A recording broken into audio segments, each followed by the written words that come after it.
Good morning, great day, and welcome to all. Welcome to our Self Care Saturday at the Enclave Women's Retreat for 2023. I'm your host and facilitator, Dr. Elwanda Bennett. I am broadcasting to you live from Baton Rouge, Louisiana. And I also have a special guest that will be coming through for us this morning. You can get on the chat if you like. There's folks that'll be joining, and I am going to put a link to her upcoming events in the Eventbrite. And I just want to thank everyone for coming in to attend and to see us here. The first thing I want to do is, again, welcome everyone to Self Care Saturday. This is designed with women in mind, and hopefully you'll find some exciting things that you'll learn today. I learn as much as I teach. So I just want to welcome our guest, Esther. And Esther, I want to start off by saying good afternoon to you, right? Thank you. Yes. Hello from London. Hello. Is that how they greet each other? Or do they say tally ho? What do they do? Sort of, how are you? But actually, nobody's meant to answer that. Honestly, this is always interesting. I'm originally Dutch, and you probably can hear that in my accent. And when you ask a Dutch, how are you? You can expect a story. But here they're not interested. Fine. Even if you just buried your granny. Oh my gosh, it must be so hard to live in a society where they insist on you repressing your emotions. That I think they could get a little bit looser. Yeah, I'm trying to help them with that. Well, they need you. Thank you. Esther, I want to tell everyone about our relationship. Esther is our ambassador in London because we're going to London next year. And one of the things that Esther's agreed to do for us is to check out the different hotels, check out the different restaurants and different places there. She's going to go out as our advanced team. It'll be her and one of my colleagues named Babatunde Sununu. So they'll be in London getting everything, letting us know what the environment's like and everything. But what I'm most interested about is Esther's work and the work that she's doing in the elder care space. And I just want you to take time, don't feel rushed, start from the beginning and tell us all about you. Thank you. And Elwanda, thank you so much for, including me in your awesome event and giving me your trust to make sure London is going to be absolutely fabulous for you and everybody to be there. It's very humbling. Thank you. It's very humbling. Thank you. I mean, they talk about sometimes girl power or, female friend, and it's so heartwarming when you actually truly come across that. So, bless you, thank you for that. So just want to thank you. My pleasure. So I'm originally Dutch, and I grew up in nothing too special, I would say, nothing too ordinary. But I then sort of did a study. I was interested in how people behave and work before. And I guess I became this. I think I should ask before. It's called yuppie. It stands for you, young, upcoming. Basically, you got a bad attitude. Right? You know nothing about life. And I ended up having sort of a bit of a chicken mushroom in a company, and it was I was managing train drivers, 60 of them, and that was a very male-orientated job, a very male-orientated culture. And that was a bit tough there. I then decided in the end to travel around the world because things didn't quite end up the way it should have gone, but getting too long perhaps. And I literally went from sitting in the boardroom to cleaning it. And for what it's worth, I think that was one of the best character building things to happen to me, really. I think it made me humble. and put my feet on this planet. And I traveled around the world after that. And in the end, maybe come to here to London. And I had this typical sort of parent who kind of taught me to think with my mind. If anything, you think with your wallet. You don't kind of do a career because you like it. You pick the career that makes you money, that makes you actually financially efficient, you can cope in life. So can you imagine the disgust I got for actually sidepicking a career and making that big journey? So by the time I came to London, and I was talking about stuff in 8 years down the line, my marriage broke down on top of that. They were not very impressed with me. And I found myself in a hostel. Charles Dickens, in the back of those alleyways, hanging my clothes to dry over a bunk bed. And I started to think, good gracious, have I made the right decisions? Perhaps my parents were right after all. But via a little bit of a swerve, being a hairdresser in the West End, by the way. Patchwork, really interesting. In doing that work, I came across a social worker. And she picked up that I wasn't an ordinary hairdresser, and I had a bit of a life story myself. And she told me about social care. And ultimately, that led me into a job leading a day center for people who experience complex behavioral symptoms caused by dementia. And when I looked at that, I guess I was always a bit restless. I was pursuing, I wasn't too sure, but there was so much unrest in me. I had my parents nibbling in my ear, like, are you making the right decisions in life? I guess I wasn't lined up. My spirit wasn't lined up. My heart wasn't lined up. And I guess I was sort of living this alternate version, trying to be somebody that actually I just wasn't. And you know, the thing is, I guess by now, the fact that you are here to this lovely self-care day, hopefully that resonates with a lot of us, right? And the sooner we discover that, the better. What comes later in life. So that happened to me, and I really mucked things up, I think. But then this center for people with dementia, it just, wow. That was a total homecoming. For the first time in my life, I really felt like my minutes were not wasted. My day was not just any day. It was an absolute honor to actually be responsible for people who truly, because those people we see are quite advanced in their journey. Like I said, they experience complex symptoms, very degrading ones. And to be responsible with my team for other people's lives, and trying to work with them to give them the best experience. That for 15 years, over 15 years, I've done it now, and there's not a day goes by that I think, wow, this isn't worth it, or I've wasted my time. Because it's really, really cool disease. And initially, I didn't know much about it. I applied customer service. The customer service I was taught when I was traveling around the world and when I worked for different companies, airlines, companies, airlines.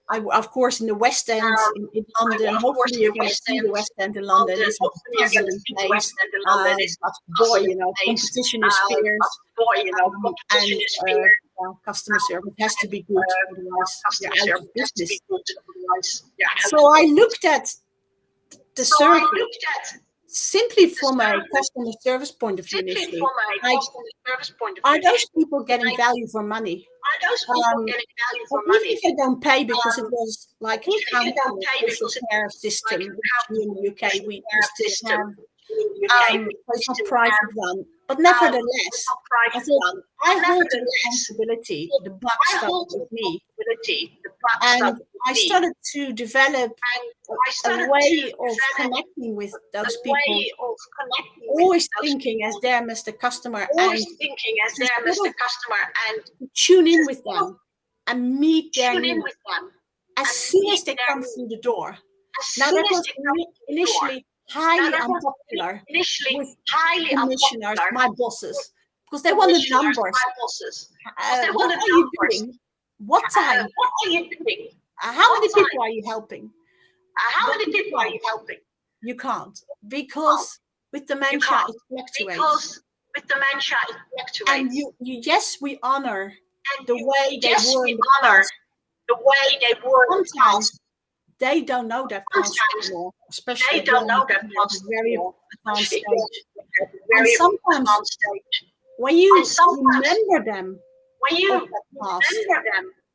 that actually distresses them, because they full well realize suddenly that they are no longer that doctor. They are no longer the accountant. They no longer can remember their second children they may have. And that's extraordinarily distressing. So it is a total and utterly accepting and respecting and feeling that in the moment. Totally be in that moment with that person and go with them what they need. And in a sense, they teach us, me and my team, a lot. And so that I've been doing for a long time now. At some point, a master's in Atlantic, which is helpful from an academic point of view. And my dissertation was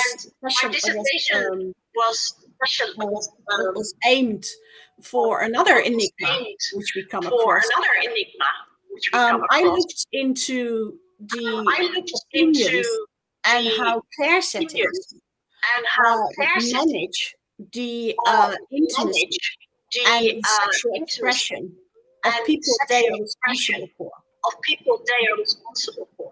Because I guess throughout my life, and I'm being first totally personal with you just heard my marriage broke as soon as I more or less a couple of years I was into London. So the whole concept being loved on a very personal level.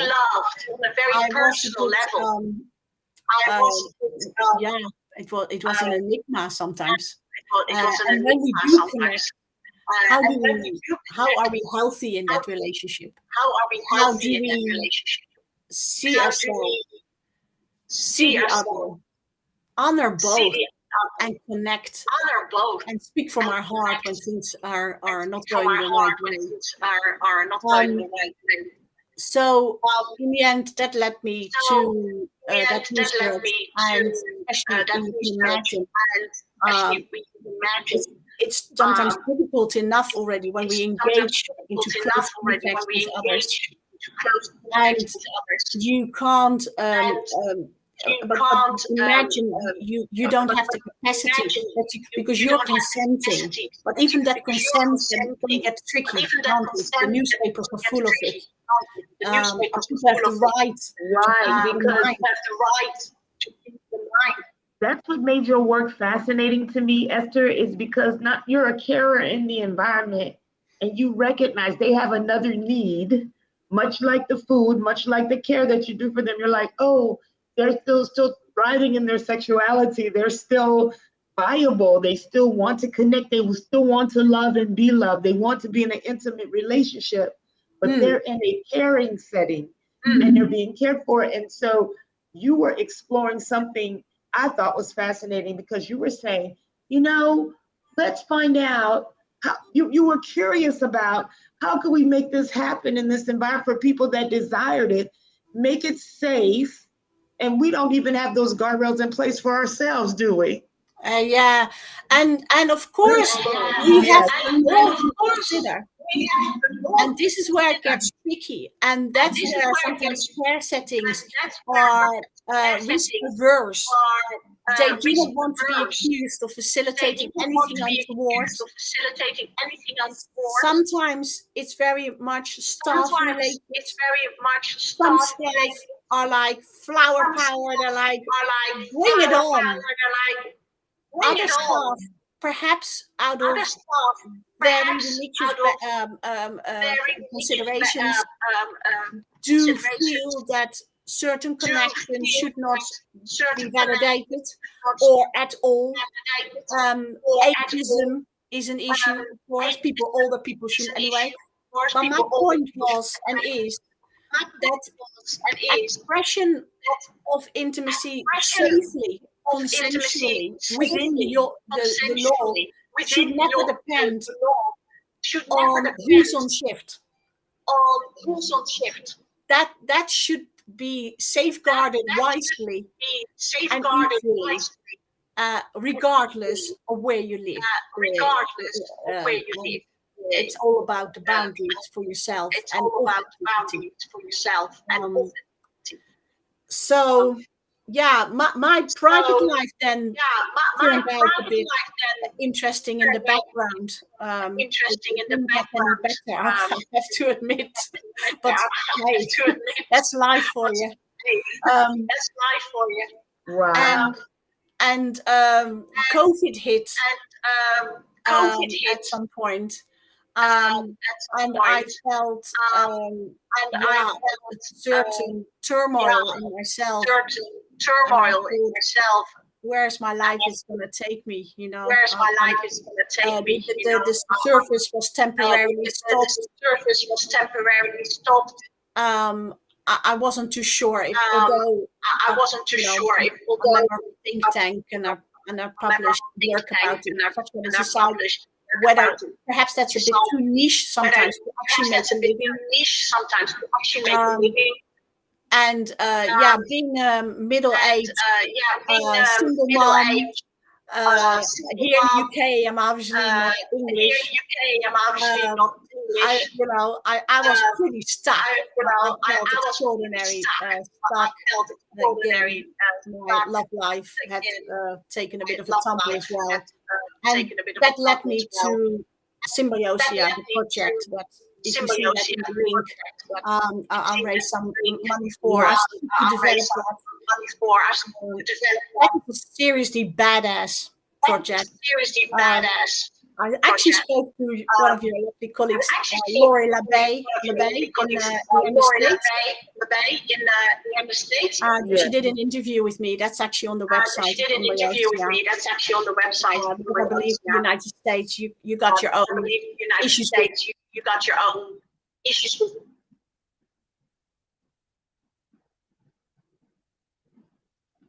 Oh, I believe our friend got a little stuck, or either I'm stuck, one or the other. Hold on. She got a little frozen, but that's okay. We'll wait for her to unthaw a little bit. Let me see. Esther, there we go. I'm back. Yeah. Hi, Esther. Can you hear me? Yeah. Okay. I said, look, she got a little frozen. I said, we got to wait for her to unthaw. Hold on. I got a lovely yellow warning to say there's something wrong. Very soothing yellow color.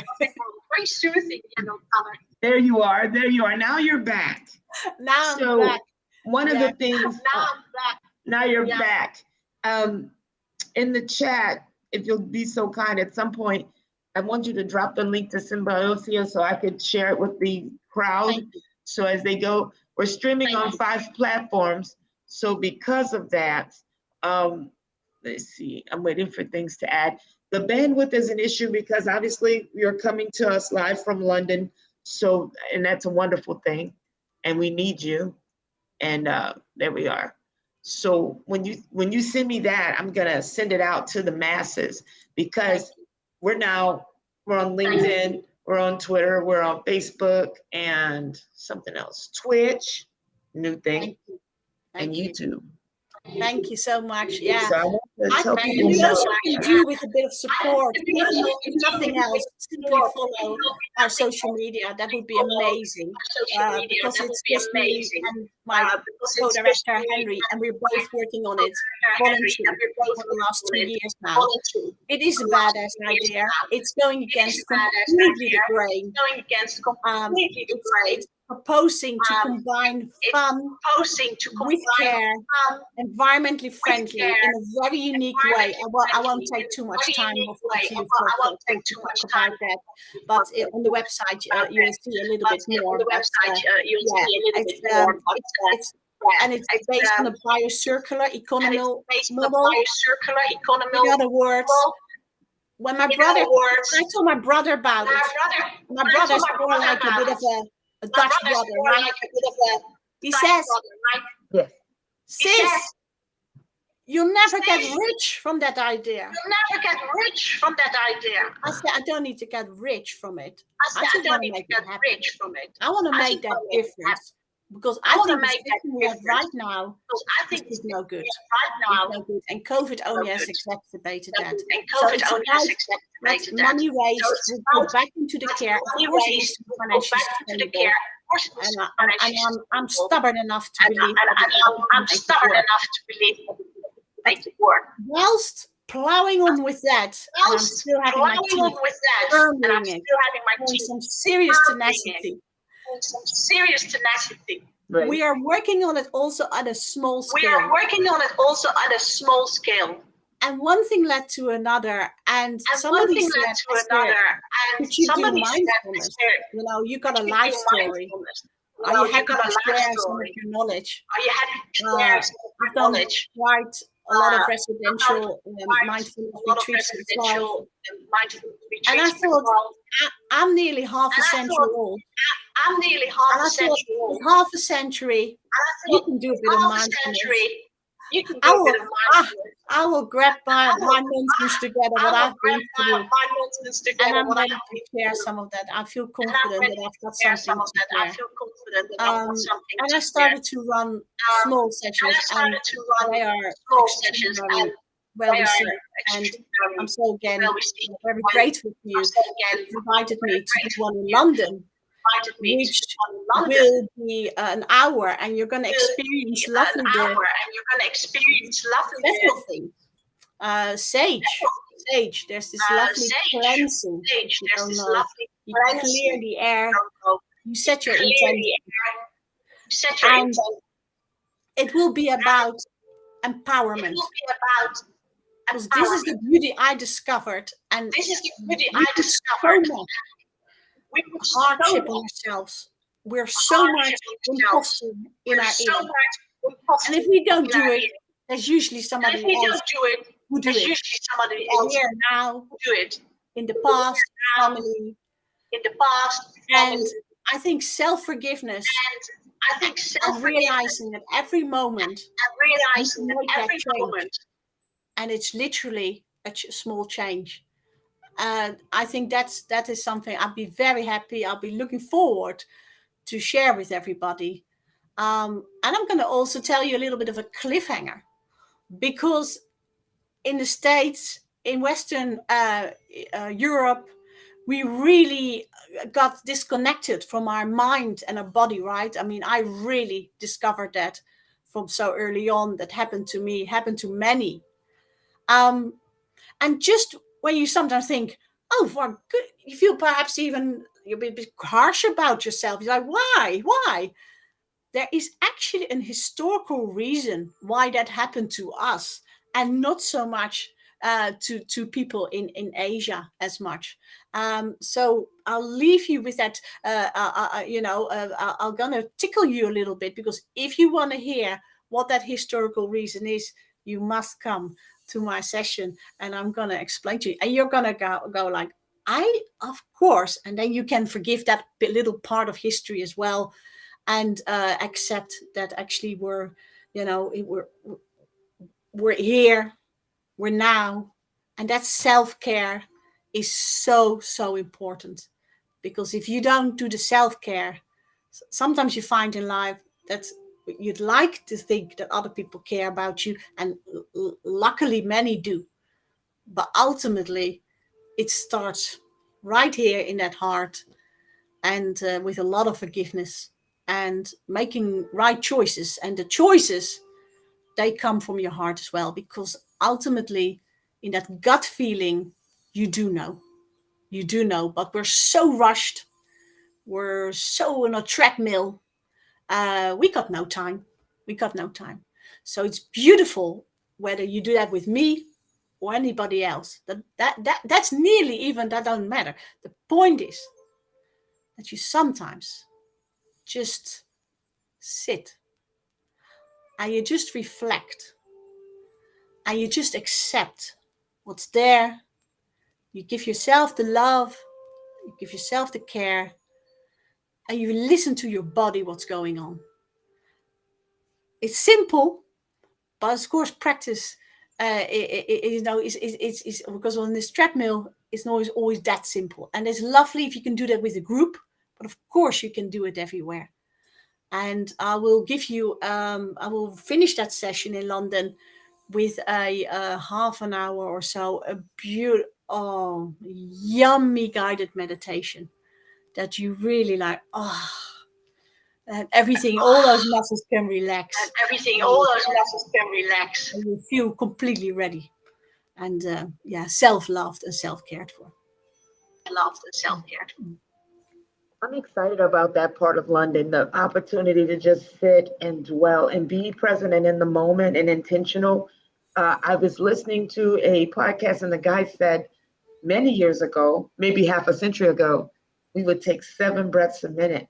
He says now we're taking 17 breaths a minute because we're so stressed out. We're so running on the treadmill. But not exercising, just stressed, not doing the physical body work, but just, activated in a way that we necessarily hadn't been half century ago. So I'm looking forward to the mindfulness session in terms of self-care, and also with you being a carer, caring about others, caring about how is their life going to function as they move towards, our inevitable end of life, right? Yeah. Making those last years not only productive, but to make it so that, you could feel and experience, maybe intimacy with people at that age, because people think that as you age that you lose an interest in it. And it may not very well be that. It could be that you're still interested, but the capabilities are somewhat different. So you thinking through that, writing a dissertation about it, investigating it, exploring it, and ultimately coming back and teaching us. Yeah. You know? And may I add one call out? There is actually there is also a little bit the reverse. Because of dementia, sometimes people get hypersexual, right? That is sometimes also happens, and that's not always necessarily true to the person how they were. And I need more hours in the day myself, but I'd like to reach out to any women that are in a relationship, in a domestic relationship, right? Not so much in a care setting, but they experience the hypersexuality of their spouse, and because they've had a loving relationship, a loving marriage, they find it so. And I've heard this via people, because people sometimes find me for that, and the stories are absolutely horrendous, because that they are locked in that situation, that they don't want to report their spouse or their partner, but on the other hand, they are under enormous pressure to accept the sexuality from that person, because they cannot remember the frequency, and that is a hidden pain. And so if anybody knows of anybody, I intend to maybe I welcome them, not to the, get in touch with me, basically, because here in London, in the UK, I'm trying to, reach out to more of those people as well, because that's a group that is not heard often, because there's such a shame on it. The reverse is true, of course, as well. It's an equal shame if people are separated from each other, and actually, you might not necessarily remember what kind of cup of tea you had, but we all feel when we are separated, when our needs are not met, and they should be met, and there's no actual real valid reason why they shouldn't be. So I strongly advocate for that, dementia or no dementia. Life is quick enough. I see the end of life. Life is quick enough. I see. And the more reason. The world is a bit choppy at the moment. I think now is the time as ever to listen to yourself, take that moment, and follow your gut. Put that smile on your face. Do put that smile on your face. Make that choice that puts that smile on your face. And smile on your face. And I think that will help. So one of the things I noticed while we were talking, I keep muting myself because my reflecting, I want to make sure I hear you clearly. I noticed that my audio is impacting yours. I wanted to tell you thank you. I want you to say your name so that people can know how to pronounce it well, because I want them to not chop it up. So, that's okay. So give us your name loud and clear. So my name is Esther Wiskerke. Wiskerke. It's Dutch. It's super Dutch. It's super Dutch. Right, Wiskerke. And I wanted to also say that, oh, no, I got to keep practicing. But also, I wanted to get your organization, and I want to invite you to, drop in and out, pop in and out. I'll be on tomorrow again. We'll all be on tomorrow. Thank you. One thing that you're going to do for us that's in London is to make sure that we're, getting around and going to nice places together and things of that nature. And also you're going to teach us about mindfulness. And what I learned from this morning is that we all just need a time to just breathe and to tend to ourselves, right? Yeah, absolutely. Well, no matter where you are. Absolutely. Well, no matter where you are. Yeah. In a day's time, how do you do that? How do you take like a self-care moment, in your opinion? What's a good thing to do during the day to just reset yourself? And I'll go on mute while. Yeah, for myself, the shower for me is always good, just to feel the warmth. But these days we have to be a bit more conscious about water, so I'll try to limit that. But yeah, I sometimes, when on my way to things, on the way to the path, I then sometimes people may think, oh, it's a weird woman, but I might just look at a tree, just stop and look at it. I mean, now we have spring here in the UK, it's blossom. Or just look out the wind or the way, just that one step, because we pass the whole time, but we don't walk consciously. And just sometimes to stop at a familiar place you might have passed so many times, just to breathe in and breathe out. And sometimes it's just only a minute or two, and listen to that gut feeling, whatever choice you make, and speak from your heart. Now, there's so many polarization going on. You this, you that, they this, they that. Now, how does it make you feel? And I kind of try to constantly, and if I'm by no way perfect, no way. But but when I make an error in the sense that I'm thinking, this is not good for me, or I might have made a decision I have to come back to, I'll go up to the person, and you show your vulnerability. You say, I made an error here.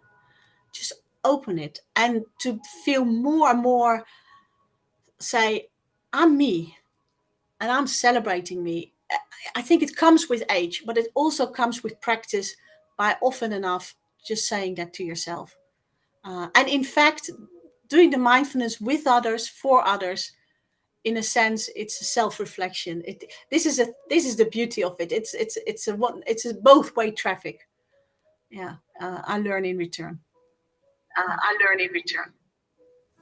Well, Esther, I'm getting more and more excited. We have our planning meeting in New Orleans in June, and you'll be coming to us via satellite live, connecting with us then. I am so looking forward to that. But in this moment, I want to thank you and welcome you to the Enclave. And also, we want to do more for your organization and connect. So let us be aligned that way. And I want people to visit your social media. And I want you to like email me anything you want me to put in the chat. And Awesome. I'm looking forward to us connecting again, Esther. Welcome so and thank you for being our London ambassador. It's a real honor and pleasure to have you on board with us. Pleasure's all mine. Thank you you. so much for the love. Thank you. Thank you so much for the love. Thank you. Okay, my pleasure. Have a beautiful day, Esther. And Bye, thank everybody. you. Well, thank you. Bye, everybody. See you later. Yeah. Yeah. I like to say ta-ta for now. Tot ziens.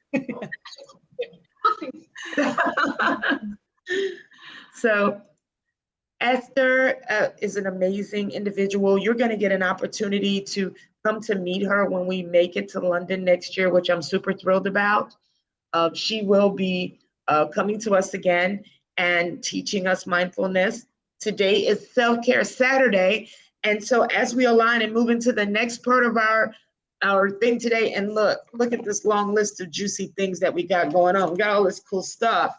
So as we approach it, one of the things that I'm encouraging people to do is to not be so tied up that they can't take a moment to appreciate the now, to appreciate this moment, to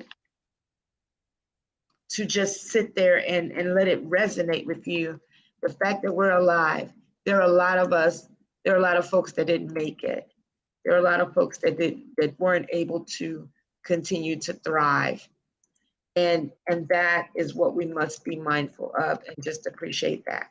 So I want to take and ask you to join me in taking a little bit of breath work, not anything too long, but I want us to breathe in and breathe out. You're going to breathe in 4 counts and exhale 6. Okay? So we're going to go 4 and then 6. So where you are in your moment, and you can close your eyes or leave them open. If you're driving, okay, you know not to do anything. My hope is. But what I want you to do is get yourself nice and centered where you're sitting and just plant yourself firmly. And what I want you to do is to breathe in on 4 counts. I'll do the counting. I'll be breathing different, but I want to help you. Okay, ready? And I'm going to count 1, 2, 3, 4. And then out. 1, 2, 3, 4, 5, 6. And that 4 in, 6 out is a great way to deal with anxiety, to handle your nervousness in the moment, and to prepare you, especially if you feel like you're going to have to talk to people and you're not quite ready. That breathing could really do a lot to help you. Remember, if we could get back to 7 breaths a minute, that could be good. But now we're at 17, so we're rushing. And I want to encourage us to simply breathe, do the work, and keep expanding yourself and breathe from the lower diaphragm deeply into your chest. We are very shallow breathers now. We breathe very shallow now. So one of the things we want to do is to deepen that breathing and get all of the oxygen in so that it can really manifest inside of ourselves. One of the things that I did while we were getting together there is I put Symbiosia into the chat, and it'll be in some chats, but know that there's a link tree, and I want to just kind of share with you so that you can see it. And this is the result of Esther's current work that she's involved in. I just want to share the link tree with you so that you can have an opportunity to see this. And this is her link tree. And I made it available in the chat. but I want to show you their website. They're a UK organization, and you can come in here and subscribe and get the newsletter. It's very straightforward. I'll just do it as an example so you can watch me work one moment while I do that. There we are. And I am trying it out, and I suggest you do the same.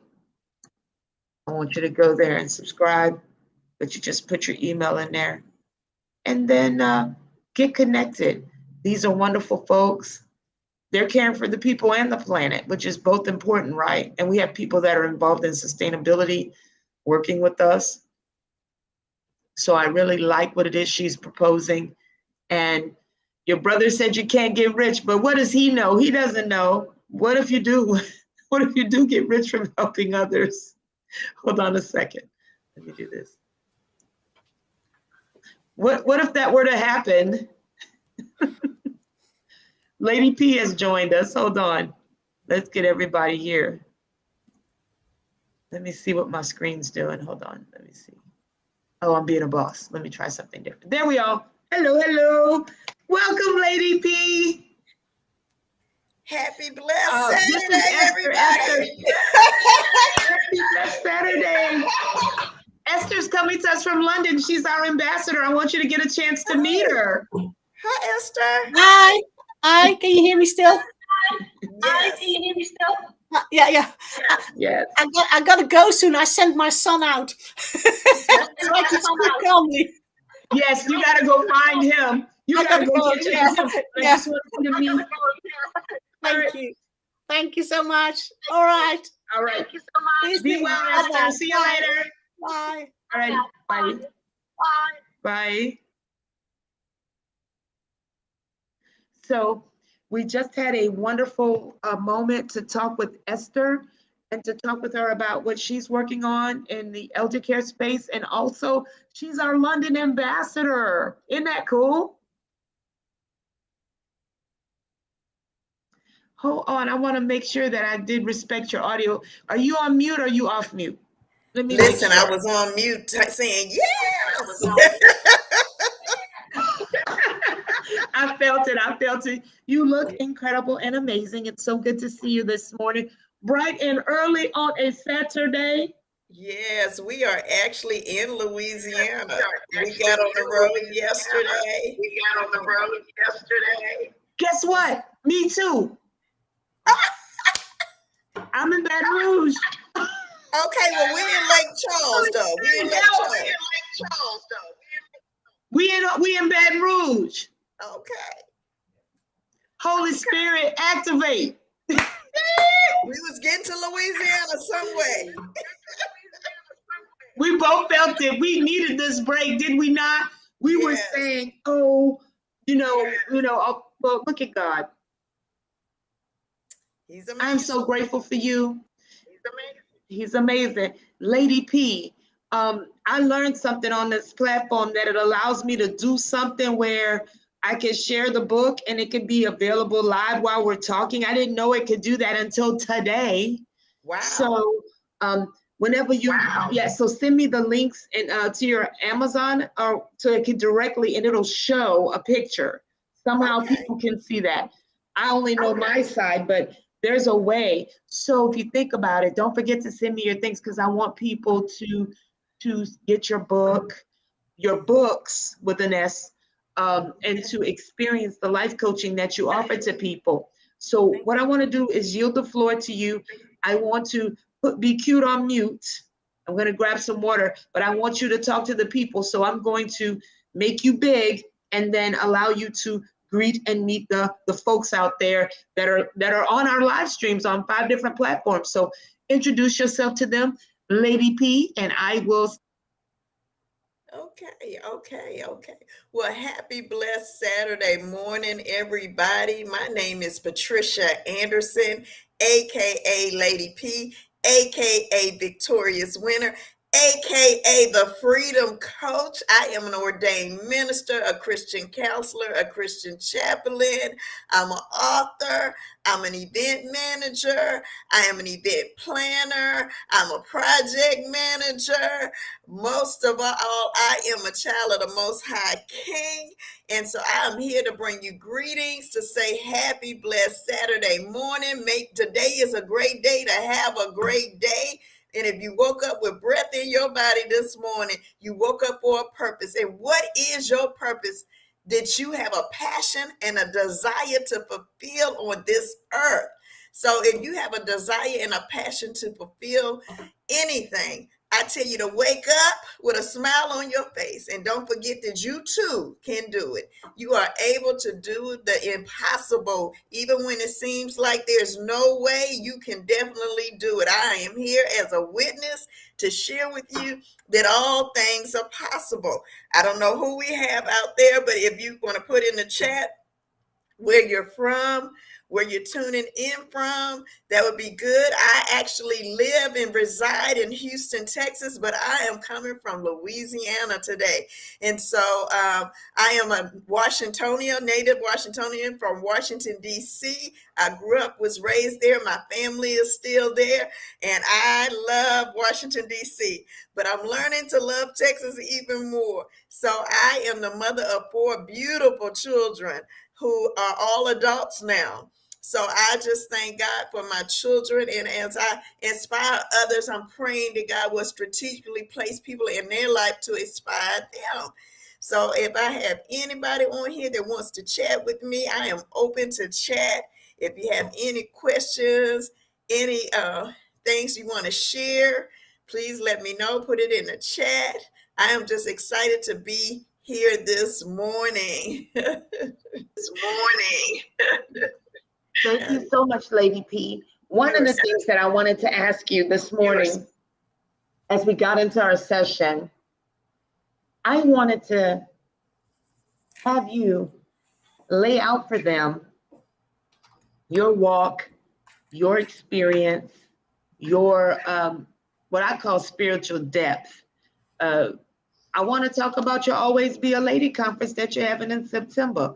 So I just want to let people know what you have coming up, and also just, express to them about self-care, anything that you can minister to them on self-care. Because to me, you have taught me since I've known you that self-care is so vital. And it's so important. It is. It definitely is so vital. Yes, I want to hear you. I want to hear you express that. Talk about that a little bit. Okay, that would be great. So I want to talk to you about my annual Always Be a Lady conference. It is in Houston, Texas. This year in 2023, it's Always Be a Lady conference. The theme is walking into your promise. So it's a lot of things that you promise yourself, that you have promises from God, that people have promised to you, and you have not fulfilled those promises. You have not seen them come to fruition. You have not seen them manifest in your life. And I want to say to you that this conference, we have expertise that are coming to speak to you about walking in your promise financially. How do you walk into your promise financially? I have people coming to speak to you about walking into your promise and overcoming burnout, because sometimes we walk into our promise and we can get so burned out, and for me, my promise is to fulfill what I want, the abundant life here on earth. And what that looks like to me, one of the things it looks like to me is to not just to be a leader, but to be a servant leader. And that means that I'm serving the people, I'm serving the community, I'm serving my family, I'm serving at my church, I'm serving at my job. I am a servant leader. That means that I can learn and glean from anybody, anywhere, no matter their position, no matter their title. And so that puts me in a great position. And so when I say fulfilling and walking into my promise, me personally, I've had some experiences where I've had to really remember what was promised to me and not feel defeated. And so this year we have an all-male panel, and they're going to come from their aspect of walking into their promise. And so I'm just so excited about having an all-male panel. And then I'm going to bring it to you and hit you spiritually at the end to tell you, to give you inspiration, to inspire you with our very own Pastor Rima Ahiri. And he is just an amazing, he is from Pastor Keon's church and Keon Henderson Church and the Lighthouse. And he will be the main speaker of the event that Saturday. And it is Saturday, September the 30th. And it will be at the Hilton Garden Inn in Pearland, Texas. And so all of the proceeds are going to mending fences and breaking chains. And this is a ministry this is an organization, it's a 501c3 that helps incarcerated families, people that have incarcerated loved ones to still live the abundant life out here. They give away scholarships. They help them on their day-to-day walk. They help their loved ones when they get out of prison to find jobs. They help them to connect with them outside of the prison. We have families that their parents are in prisons, but this ministry has got approval from the wardens that they could help their children with their homework via, just like we're coming to you now virtually. And so they're really trying to keep them connected to their loved ones while they're in prison, to encourage the loved ones to, hey, you can do better. You made a mistake, but you're going to come out looking good, and you're going to come out victorious, and you're going to come out walking into your promise. And so it inspires them. It also has them have a relationship with their loved ones so they don't feel motherless or fatherless. And so all the proceeds from this year's conference will be going to that organization. So I'm just very proud that I know the individuals that have organized it, and they've been doing it for years. And I am just grateful that I'm able to help in this fashion. So good morning to everyone that has joined us. Good morning to everyone that has joined us. We have a question from the chat. Yes. And the question for you, Lady P, is how do we be feminine and not vulnerable? How do we be what? Feminine? That was the question that was asked. How do we be what? Feminine and not vulnerable. Oh, wow. Meaning that we're spending our female energy, but yes, that's a great question, isn't it? That's a great question. To with that, and I was like, whoa. Well, okay, it depends on how you define femininity. For me, being feminine is not just the outer appearance, it's the inside appearance. So I think you already said self-care, caring for yourself. You don't have to, like say for instance, today I got on the hat, I got on the jewelry, I got on this. That makes me feel good. That's my self-care for me. Getting my nails done, having things done for me. But it's still in that place. I know people that don't do that, and they are just as feminine as I am. And so in that place of vulnerability, what are you being vulnerable to? So are you vulnerable to, when you say being feminine and not vulnerable, we know the world is a man world. We already know that. So how not to be vulnerable is to know what you're talking about, be accepting of whatever is said to you. You can be accepting to whatever said to you, but have a strong enough voice, because women can look volatile sometimes, especially Black women. We can look like, so people get standoffish when we stand up for our rights and we stand up for ourselves. So when I know what I'm saying, when I know what it is, I don't always have to be right. I don't always have to be the last person to say anything.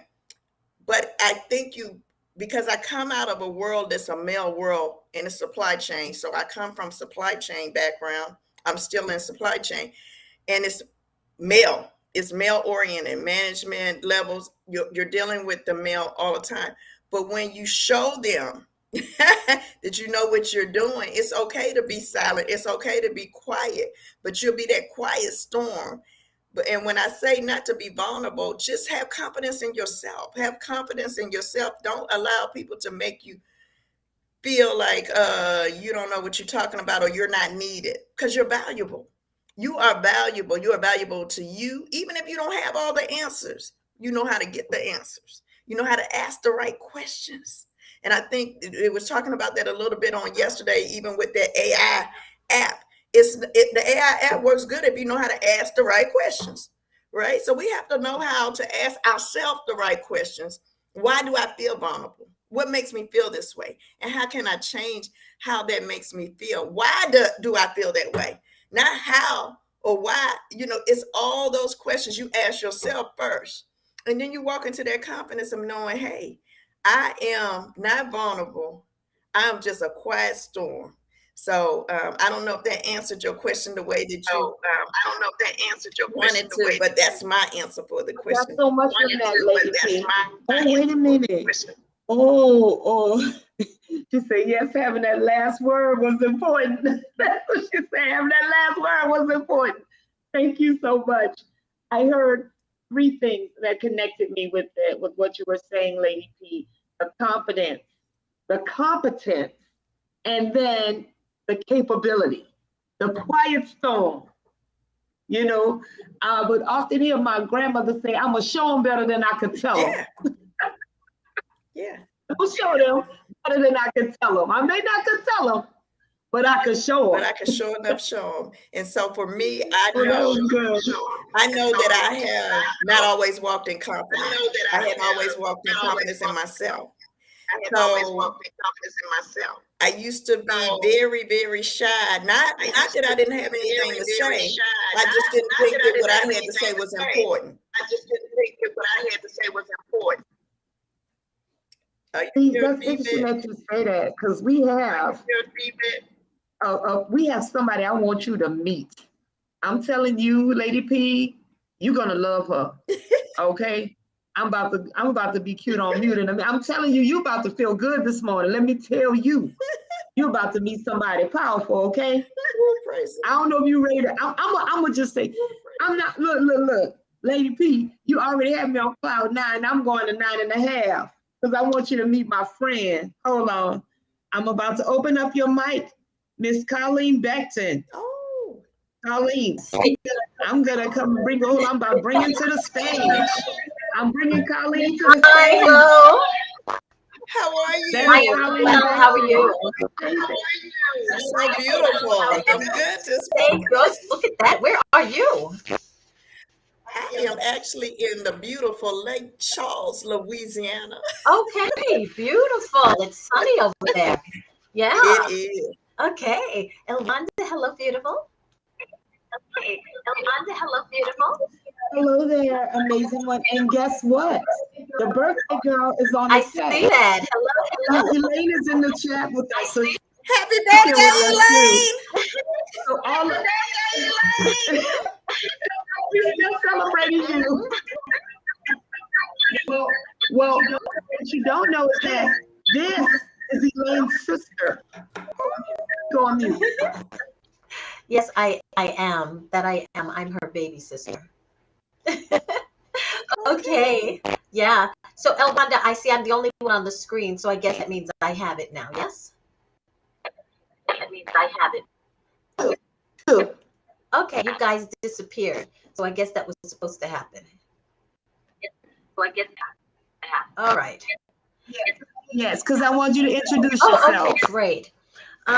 So hello, esteemed guests and presenters. I'm Colleen Beckton, and I am in New York, the capital of the world. And it is a pleasure to be here. I am so honored that Elwanda felt I had something that I might offer that might make a difference in someone's life. And I am pleased to be present and accounted. So a little bit about myself. I live in New York, and I am Elaine's baby sister. I am married. I am a speech pathologist. I am a songstress, which is a professional singer. And I am presently completing my degree in seminary with a master's in global leadership. So this allows me to hone my skills a bit. And the topic that I'm going to be speaking about this morning has to do with burnout and feeling fatigued. So I actually have a song that I would like to play, but I'm not really sure. Elwanda, I may need your help here. Is that doable? Help here? Is that doable? I think you have a share your screen. Okay. So now you're asking me to be skillful here. Okay. So should No worries. Share my And if you need me to So- share it, you can put it in the chat. You can tell me. Okay, how do I share my screen? How do I share my screen? There's a button in the bottom middle of my screen. I see a camera, but it just says disable camera. So maybe I don't have that option.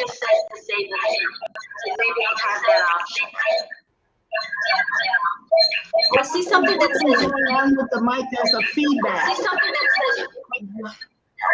I heard that We're getting a feedback the other lady from your microphone. Let me see what I need to do. I'm sorry. So hold on, maybe I need to do something. Hold on. You hear it? I heard it when the other lady was speaking as well. Well, I closed hers off. There's the only mics that are open are yours and mine. Okay. So the echo's happening between me and you. Okay. Was it happening when I was by myself?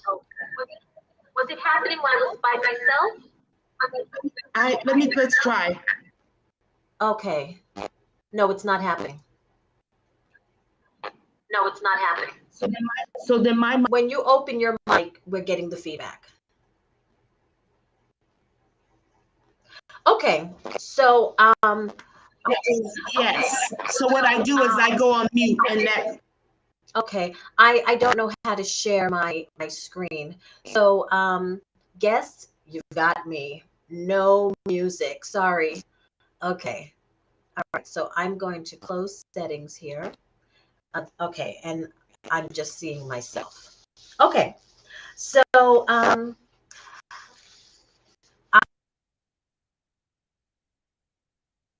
so now I'm going to redirect on the spot. Okay. I wanted to play a song called Burnout. And the song talks about how someone is busy doing everything for everyone else and not taking care of themselves. And that is one of the elements that can lead to burnout. Now, Wanda, is it possible for me to interact with the audience in terms of putting numbers in the chat? Oh yes, great. Okay, so does anyone have any idea of what burnout might be? What does burnout mean to you? Can you place it in the chat? Just throw some words at me that may be representative of burnout, what you think burnout might be. Okay, thank you, Yolanda. Okay. Are there any words that come to mind when you hear the word burnout? Draining. Yeah. Tired. Yes. Any other words that may signal exhausted? Yeah. Yeah. Stuck. Overgiving. Yes. You are coming up with some incredible words that are representative of how some individuals in fact feel when they feel burnt out and fatigued, no energy left. Yeah. Burnout is it's a pretty dangerous place. Depleted, Alicia, very, very good. That's absolutely true. And that's a very dangerous place. And sometimes we don't even realize that we are on the cusp of burnout. We know we're tired. We know we're pushing ourselves. We have these goals that we're trying to meet. And there's a very fine line between just being tired and actually entering into a dangerous season of burnout and fatigue. And I'd like to talk to you a little bit about Where that comes from for women are women women run the world. I mean, women birth children, we teach children, the children grow up to be men and women, but women have such a significant role nourishing the family, keeping the home. And in the cases where women are actually working or running businesses, that adds another level of activity to their lives. At what point does a woman rest? Can a woman take a holiday? That's good. Like, when can you rest? You're tired, you're not feeling well. Maybe your husband is tired. Maybe there is no husband. You're tired, and maybe your child is ill. Who's taking a vacation? Who's coming in to give you respite? Who's giving you that break, that physical or that emotional, psychological need just for time out to replenish? So where does one go? So that's a constant struggle for women who are trying to balance their busy lives, their busy home lives. And I want to talk about creation. I want to step back just for a moment and go back to Genesis, which is the first book in the Old Testament. And in Genesis 1, and I'm going to cover verses 1 to 31 just like that. So I'm paraphrasing. So God created over the span of 6 days. He created the heavens and the earth, light, sky, land, seas, vegetation, evening and morning, flying creatures and sea creatures. He commanded them to multiply after their own kind, and living land creatures, livestock, and wild creatures. And finding all he had made was good, he then made mankind in his image and likeness to rule over all he had created. He blessed man, commanding man as well to be fruitful and to multiply and to rule over all. Then there was evening and morning the 6th day. I bet that's the fastest you've ever gone through Genesis, right? It is. Okay, well, that's, please don't be upset with me. That's kind of like the sum of it, a lot of work in 6 days and instruction that what God has created, he has commanded, multiply, be fruitful, create yourself, more of yourself. But when God decided to create man, he chose to create man in his own likeness and his image. And the likeness and the image of God means that we, in his likeness and image, are creators. He commanded us to be creators. And so women are very special to God because women produce. The men provide the seed, but the woman incubates and produces. That's a big deal. And over 9 months, the amount of change that goes through the physical body, we were specifically designed. We were anatomically designed. It is not by accident. We were anatomically designed to continue creation that God began. He continued it in us. And so a woman has a very significant role. We are to, like all of the other creations, create in our own kind, but we are creating in God's kind. We are creating after the Creator. So I ask you to give me in the chat, what do you do? Okay, I'm going to ask you to put some numbers in the chat. So if you feel that you are well balanced, everything is good, you're not burnt out, nowhere near there, put one in the chat. I just want to get a percentage of who feels tired, who feels drained, who has a need that we don't necessarily know about because we don't share these things. Or if we do, we're pushing through so hard that people are like, yeah, right, you have a need. People don't really see it because Alicia, is it true? They won't ever see it. No, they're not going to see it. They're not going to see it. Even when you tell them you need help, they think, I don't believe you. I say that because I tried it. It didn't work. I needed some help. And I told some friends of mine, and they're like, oh, Colleen, you have this. I have this. Oh, my goodness. And it was very disappointing because what do I need to do for people to actually think I'm serious? You know? So, okay, Alicia says she's good. Alicia, you're good. Anybody near burnout? Anybody an overdoer? Anybody an overdoer? I can't hear you. Your mouth's moving, but I don't hear you. Burnout. I can't hear you. Your mouth's moving, but I don't hear you. I said, I think I'm around the corner from burnout. Okay, well, we're going to see what we can put in place to make sure you don't go around the corner. Okay? All right. Now, I am not. Okay, Alicia says, no, I do not claim burnout. No, I'm not saying you. Listen, we don't have to claim things to have them. We can actually be dealing with stuff. And just because we deny it doesn't mean that we're living in the reality of what is. Yeah? I mean, we can talk ourselves into things that are not.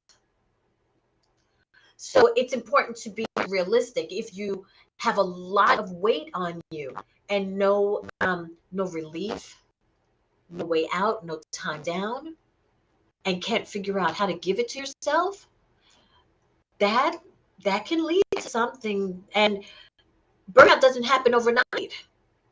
You know, it's a transitional place. Today you're good. Okay, a little tired tomorrow. Okay, I didn't get any rest. Oh my goodness, I'm still tired. I'm not eating well. Oh my goodness, I'm not exercising. I'm not socializing. My work is overwhelming. And then before you know it, you're in that space. So, and I'm not trying to make it sound like it's the easiest thing to get to, but it's important that we know that we have a community around us that we can speak with. And of course, in this day of transparency, and I'm going to, in transparency, I'm going to tell you, I am not a transparency kind of person. I don't like putting all my business out for everybody to see because it's just nobody's business but my own. So, and it's so funny because the culture is so about transparency. You go to a store, the whole place is made of glass. You go to a restaurant, the whole place is made of glass. You can stand outside the restaurant and see everybody who's in the restaurant. I am not that kind of person. But it's important for us to take some time out and know and get a sense of what we are dealing with, and then seek the appropriate help, whether that is a minister or that's a psychologist or a psychiatrist. I am not going to say that is a profession, and God has placed that profession here to help us. And these days, it is also a badge of honor in some communities to be seeing a shrink. You know, we don't share the same.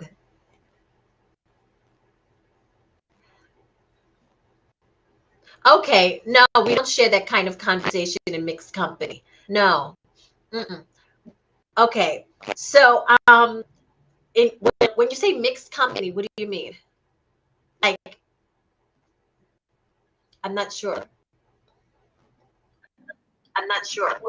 Well, the people. We won't necessarily do it with the people. You know, there's our people and there's the people. Very Okay, different. but there are some people who just put their business out there, and they kind of like it. I don't know. They think it's cute. But what I want to share is that God specifically created women to be the incubators of mankind, and having such a significant role that man cannot take from us. It is important that we understand how to keep ourselves healthy so that we can continue to flourish and protect those people, those little ones and big ones that we love and want to continue to support. So, as women, some of the activities that we are tasked with are being mothers, being a wife, being a daughter, being a homemaker, even if there are no children. That is still a major undertaking. Um, Being a business owner or an adult caregiver. When you have to look after your own children, and then you're tasked with looking after your parents as they enter that phase of their lives. That is an emotional stressor that there is no getting around that one. There's no easy walk to that road. No, you cannot just walk through that road easily. Some of the burnout can also come from holding on to past memories, like not letting things go. That's true. So you're not allowing yourself to move forward. Now I'm speaking from experience. I'm not like reading a book. I'm a witness. I mean, I did do some research, to do this presentation, but I know what it feels like to hold on to past memories, to be unforgiving. That will weigh you down. And when a relationship is out of balance, it can be with your spouse, it could be with your siblings, it could be with your colleagues, your friends. It could be with your grade school friends that you may still have in your life. They still see you as this kid from grade school. They will not That's allow true. you to grow up and move forward. So, Yeah. when do you take your rest? Patricia, when do you take your rest? Listen, I'm trying to get to the mute button. I'm taking my rest right now. I had to learn the gift of no. Okay, I don't have to be everywhere, be everything to everybody, and I have to determine what's best for me at that time. I didn't always do that. This just started in 2023. Okay, Oh, so I'm with you when you say she's that. just 2 months in. And the reason why I say it started in 2023 because I had surgery December the 19th in 2022, and I am now cancer free. So now I know some things are just more important to me, and that the gift of no is very important to me. I don't have to be everywhere, be everything to everybody, and sometimes they're gonna have to take responsibilities for themselves. I don't want to be a hindrance to nobody. But listen, I love you, but no, I got to take my rest. I love you, but no, I got to be over here. I love you, but I'm not running from this place to this place to this place to this place anymore because I had been burnt out. I didn't realize how busy I was, busy doing things that God didn't even tell me to do. So listen, you have to know, we're talking about what you're talking about now, the burnout that comes back to self-care. You have to take care of yourself because once you burn out, you are no good to nobody else. I want to live the abundant life down here on earth as God has promised me. And that means I have to say no sometimes. That means I can't go everywhere, be everything, and do everything. And guess what? It's okay. It's okay. Yeah. Yeah. Thank you so much for sharing that. You're absolutely right. It is perfectly okay. Yeah. You have to give yourself, we as women must give ourselves permission to rest because we set up the boundaries. I mean, people may have their plan for us, but we institute it. Like we say yay or nay. And so, wait a minute, repeat that. Repeat that. You said people have their plans for us. Is it the truth? Yes, everybody got a plan for what I'm supposed to do, when I'm supposed to do it, and how it's supposed to be done. So when is it time for me to do what I want to do, when I want to do it, and how it's supposed to be done? When can I take my rest? I want to take my rest here, not up there, okay? That's right. Uh-huh. So yes, we must give ourselves. We're talking about resting on this side of heaven. Right, on this side of Right. heaven. That's right. Resting on this side.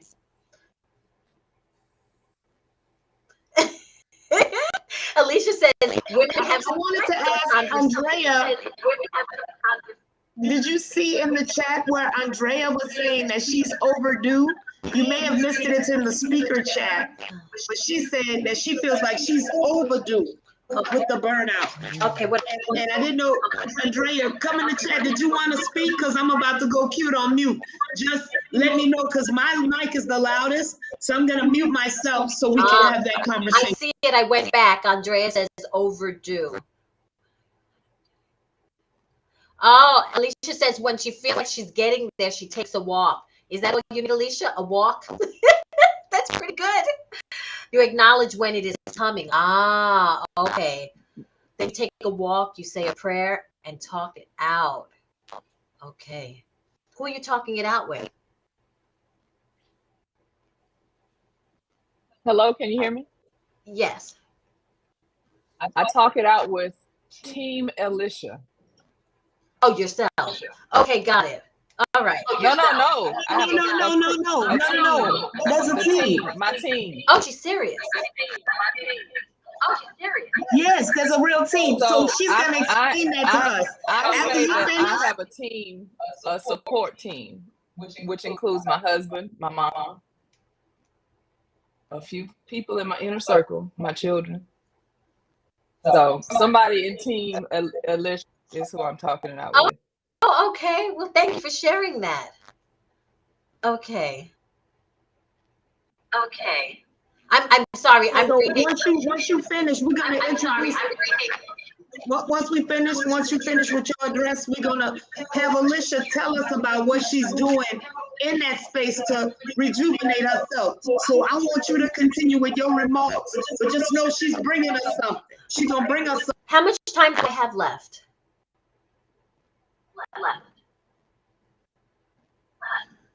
I don't know what my. You don't know? Okay. All right. So I wanted to share some scriptures that will. I don't know if everyone here is a Christian, but we're just going to mix it up. So I'm going to share some scripture that talks about rest. If we do things in the likeness of God, after he finished creating on the seventh day, he rested. Rest has value, and God found it important to give himself rest. Now, if he takes rest, who are we to act like we don't need it? Act like we don't need a timeout. Jesus found it important to, Patricia's laughing. Jesus found it important to separate himself from the crowd. He found it important to isolate himself, to pray, to be in seclusion, to go up to the mountain, to go out on the sea. Jesus found it important. Jesus, our creator, and we want to act like we don't need to do that. That's where we fail. We must take the physical rest. We must rest the body. In resting our bodies, we are able to heal ourselves from any number of illnesses. The body needs to rest to rejuvenate. Cells are rejuvenated when we rest. The lack of rest does not allow our body to repair. Additionally, we need to nourish ourselves. Sometimes the burnout or the fatigue can come from a poor diet. We may be missing nutrients in our food that are not supporting us. It may come from not being sufficiently hydrated. It's not always your activity level. It can be other things that are not serving you. And so it could be lack of exercise. It could be lack of socialization. It is important that we socialize. God said it is not good for man to be alone for any number of reasons. And not just my interpretation is that it's not good for man to not have a partner, but it is not good for man to be isolated. Because when man falls into trouble, which scripture tells us, there's no one to pick him up. And you have to excuse me. El Wanda will tell you I'm really good at paraphrasing scripture, so you just have to be there with me. So, go ahead on. Okay, thank you. So, it is important for us to put those things into our lives. It's important for us to think about the things that relax us. Like, I know the specific things that will make me feel so peaceful. And it could be so different from Andrea, so different from Elwanda, from Patricia, from Alicia, from Elaine, and anyone else who is sharing with us in this moment. We all have specific things that work for us and specific diets that work for or against us. And it is our responsibility to know what those things are so that we can feed ourselves. You know, when you're on a plane and the plane, well, hopefully this will never happen. The plane is having an issue and the oxygen is problematic. They tell you to put your oxygen mask on first before you attempt to help someone else.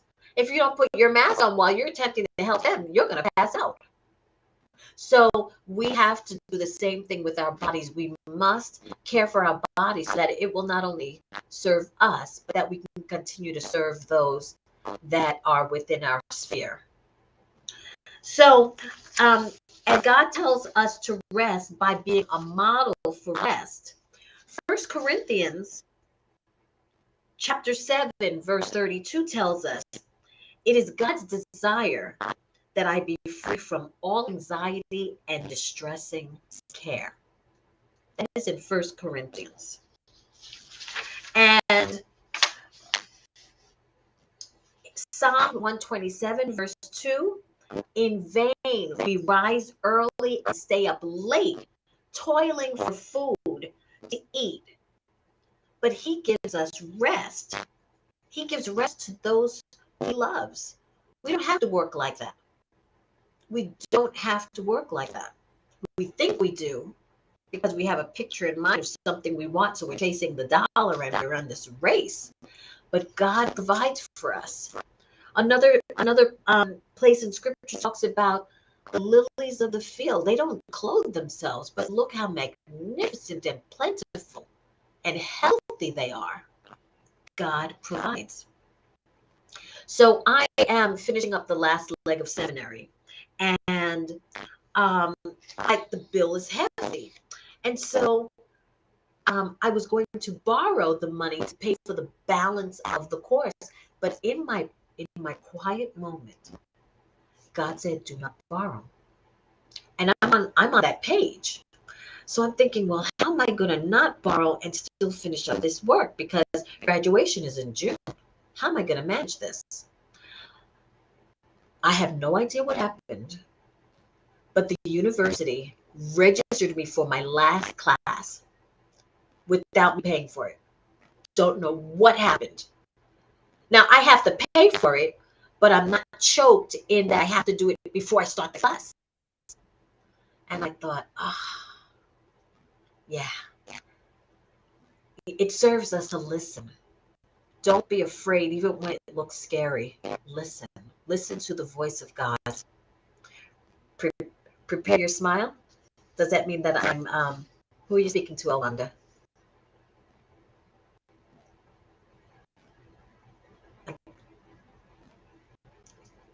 I don't know what you're saying. I can't hear you. You're truly muted. My mic is retracting, so I'm in the chat talking to others that I'm going to bring on stage so you can see them. But I'm letting them know to mute their mic so they won't get the feedback that we're having. Oh, okay. Okay. And so it sounds like someone else is getting ready to come on. I guess my 25 minutes, how quickly it passed, is up. So the last thing I'm going to say, or the last few things I'm going to say is, in Scripture, Jesus directs us to what we should be putting our attention on. Because Martha was focused on the wrong thing while her sister was seeking wisdom and sitting at the feet of Jesus, listening to him teach, listening to him talk. So I challenge you, I challenge all of you to do one thing that you can implement in your day to alleviate your burden, your burnout, your stress. One thing. I have a friend who is caring for a severely disabled daughter. She doesn't walk, she doesn't talk, she doesn't feed herself. And so my friend is constantly at the hospital. The ambulances are constantly coming to her home for her child. The child is 20 years old. And something as simple as running warm water on her hands, something simple, giving herself, putting her feet in a foot bath, those kind of calming things, and being in Scripture, allowing Scripture to heal her and to strengthen her. So I challenge all of you to do one thing that you know you love on a regular basis. And I thank you for your listening. And I think that I don't know who's moving into the space now, but I think, oh, I see. So Anita Cook is about to start speaking. And Anita is a beautiful woman, and I don't know where she is, but in the background, the sky looks the same as it does for one of our other speakers. And okay, there you are, Anita. Hi, how are you? Hi, I'm well, thanks. Are you able to hear me okay? Yes, I can hear you. I can absolutely hear you. So I'm preparing my talk. Okay, so Anita's going to speak with us for an hour. And I'm looking forward to hearing what you're going to share. Well, thank you so much. If it's all right to begin, Absolutely. I will just start with a word about myself. I'm Anita, as has been mentioned, and I have had a dual career for a long time. For about 25 years, I have been an IT consultant in that space. And for about 5 of those years, I spent time working as a family therapist. And so it's from that space, my previous work as a therapist, and then from my personal space that I'm coming to you today to share with you some words about self-care. So I'll just begin. I actually wanted to mention as well that as I was preparing for this talk, the talk became so vast in my mind that I decided to make it available after this conference on Amazon. So it's a little 40-page mini book if you're interested in rereading anything that I say today in this talk. So I am honored to be a part of the time you've set aside today and this weekend just to come to be restored. And I love knowing that you've allowed me into this sacred space with you where you've come to learn and heal. I would start by saying that women believe that caring for other people is honorable. Giving nurture for us is beautiful, it's laudable, and it's celebrated. It's part of who we are. But think about this with me just for a moment. What happens when we're asked to introduce ourselves? Tell me a little bit about yourself. Questions generally prompt me to talk about my roles in caring for other people. I say that if you want to know who I am, I'm a wife who works alongside her husband to care for older parents and children. And as a mother, I make sure my children's needs are met and I delight in it. I'm a volunteer who comforts people on the margins of society. I'm a person who enjoys serving people that didn't think they were worth the gift of anyone's time. I anticipate the smiles on their faces before their faces light up, and I enjoy watching them smile in the moment, and afterwards, I enjoy the memory of their happiness all over again.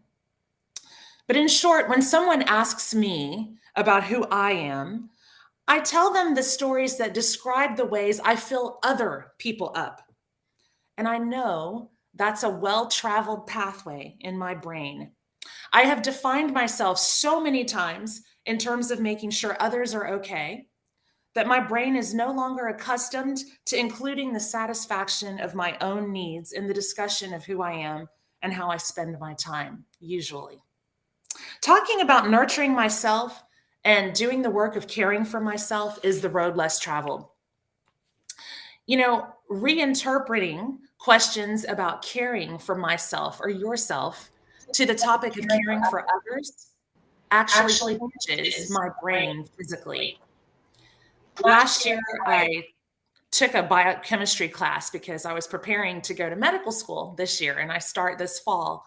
And I can picture and explain this concept to you pretty well, thanks to that class. The myelin sheath wrapped around my nerve cell gets thicker and thicker each time a signal travels through my nerve cells. Myelin also affects how fast signals travel through those nerve cells. So it's actually physically faster and easier for my brain to continue taking on an old thought pattern the more I adopt that thought pattern. So in this example today, this means that the less I include the pursuit to satisfy my own needs in my definition of myself, the harder it will be for me to include them in the future. And that's not exactly good news. So I'm glad I was asked to speak to you about self-care today because it's physically helping both route of paying some attention to the real question about who we are outside of helping others. I wonder if you feel the same way. Can you relate to that? Have you ever thought about why it's so much easier to focus the definition of ourselves almost entirely on enabling and equipping others? Why is it so tempting to just pivot and take that familiar, well-traveled neuron path? We all talk about serving our family members, right? It's easy for me to think about how to nurture my kids because I can see their needs so well. I'm attuned to them. How do we nurture others based on what we see? And if you don't have kids, that's okay. Just think about any person in your life that you teach or mentor or care for as I walk through these next examples. So one way we nurture our family or friends is we feed. With my kids, I can see that they're hungry, and I have reminders throughout the day that tag certain events as times I should feed my kids. When it's sunrise, my dogs bark, we hear them, and we think about starting the kids' breakfast at my house. When we pick the kids up from school, that's another cue. We bring a bottle of water and a snack in the car.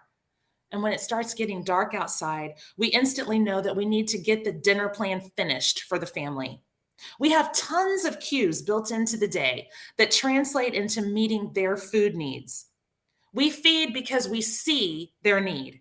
What else do we do because we see needs in others? We encourage. I can tell when my kids seem down or unsure of themselves, partly because I ask them about their highs and lows so that I can respond and lift them up if they need emotional rescue. I check in with them often, expressly because I want to listen for any needs that they have for encouragement. I look for early signs that they may be feeling low, and I look carefully at what environments seem to trigger low points so that I can help them adjust and strengthen themselves, or sometimes even move out of environments that might not be healthy. In short, I help them rebuild in their places that have gotten wounded because I'm looking to notice those wounds. And I encourage them overall because I see their need. I delight, right, in others. I delight in my children because I know they're mine. And the same way I enjoy watching a flower grow when I've planted it from the seed, I am present and enjoy watching my children when they come and show me their accomplishments. Again, I delight because I see my children's growth as a need from them for me to delight. I celebrate them. I stop and I feel satisfaction in their accomplishments because I've been hoping for them and anticipating the outcome of all their efforts. This is thanks to a release of a neurotransmitter called dopamine in my brain, and I feel a new level of happiness again once their goals are reached, and that's thanks to another neurotransmitter, serotonin. So I celebrate because I see the need to celebrate them. I could say similar things about hugging them and listening to them and validating them. I want to respond to their needs for connection and to feel validated, and I prioritize their need to have a voice and to feel important. Walking through that exercise makes me realize that one of the biggest reasons that I don't often talk about trying to meet my own needs or get help from others is I don't make it a priority to see my needs. That's why it's so easy to make the pivot to others. And sometimes I have to wonder if I'm even conscious of what my own needs are on a daily basis.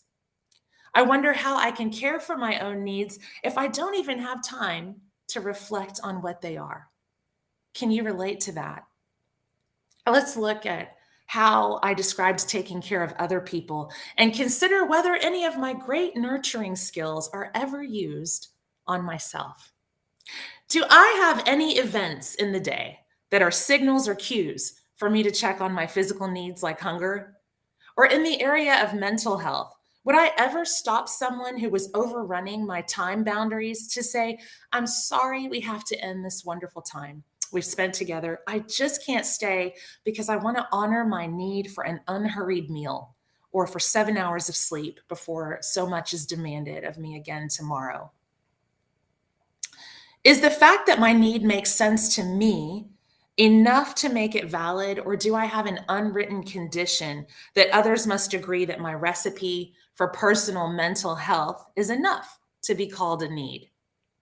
Do I pause to ask myself, what are my daily highs and lows so that I can see them? Do I do that minimum assessment of the day's many events so that I'm aware that I need encouragement, or so that I'm conscious of the micro accomplishments that I'm making day after day? Do I need and do I do a body scan to locate stress or tense places in my body, or an emotion scan to find out whether the suffering I sometimes feel is coming from an open wound that hasn't had any attention or care? Is it important to me to notice and celebrate the outcomes of my efforts, that I stop to savor the fruit of my hopes and dreams when I see them? Do I listen to my own thoughts with single-minded attention and validate what I'm hearing so that I know that at least to myself, my voice is important? And what about you? How can you meet your own needs if you don't spend any undivided time looking at what they are? So today, I really want to explore two things with you: how you can see your needs and how you can start to meet your needs once you've identified them in a healthy practice of self-care. To figure out what my own needs are, I think in terms of who I want to be and what my life would look like if I wanted to be spiritually healthy, mentally healthy, and physically healthy. Stephen Covey is the author of the book, The 7 Habits of Highly Effective People. And he would say it simply this way: begin with the end in mind. I contemplate the type of mindset I want to have in the end, the depth of spiritual intimacy I want to have with the Lord, and the state of my body's health that I need to have to keep living in freedom. And then I define my needs as the gaps that are blocking me from achieving health goals in any of those areas. So the big question I ask myself is, what's the next step I would need to take to get to the next milestone? When I've defined a long-term need as my destination, then my short-term need can be defined as my next step. Do you feel like you need a concrete example to help you identify short-term needs on the way to your long-term needs? Well, if you're a note taker, write this down: blockers. As I said, I have spent more than 25 years in information systems management consulting, so I will draw an example from the world of systems project management. In that world, we often have daily project team meetings in which every team member is asked to give his or her status. And when the project leader asks for a team member status, the leader is really asking about her progress toward a goal. And after we hear about the updates that the team member has made toward his or her goal, we always end by asking this question: are there any blockers? What we mean by that is Is there anything standing in the way of your making even more progress between now and the time that we meet again? When I'm thinking about what to do to attend to my own needs, I ask myself, are there any blockers? Is there anything standing in the way of getting my needs met? That is such a critical, essential question. Do you know why finding blockers is so important? Because my self-care and your self-care is going to need to be designed to address and eliminate the blockers that are keeping us from satisfying our needs. I'll give you a personal example from my own thought life the other day to show you how to move from identifying your short-term needs to making an appropriate self-care plan. I personally know that I need to remember things long-term so that I can learn from things in my life. And I thought the other day, what do I possibly know about why I'm not remembering everything? What could I possibly need? I thought, maybe I need to care for myself physically by increasing my fish oil intake. I wonder if I'm low on omega-3 fatty acids, which support memory. Then I thought, well, maybe I'm low in iron and oxygen just isn't getting carried to my brain fast enough because the other parts of my body are making too many demands on me and my little hemoglobin complexes can't keep up with carrying oxygen around everywhere. So I tried caring for myself by increasing the dose of fish oil I take, and I cared for myself by having my hemoglobin levels checked. But I still found myself struggling with memory from a certain period of my life. I thought to myself, if I were coming to my own therapy practice, the therapy practice I used to run for 5 years, what would therapist Anita tell her client to consider if her client's memory seems to be blocked out for a period? And I told myself that I would have to consider that my client was going through serious grief. That would have to be a possibility. I would have to even consider a loss so great that my client's mind did not want to look at it at all because it was too painful or frightening. And I would have to consider that memory loss might be a refusal to remember something that felt too dangerous to gaze at. And that is when my own tears started to come. And my body immediately started caring for itself by shedding some of the stress, like cortisol hormone comes out in tears. Through those tears, I was shedding some of the stress of my grief. And after looking into many physical reasons, like I explained, that I might be experiencing a memory issue and eliminating them all, I realized it was my loss of a baby that I was once carrying that might very well be playing a role in my struggle to remember things that I couldn't seem to remember. And even through my tears, I felt empowered at that moment. I knew that my complicated grief was a blocker to the person I wanted to become in the long term, a person with a good memory who could recollect all details that were important to me. And just knowing that grief was my blocker made me feel like I had the power to design a self-care plan that would address my grief about my tragic miscarriage. And I want to be clear here. I don't mean to say grief is ever over. No therapist would say that. I mean complicated grief. And complicated grief is the type that has been ongoing for several years. It's been 22 years since I had that miscarriage, and the effects are still interrupting my daily life in the form of blocking out details that I could not seem to recall. So what I was trying to do was get to a stage of grief that I could manage by taking it out and putting it away and not letting it run me. So in realizing all of this through looking at my needs and designing an appropriate self-care plan, I had recovered some locus of control. I had newfound agency even before my self-care started. The self-care plan I made for myself was very specific. It involved processing my grief about my baby in a very clear way. And it also involved a plan to celebrate the recovery of any memories that were lost as secondary casualties when my baby girl passed away. I have already started taking steps to walk out that self-care plan I designed. And even though I'm still in the beginning stages of attending to that complicated grief, I've already noticed some small improvements in my memory coming back from that period of the past. I want you to notice something about the process of attending to my needs that I just described to you. Pausing to look at my needs and making a design for my self-care was not the same as zoning out. Self-care isn't an attempt to feel nothing and do nothing as a way to escape stress or to avoid thoughts that are uncomfortable. Here is my own definition. Self-care is meant to be a time of actively establishing wellness, whether that is preventive wellness or reactive wellness designed to heal damage that has been done to the body, mind, or spirit. Lately, I have noticed that plenty of people are calling self-care soul care. And I think that that is a way to underscore that caring for our own health should be done holistically. Simply put, we do have 3 categories of needs: mind, body, and spirit.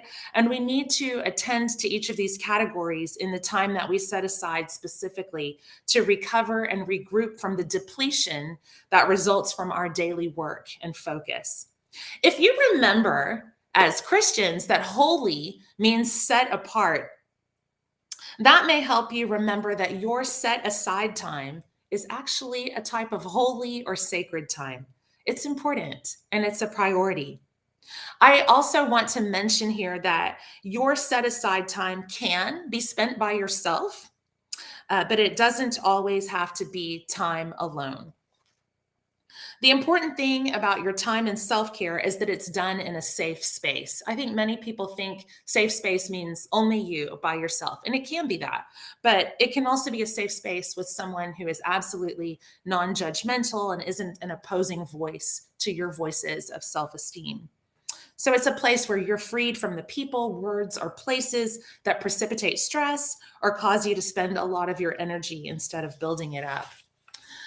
I was thinking about ways. I saw somewhere in the chat that someone had said, what are some ways, right, that you could begin your self-care with a check in the area of mind, body, and spirit. So why and how do you do a mind check-in to determine what your mind needs? Managing our thoughts puts controls on emotion and behavior outcomes. This is CBT, or cognitive behavior therapy, in a nutshell. And this is so that we can feel and behave the way we would prefer in the long term.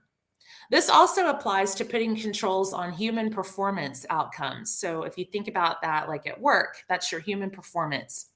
So to break this down, think about a behavior that seems to explode out of you one day, or a behavior you had that surprised you because it came so quickly. Did you shout out something terrible at your dog when she didn't move out of your way fast enough? Did you whisper something under your breath inaudibly, like, I can't stand that coworker, ugh, and then wonder where exactly that came from? Or did you find yourself unable to write the answers for an exam you studied hard for when exam time came? Those behaviors are all great candidates for you to ask yourself what thoughts led to them. What you think leads to how you feel, and how you feel leads to how you behave. So if you want to know where to start examining what's going on in your mind and identifying needs of your mind, try working backwards from that surprise behavior. If you were feeling nervous and paralyzed in an exam, did it start with a self-defeating belief that you would never be able to learn math? Or a belief that if you were successful on that exam, you might be qualified to do a really difficult job that sounds prestigious, but also frightens the daylights out of you? I just want to share a little bit more about the mind check-in. If you find that you're depleted mentally and having trouble with thinking through processes generally, look at how you can eliminate the high stress part of your internal and external environments before you face reasoning tasks or do any decision making. You have likely looked at your internal environment before without realizing it. I imagine that many of you will have heard of the acronym HALT, H-A-L-T, if you want to write that down. This helps us remember that it is more difficult to make good decisions or behave or recall the things that lead you to good judgments when you're hungry, angry, lonely, or tired. That's HALT. This is neuroscientifically sound too. For example, when your brain feels extremely taxed by a heavy focus on thoughts, It uses a lot of glucose, right? And in that sense, replenishing your glucose by eating actually helps your mind function. Ultimately, though, you will want to learn to practice what you know so that you can recall it under small doses of your known stressors so that you can learn to perform even when you're under pressure.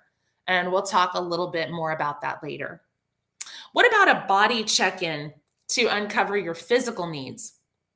Is there anything about my body that negatively affects my long-term outcomes that I want, right, for myself? What can I do to help?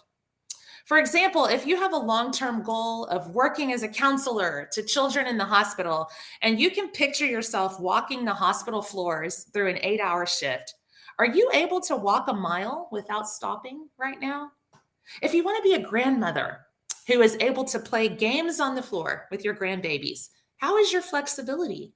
Are you able to bend down easily and grab things? Or is it time to start doing some daily stretching exercises?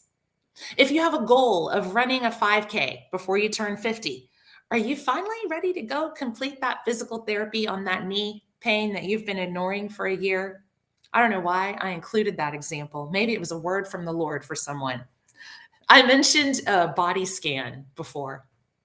Focusing for a few seconds on each of the parts of your body very intentionally, one at a time, can be a great way for you to identify which parts of your physical body are overworked or crying out for rest or special care. I have provided your conference organizer, Dr. Bennett, with a handout for you that will take you through some targeted relaxation of each major area of your body. So be sure to get with her and get that handout if you're interested in doing a body scan script at home or at work.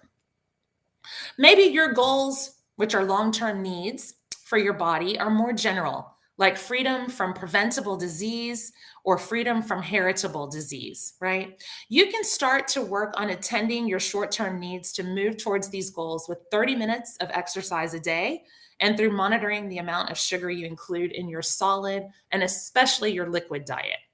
I think most of us drink our calories. That's what I've found for myself and with my doctors. Again, overall, when you're checking in, you're asking yourself 3 main questions. What's the plan? Am I carrying it out? Do I have any blockers? Finally, let's talk here about the spirit check-in. How much are we targeting aligning our spirit with the person God is perfecting us to be? God already sees us in our final state. He knows what we look like when he has finished transforming us degree by degree to look and act like the person he made us to be. Ephesians 3 tells us that he has already seated us in the heavenly places. When we check in with our spirit, we want to look at how we've connected with God in all aspects of our life.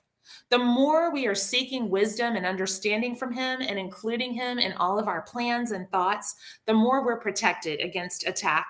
The more we preserve a godly outlook in our lives, and the more we see with clear vision through a right lens. Instead of complaining about how little a job pays and seeing the job as the only way to provide for ourselves, we might try shifting our focus to who we're able to share Christ with in the context of that role. Suddenly, our new mantra becomes, this job has actually been serving as a mission field for me. God wants to care for our needs during self-care time. He wants union with us so that he can care for us from within. He joins with us in our suffering, and that is also good because with us, he can raise us to new life too. We have a picture of that from baptism. Both Philippians 3:8-12 and 2 Timothy 2:12 tell us that when we're joined with him in suffering, we're also joined with him in resurrection to new life. When I think about how to spend time with God the Father for my spirit check-in, I think about telling him what I'm doing and how far I've come. And I know that the Father delights in nurturing us. He's a parent. He even enjoys our baby milestones and watching them. When I think about spending time with Jesus, the bridegroom, I think about sharing my intimate, private thoughts with the Lord, things only the husband of my spirit would be told. Jesus shares the intimate places of our heart in a way only he can. Romans 8:26-27 reminds me that our spirit prays perfectly to him, covering exactly what we need because he knows our needs more intimately than even we know them. He can see the private places within our hearts that are even hard for us to see and know. He knows the deposit he's placed in us that makes us who we're meant to be. He knows who we already are in the future because he has seated us in the heavenly places. So he knows how to get us there. He knows how to break that journey down from earth to heaven. He can do it stepwise to get us from here to where we are there. He can intercede and pray for each of the steps we need to take by name. When I think about spending time with the Holy Spirit, I think about receiving wisdom and receiving from the one who gives me the gifts to resist attacks on the spiritual level. When Satan testifies against me based on my shortcomings and says I'm not worth having a place in heaven with Jesus, the Holy Spirit advocates for me and for you. And he's our intercessor and sets us free from the curses and accusations with truth. The truth of our lasting identity with Christ already seated in those heavenly places. The Holy Spirit reminds us of all the truths of God's word that tell us how our priceless worth is really being measured. So during your self-care time, I advise you to ask the Holy Spirit what spiritual equipment you lack to resist the powers that are against you and to sit and wait for him to guide you at that time. I love asking him to clothe me with spiritual attire every day. I don't know how many of you ask your husband or your son or someone to fasten the necklace you have on in the back because it's tough to do. Well, don't you think that if your earthly husband is skilled at doing that, the Holy Spirit is skilled at putting attire on you? From Ephesians 6, I ask the Holy Spirit during my self-care to put the shoes of peace on me, to put the belt of truth on me, the breastplate of righteousness, the shield of faith, the helmet of salvation, the sword of the Spirit. I ask him to bring the word of God back to my memory and give me revelation about what it means for me. And I do ask him to help me pray at all times in the Spirit because I know my spirit can communicate directly with God without all of the noise in my mind, my thinking, that would insert doubts and limited understanding in my prayer. I think that some of you may be wondering whether I'm going to give you a list of specific activities you can do to address your needs at this point. And your interest might have been piqued when you found out a therapist was giving this talk because therapists are known for homework and creating handouts and giving them out to address people's mental health needs. And some of you may like lists that you can take home. So you might be thinking right now, give me something concrete that I can do to take care of myself. You may have a notion of self-care as practical, bite-sized, do-it-yourself relaxation activities to use at home. And hey, that's fair. I don't want anyone to feel let down by a self-care talk that doesn't give you a list of ways to relax, escape, and take a break from an onslaught of stress. So to that end, I have provided the conference organizer with not one, but 2 lists that you can use when you really need to distract yourself from acute mental distress and temporarily step into a different space where you aren't concentrating on a present struggle. A controlled pause in your day is necessary and good sometimes. There are times when you need to stop and retreat, rest, and regroup before you face a battle again.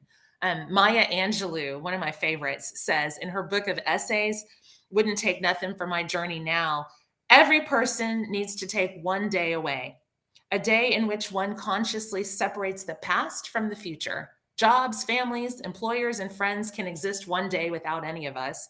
And if our egos permit us to confess, they could exist eternally in our absence. Each person deserves a day away in which no problems are confronted, no solutions searched for. Each of us needs to withdraw from the cares, which will not withdraw from us. But here's my challenge to you.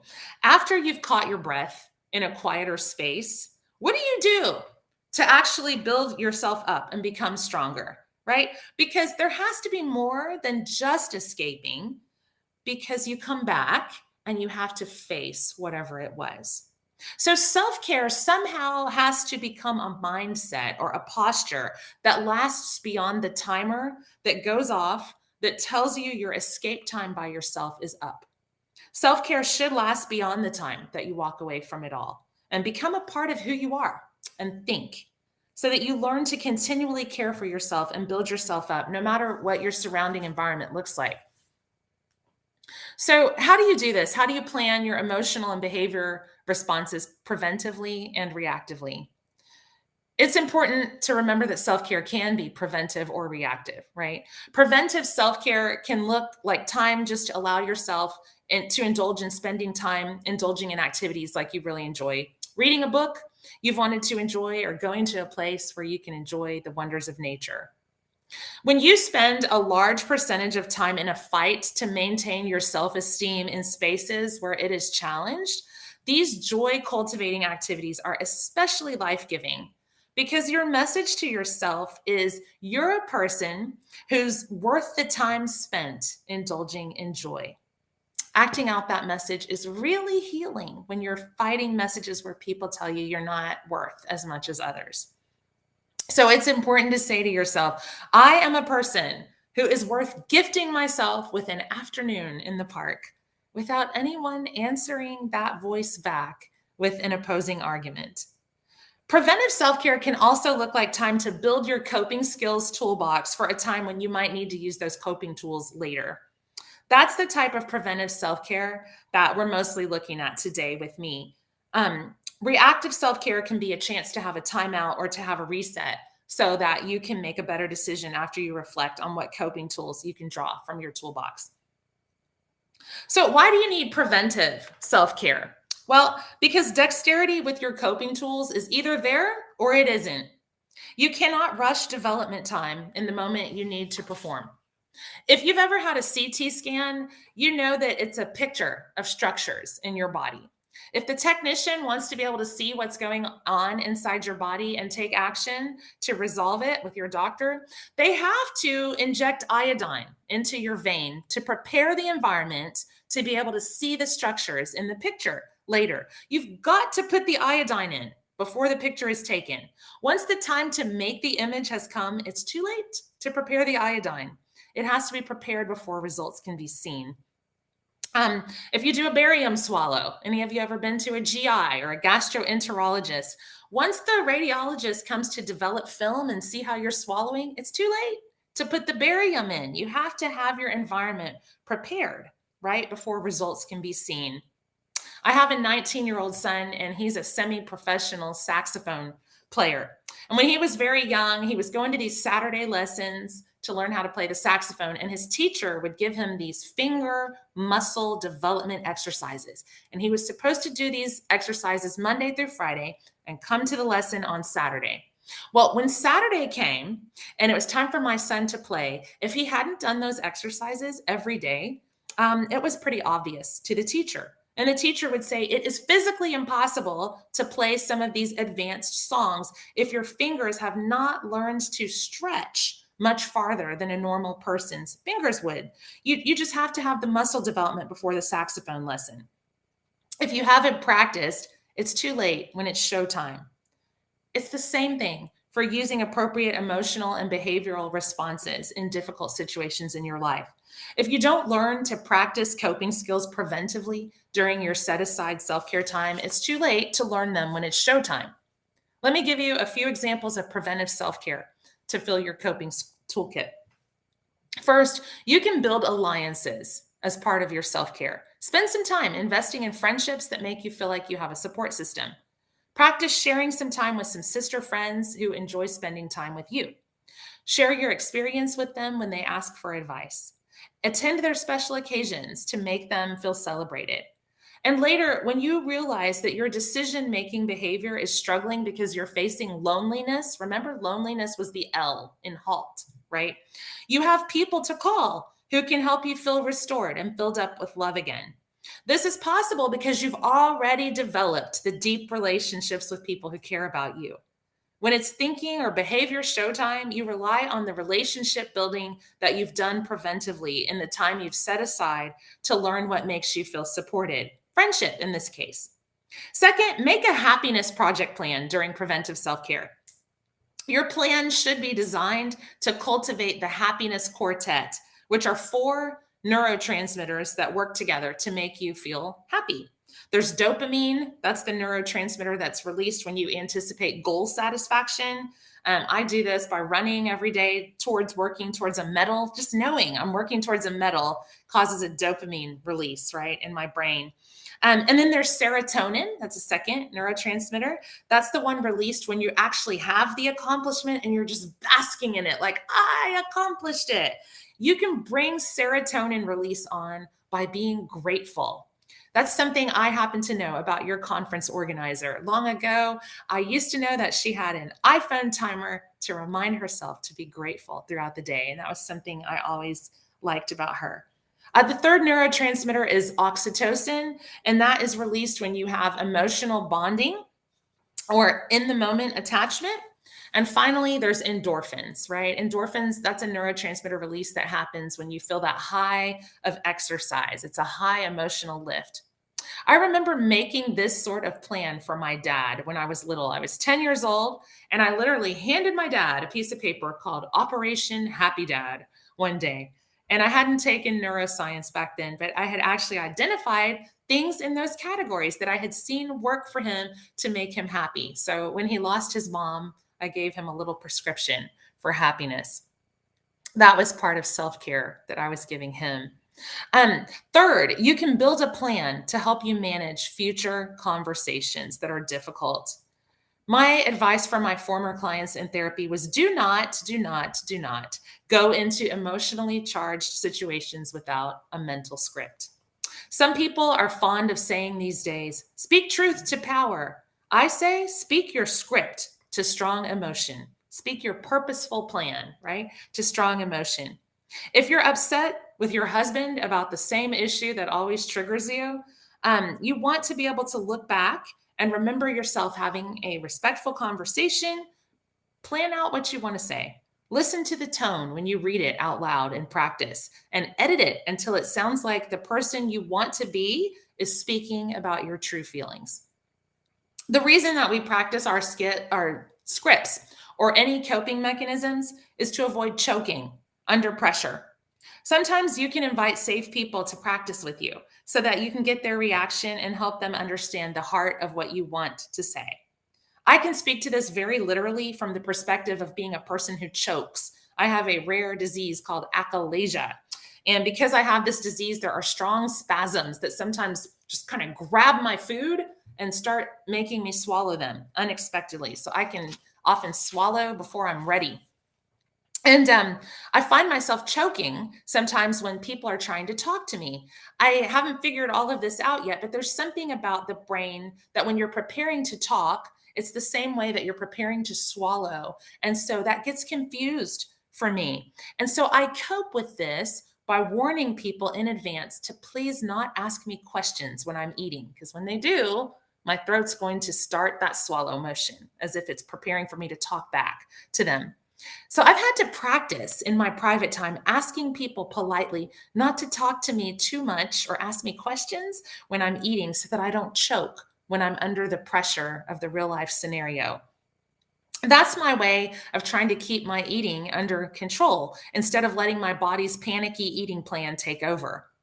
Similarly, you have two parts of the brain. They're always competing with each other to try to see who's going to get to lead your response when you're in distress. You have the lizard part of your brain down here in the back by the brainstem. That's the amygdala. And that part of the brain loves to shoot from the hip. I mean, it just loves to have you blurt things out and go with fear and panic and be driven by that. And you give out your crazy responses, I do, like bullets spraying from a wild cannon, right? And then you have up here the prefrontal cortex in the front, that thinking and judging part of the brain. And that's where your rational, planned out thoughts would like to take the lead. So we call this back part, the brainstem, the amygdala right there, the elephant. It's big, it's clunky, right? It's strong motion. And the prefrontal cortex we call the rider. So you want your brain's normal routine to be that the rider rules the elephant and not the other way around. So if you want that to be the case under pressure, you're going to have to practice that to achieve it. I hinted at that earlier when I said it's physically easier for your brain to take the route it always takes. So the point here for you again is simply this: practice your script for difficult conversations so that you're leading the conversations instead of letting them lead you. When you practice, take notes on what's going right and what's going wrong.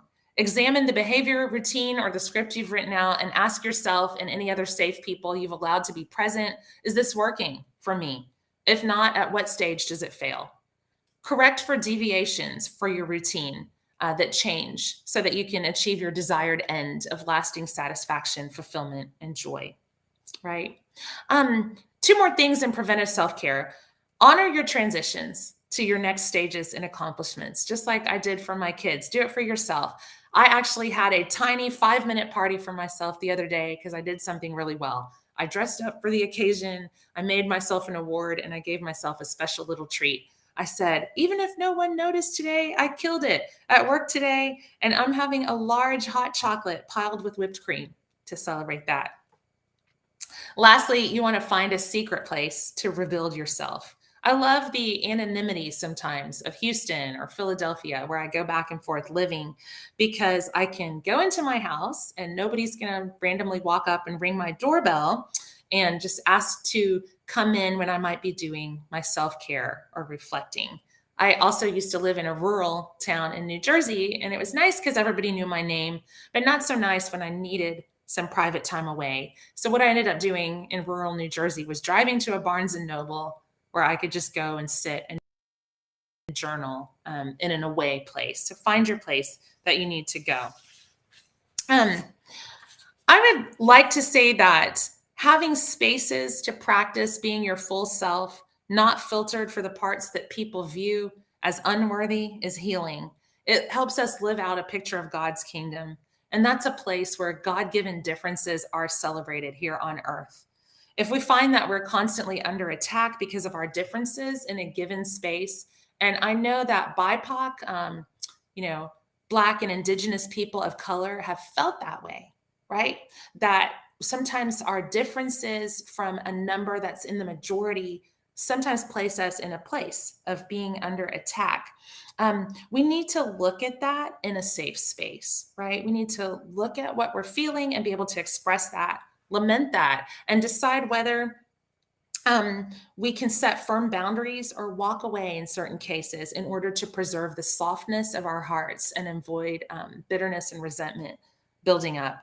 When I was a practicing therapist, I frequently reminded my clients that temporarily removing yourself to a more comfortable place could also mean a place in time, right?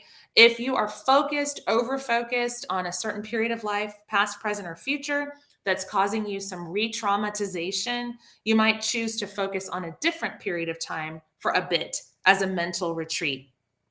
So your present drama is interrupting you, maybe shift your focus for a few days to the future or to a happier past, just to take that mental break there.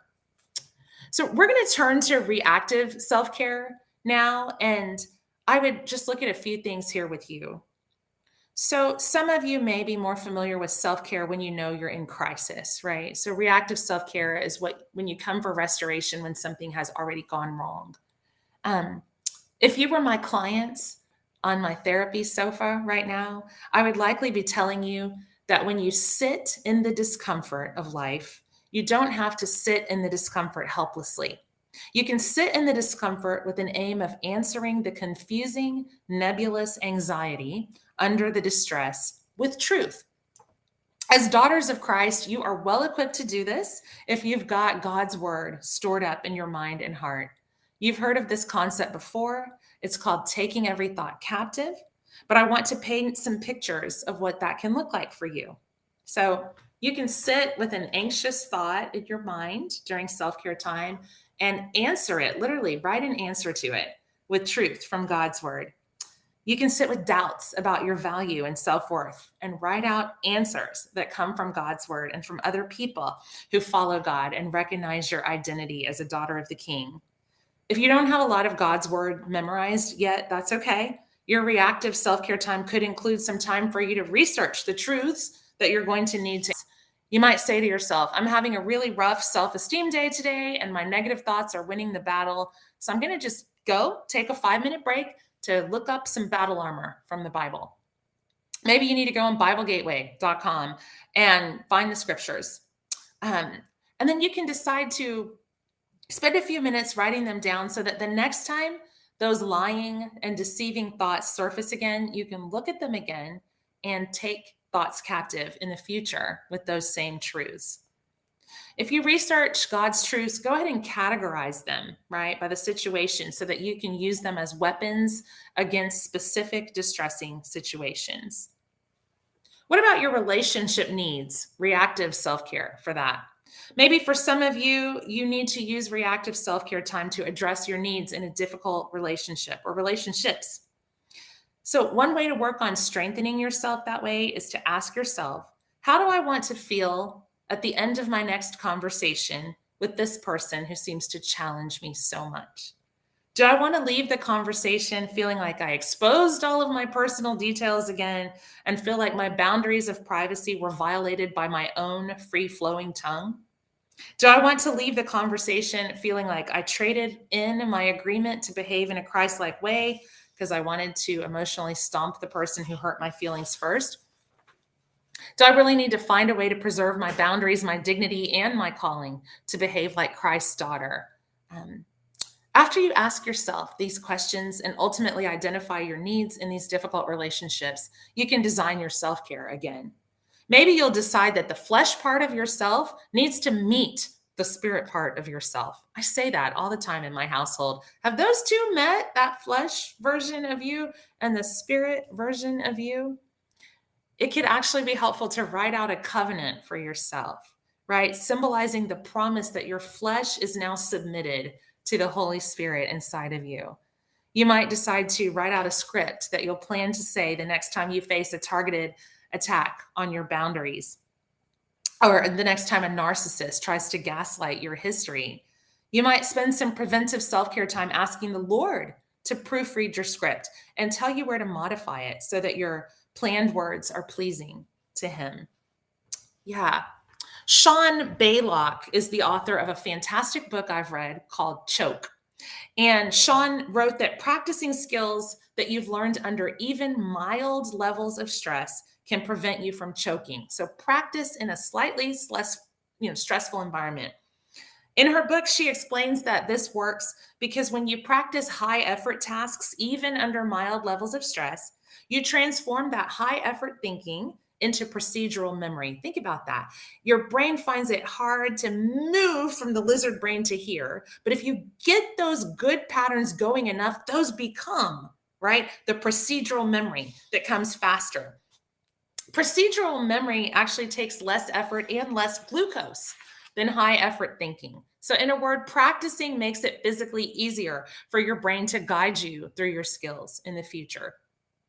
I also read a book by Michelle Obama. I love her, former First Lady. She wrote a book recently called The Light We Carry. And one of the key points I took away from her book was dealing with the stress is sometimes accomplished by making the size of the stressor smaller. Do something small to move the focus from the giant problem to something you can accomplish. It's an easy win. Right? I want to apply one more lesson from the book called Choke to our self-care topic. And that's the importance of pausing before you go trying to carry out your reactive self-care plan under the real stress. In our example, the performance that you might carry out is that scripted conversation, right? With the person who's challenging you strongly. Sean Baylock writes this: does your performance drop under stress? It depends on how much cognitive effort your performance requires. High effort performance will drop under stress as you tire out. Pause and regroup under fire. I would add to her wisdom that this is part of the reason that you've always been advised to check yourself for the T in HALT. Remember, hungry, angry, lonely, tired, before you try taking on a task that requires that reasoning or recall. If you're too tired, you're not likely to do your best work in recalling what you've practiced during preventive self-care when it's time to react in real life. So remember to pause before you carry out your plan. Redesigning your reactive self-care may be necessary. Designing self-care for our needs isn't a done once, done forever kind of activity. We can't say to ourselves, I found that I was having memory issues and it was tied to my grief. So therefore, anytime from now until the end of my life on earth, I'm going to address any and all memory issues through grief work. We don't do one-time self-care assessment to address a need. The need might change a little bit or a lot. And so we always look freshly at what we need to answer that need. I'll use an analogy here. Why don't we stick with this really excellent braiding job forever? Because even after we get our hair braided this time, our hair continues to change and have needs. We sweat when we exercise or walk outside in a hot environment, and it changes the braid style that we've applied to meet our old need. And even if we're not heavy sweaters, our hair grows from the roots, and we need to adjust our hairstyle again to include the changes. We have to undo, wash, and redo our braids or address our hair needs with a different style altogether. It's much the same concept of addressing self-care needs with fresh creativity. In a nutshell, when our needs resurface, we need self-care again. We have to take off the used or depleted coping armor we have and put on fresh adornment. When our needs change, we may even need a different type of self-care. If I experience memory issues in the future, I won't be afraid to get my iron levels checked again. I may find that my hemoglobin was fine before, but now I need an iron pill and a vitamin B shot. So we've talked about two strategies that you can use during preventive self-care and reactive self-care: proactively planning and scripting your behavior towards the end goal that you have in mind, and researching truths that you can use as counterattacks to negative thoughts that need to be taken captive. We talked about the fact that distraction and relaxation escapes can be used to avoid acute distress, but they aren't the same as self-care that has the purpose of rebuilding your health. We discussed the fact that zoning out is not the same as productive reconstructive self-care. I want for you to take note now of something else that is not self-care. Specifically, the goal of self-care is not to use your set-apart time to teach yourself how to control your life and then emerge from your quiet time fully reliant on yourself. Complete dependence only on yourself is actually out of alignment with the Word of God. As Christians, we need to be asking God to strengthen us during the time we remove ourselves from our daily activities to rebuild and to heal. And we're asking Him to show us how to be reliant on Him and on His Word as we speak to ourselves and others so that we can continue walking in strength when we return to our interaction with our regular surroundings and communities. Sisters, I want to caution you against mistaking the habit of learning to exert extreme control over every situation for self-care. The practice of planning out your behavior so you can attain complete control of all situations is extremely ineffective at lightening the load on your mental health. While true self-care in partnership with the Lord, have Him inform your script, is highly effective and restorative. Let me give you some real-life relatable examples of trying to control your life in a futile effort to reduce the strain of stress on your mental health. You cannot control the stress that comes with raising a child who won't obey your authority by becoming more and more controlled yourself and compliant with the environment yourself. Have you ever seen this in real life? A child is running as fast as he can around a restaurant like it's a racetrack, and the parent just sits up straighter and straighter in her chair, trying harder and harder to look poised so that all around can see that her own example behavior could never have caused that child's unruly behavior. This boils down to a triangulation distraction. You're distracting yourself from the relationship issue with your child by focusing on your desire to appear unfazed to others who might judge you as an inadequate parent. You cannot control your fear of insecurity or safety by taking on obsessive compulsive routines or controlling your diet.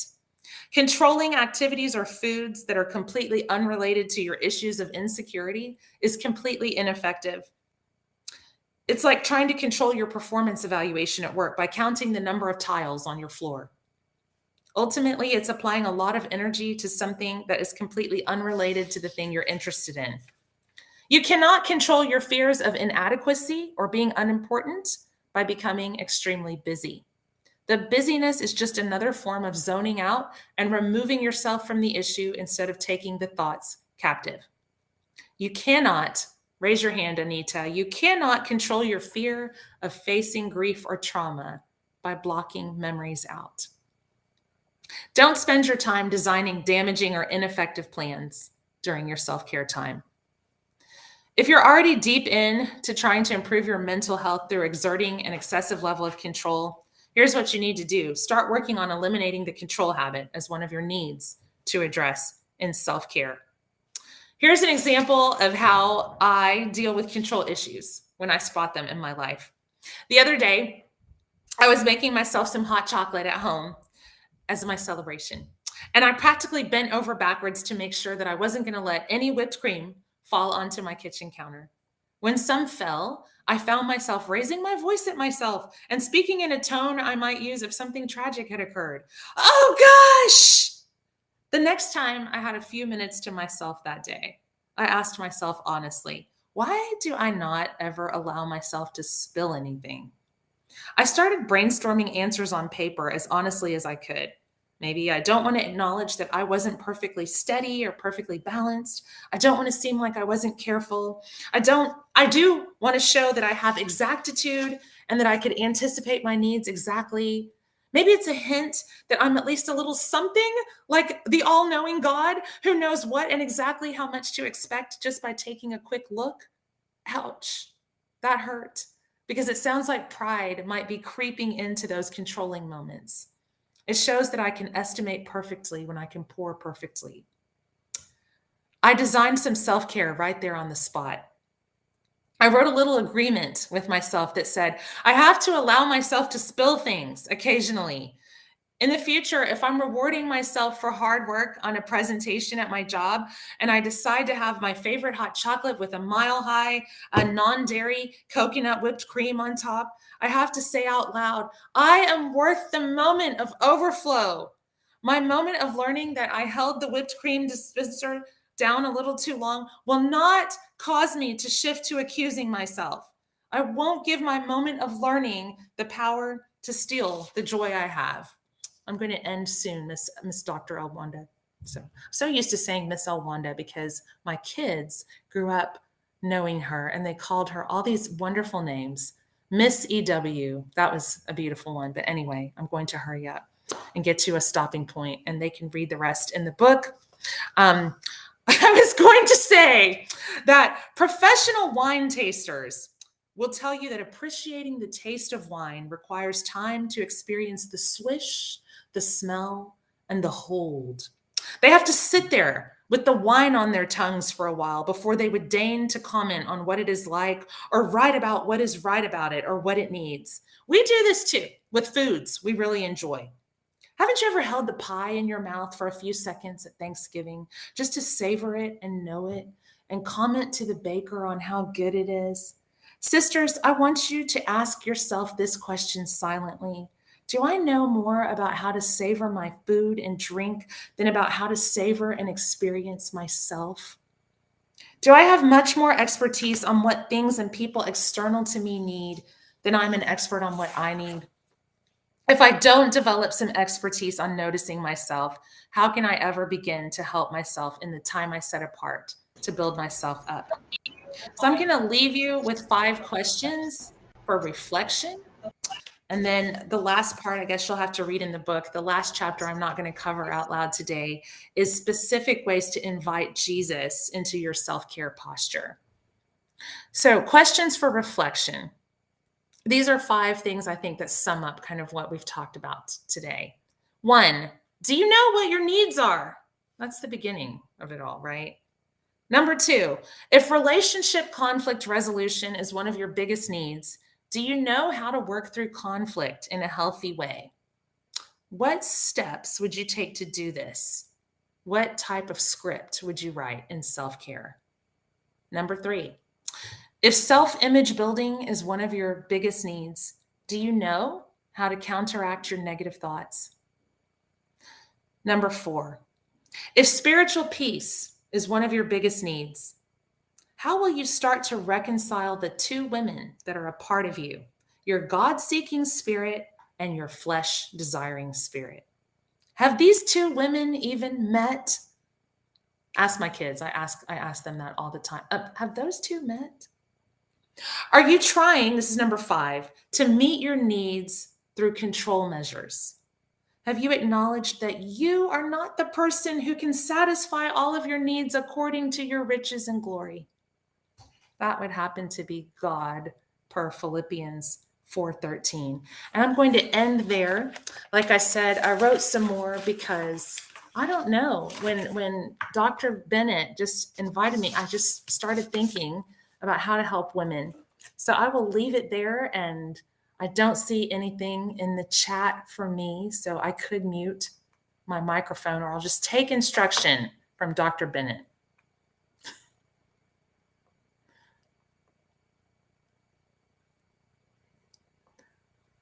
Oh, thank you. Y'all are so sweet.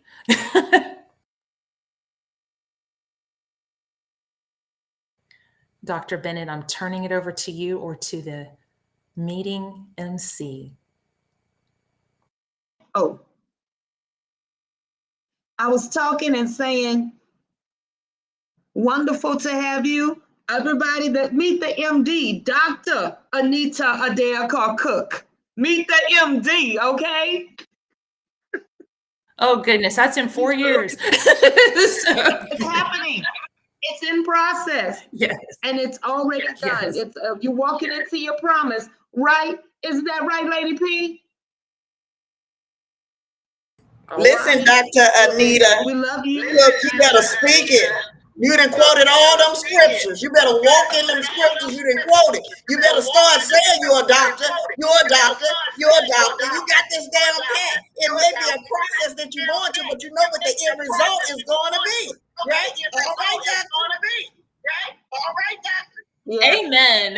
Amen. Yes. And one doctor to another. God bless you richly. Thank you. I love you and your family. And we're going to turn it over to the most esteemed Dr. Alicia Newton, okay, the educator coming before us. She's about to transition and teach us some things.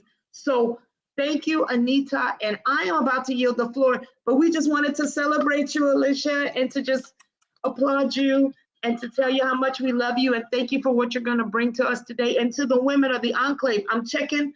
We're on 5 different platforms and we're worldwide. On one of them, there was 70 people.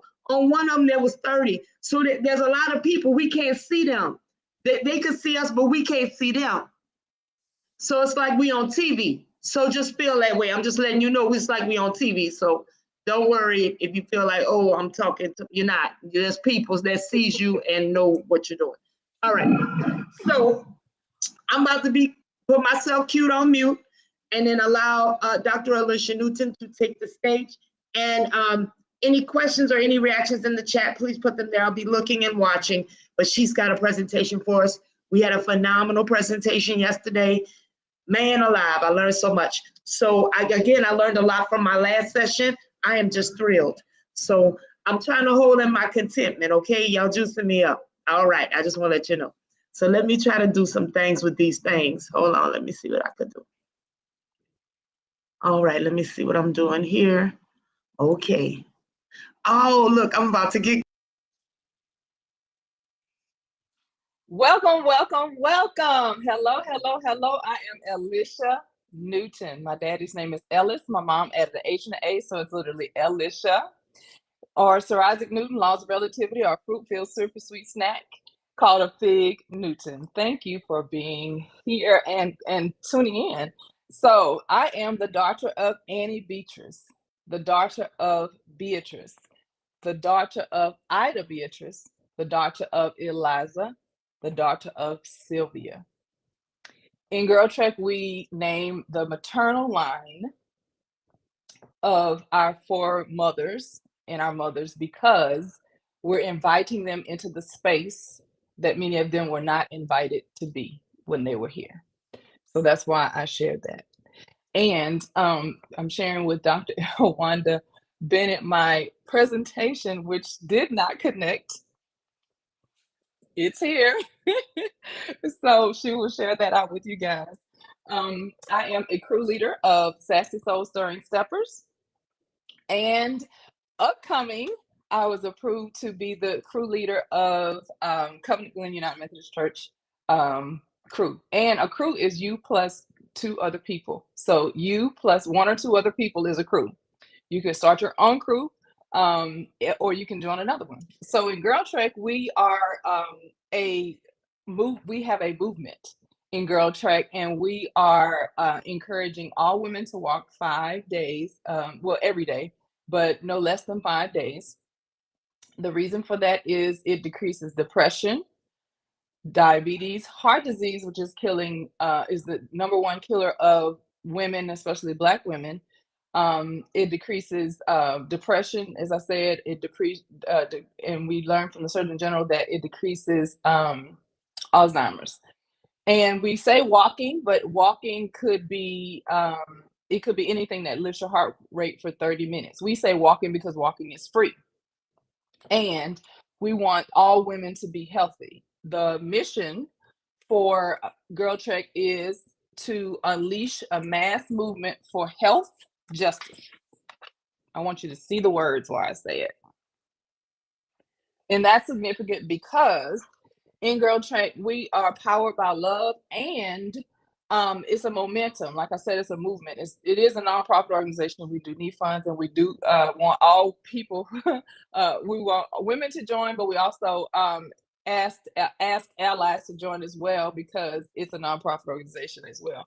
But we are focused on Black women because we are dying at higher rates than any other group of people from highly preventable diseases. So if we would just walk 30 minutes a day, we would decrease all of those areas I just told you. So we walk from our doors out into our communities, and that's why we say you plus 2 others, you plus 1 or 2 others is a crew, because you're walking out of your own front door and you are impacting your health first. So the Tubman Doctrine, which you'll hear a little bit more about, Harriet Tubman saved herself first and then went back for others. So one of the things that we're wanting everyone else to do is to make sure that you're taking care of yourself first and then going back for others. So Girl Trek's 5-point plan is it's a health and justice plan: disrupt disease, mobilize political power, safeguard Black, which is and also I'll go back to it. So, safeguard Black, build new economies, fight for labor rights, and protect our environment.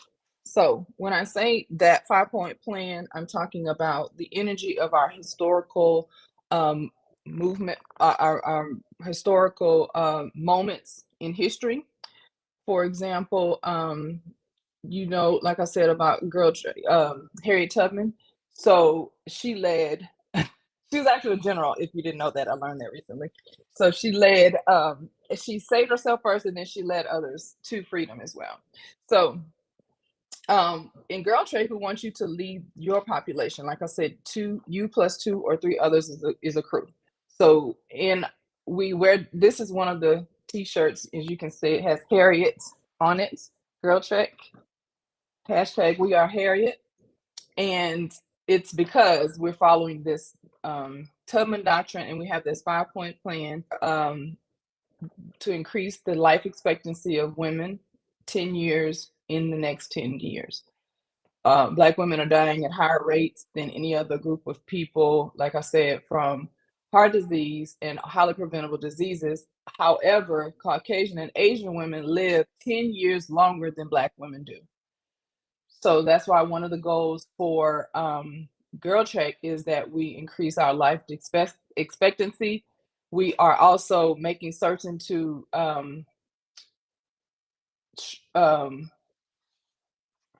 not just do it for ourselves, but go back for our cousins, grandmas, aunties, other women in our community. So when you see this T-shirt, or you see the other Girl Trek superhero blue T-shirt that I was showing you here, that is our superhero cape.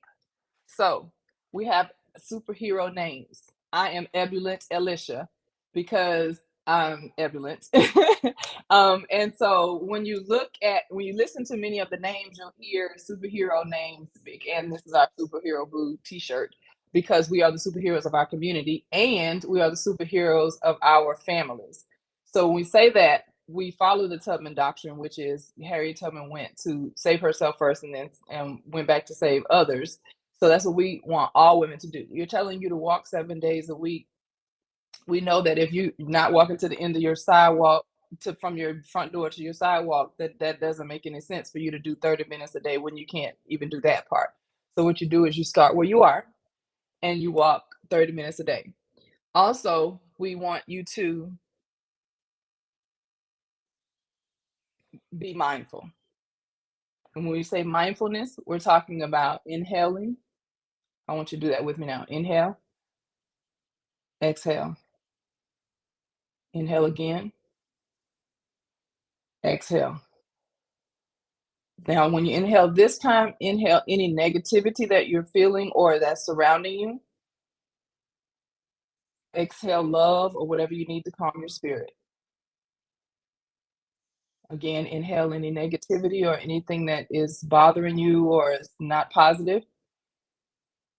And exhale love or whatever you need to calm your spirit. And I say think of a happy place because I have a happy place that is a field of purple flowers. I'm actually running through this field. And I do that because when I went to Lamar's class, preparing to have my son, that was one of the things that I was told to do, find a happy place. So I think of that when I'm thinking of calming myself. And also I think of that when I'm thinking of, that inhale. Now, we have challenges for you. When you walk 5 days within 7, you get one of those superhero blue t-shirts. We call it the Warrior Week. So you walk 5 of the 7 days. Also, we have 300 out of 365 days, which in February, one of our Girl Trek founders, T. Morgan Dixon, challenged us all. She started February 1st and she said, walk for 300 treks. She's challenging us all. We also have a challenge to get in our best shape of our lives now. We have a whole year. Next year, 2024, we're going to walk together Harriet Tubman's Underground Railroad. Now, in 2018, our national staff, Vanessa Morgan, Morgan T. Dixon, and the other ladies did it in 5 days. In 2018, they walked 100 miles in 5 days. They walked Harriet Tubman's Underground Railroad. So they're challenging us to get in our best shape for our lives. Start now. We have a whole year. And so we also have a way for you to earn golden shoelaces. They're literally golden. Oh my gosh. When you get them in the mail, you'll be like, ah, because what you would have done is walk 21 days within 30. And that's important because brain research says it takes 21 days to form a habit. So also the Surgeon General who is on the board of Girl Trek, a former, I think she was 20, I can't remember what year she was the Surgeon General of the United States, but she said that when you get into a habit of 30 days of walking, and again, we're saying walking because it's free, but whatever you do in 30 minutes to lift your heart rate, it gives you a habit of walking, but it also increases your life expectancy, which is one of our goals. So when you go get your golden shoelaces, you'll have walked at 21 days. And starting April 1st is the next one. Girl Trek has a walking meditation called Girl Trek Black History Boot Camp. When you go to girltrek.com, girltrek.org, you go to it and you can also sign up and then you get the links to join. So I already told you about a crew. What's your plan? Earlier, I said my team, Alicia, now it's crew Alicia, because we were teams, now we're crews. So I am crew. I have a crew. My crew is Sassy, Soul, Stir, and Stepper. So when you come walk with us, you'll hear music because first, we sassy in the first place. That's why we're Sassy, Soul, Stir, and Stepper. Secondly, you may hear music while you walk in to stir your soul. You might hear, let the high praise of God forth unto the heavens and bring forth the fullness of God's presence. So lift every voice and let the strongholds be broken. Shout forth, the battle cry, everyone, won't you help me bless the Lord? And so we believe that Girl Trek is we tell you it's a rallying cry. We believe it's a rallying cry. So that's why we say that. Or because you're a shining star, you might hear Shining Star by Earth, Wind, and Fire. While you're walking with us, you never know what you can. However, what you do know is what you say in Girl Trek stays in Girl Trek. But because it's a safe space for you to laugh, cry, whatever you need to do, so that you are healthy, whole self health. So some of my tracks, and we end with joy jumps. You'll see on here I'm jumping, and so actually you have to. And anyway, you'll see it. It's one of the ways I love connecting with environment. So I love being outside, and so one of the things I love to do is walk with sunrises, sunsets, and being on the beach somewhere with my husband. That's one of my favorite things to do. And so I don't know if you're able to see this QR code to join Girl Trek, or you could just go to girltrek.org. Tell them Alicia Newton sent you. You could just go to girltrek.org and click on where it says join. Tell them Alicia sent you. As I said, 30 minutes a day. We want you to save yourself first, then go back for others. Also, in this presentation, I have links for you for the Vanessa Morgan and T. Morgan Dixon.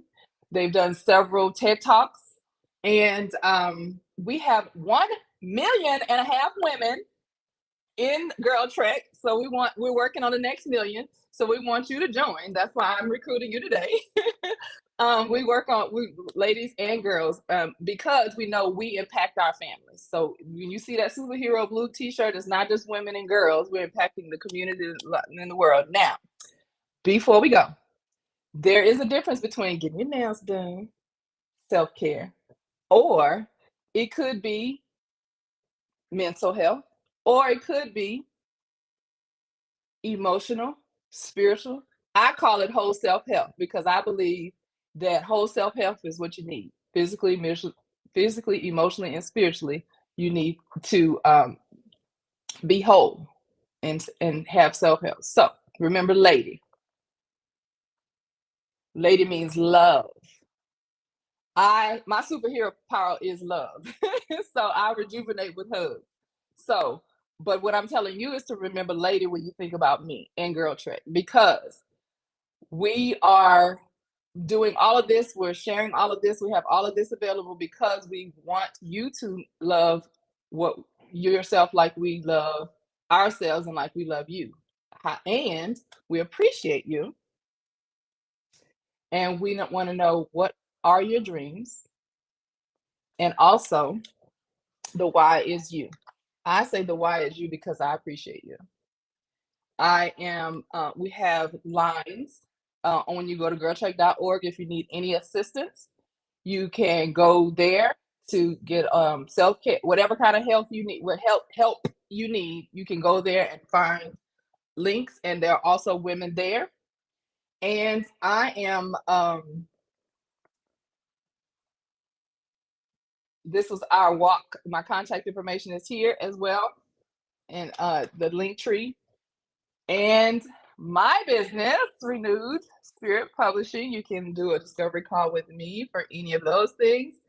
However, the main thing we want you to remember is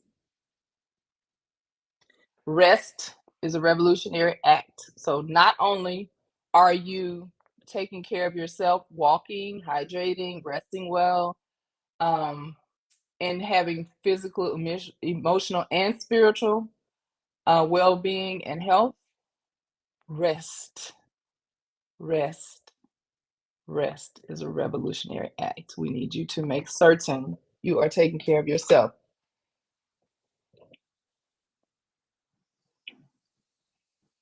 Well, I tell you what. Said all of that very quickly. I like, said all of that very quickly.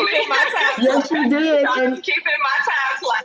You know what, though? I want you to, come again, because people may need to hear that again. But we did capture it, and we videotaped it, so we have a recording of it too.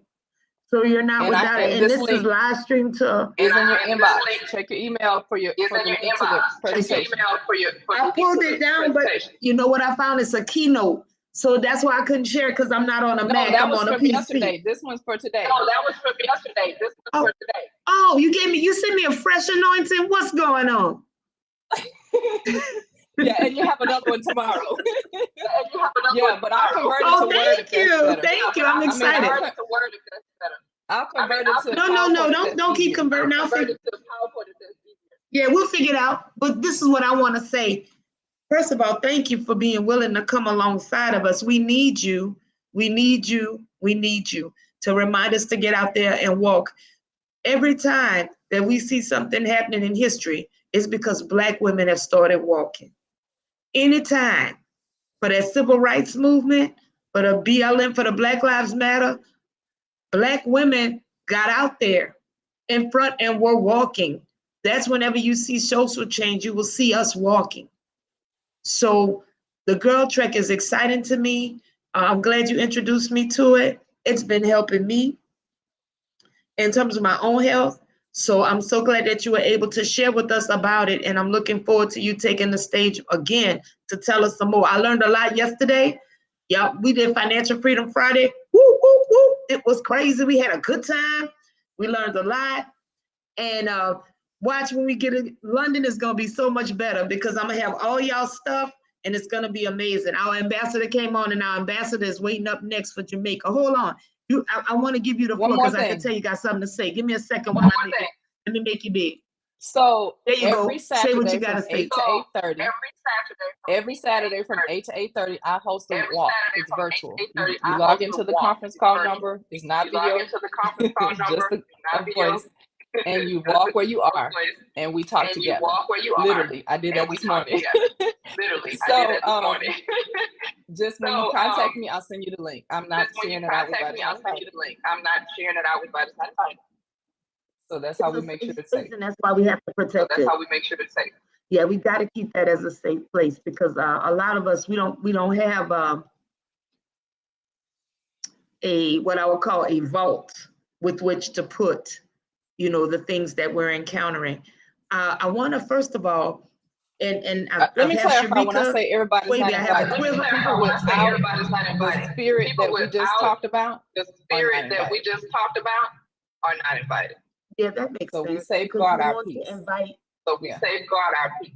We do. Yeah. That's what last year the Enclave was called. Protect our peace. Protect your peace. We have preserving your peace. We have sharing your peace. So what I believe you're doing with us is sharing a bit of your peace with us so that if we need it, we know where to go and find some with someone that wants to help us remain in peace. That's what I believe.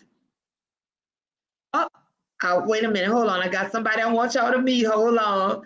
Hold your head. Hold your horses. Hold on. We got somebody. Hold on. Let me see here. Okay. Sharika Swaby. Hello. Hold on. Take yourself off of mute. I got you. Hold on. Let me. Hey, everybody. Good morning. How are you all doing? Awesome sauce. So Dr. Bennett, you just caught me off guard. I didn't even know she was ready for me.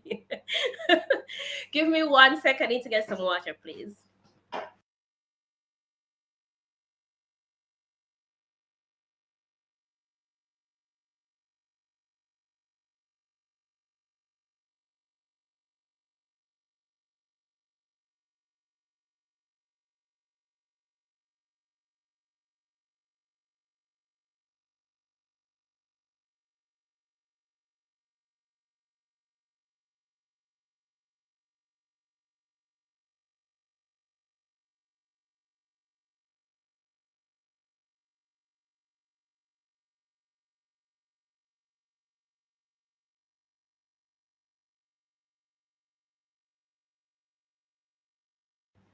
Okay, I am back.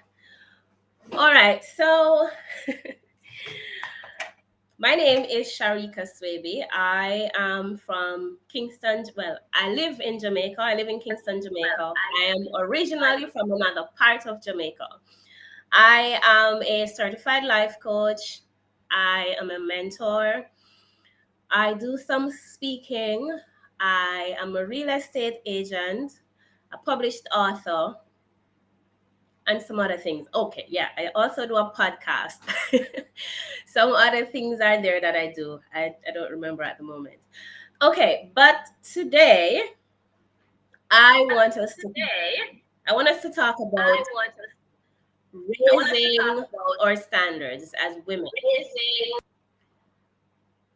Now, throughout the ages, throughout the centuries, throughout time, women have not been treated with the value that we know that we have, right? We have not been treated how we know we deserve to be treated. Our opinions have not been valued. The role that we play has not been appreciated, right? We're living in a time where that is becoming obvious and people are taking their stand. Unfortunately, we are in most circles, well, that I've been in, people are trying to tip the scale, unfortunately, in the wrong direction, I believe, because we don't want to create a situation where we end up with women being on the heavier weighted end of the spectrum as men are now, right? What I'm saying is we don't want to create imbalance. We want to create balance. And my talk today is not about being a feminist or about the rights of women. It's just about us raising our standard, understanding our value, our deep intrinsic value as women, understanding what that is, the role that we play, and how we use that and can continue to use that to empower the lives of the people in our immediate family, our extended family, our community, and by extension, the world and our country and the world, right? So why should we raise our standards? What difference would it make to the rest of the world if women raise our standards? What difference would it make to the rest of the world if we understand what our purpose is and how to live truly in that purpose? Now, I must admit and I must confess, I must be honest. For the better part of my life, I did not understand what that value was, right? I didn't understand what having standards as a woman was until I went on this journey of personal development and self discovery or rediscovery or understanding who I truly am and what that value is. It was only until I got to that I really started to walk tall, walk with confidence. And my strides are now that of a confident woman. When we raise our standards, our self-esteem improves because it's only natural, right? What else can happen if we raise our standards? Our self-esteem will improve. And I'm not talking about our self-esteem now that is based on our education or how much money we have in our bank accounts, but just our value alone, whether we are walking or we're driving or we live upstate or we live downstate, or even if you live in the ghetto, you still have the value that you have. That value that was placed on your life the moment you arrived on this planet. That value that is the value that God gave you. Nothing can strip away that value. But we've been taught to believe otherwise. We've been taught to believe that because of where we come from, our value is diminished, or because of how much money we have, or because of the color of our skin, our value is diminished. And that's what we have been taught. And I'm here today to just point out the fact that nothing at all diminishes our value. We're just valuable. We're golden, and that's just that. Nothing that you do can change that fact. If we want to accomplish higher heights, if we want to do things differently, All we really need to do is work on increasing that value. And when you begin to increase your value, the world outside, sometimes we don't even see it ourselves, but the world outside of ourselves begin to see us as the valuable person that we are. And this can impact our lives in many different ways in terms of opportunities and success. And we start to move away from the situations and the people that no longer serve us. It's automatic. And when you do that, you move yourself into a different class. Now, some people tend to think that when you become a certain person, or you change, or they say money change you, or something changes you, but it's a natural process. As you evolve, you're going to move away from the people and the situations that are not evolving, because you no longer sit well with that situation. You no longer fit in there. And so your opportunities for success become more abundant. The people that you attract become more abundant. They become the people. You become the person that attract the people that you want to be like. And with those people around you and in your circle, you'll find that the opportunities are more, the conversations are more enriching, right? The job offers pay more. That's one thing I have found. The job offers pay more when you increase your value, when you understand your worth, when you raise your standards. Those things begin to happen automatically, right? And then the relationships that you have, because once you begin to understand yourself, there are certain things that you will no longer allow. There are certain people that you will no longer allow in your life. There are certain people that you will no longer allow to have access to you. You might talk to them, but they're not allowed into your personal space, right? And again, when this happens, people tend to think that you have changed and you are now acting like you're better than them. But really and truly, what has happened is you've raised your standards. You now understand your value. There is this famous thing that I've always heard. I've heard it more than one time. A bottle of water, for example, this glass of water, if I go to the store downtown, it might cost $20. If I move uptown a little bit, it might cost $40. As I go further uptown, this glass of water may cost up to $120, right? Because the people downtown value the bottle of water, the glass of water, based on their standards, right? And the people uptown, all the way uptown, value the glass of water based on their standards. And so as you begin to understand yourself, your value, and you begin to raise your standards, then your value to the perceived world become more. So if you understand that there's no way you can sit here with someone just told the Harriet Tubman story about her saving herself, and then going back for others. It's basically the same thing that you're aiming to do, right? You cannot stay where you are and get to where you want to get to. You have to begin to move up the ladder, right? To get to the top of the ladder. You can't stay down here and say, okay, this is who I am. I fit in with these people. This is my circle. So as you begin to raise your standards, you are going to attract a different crowd.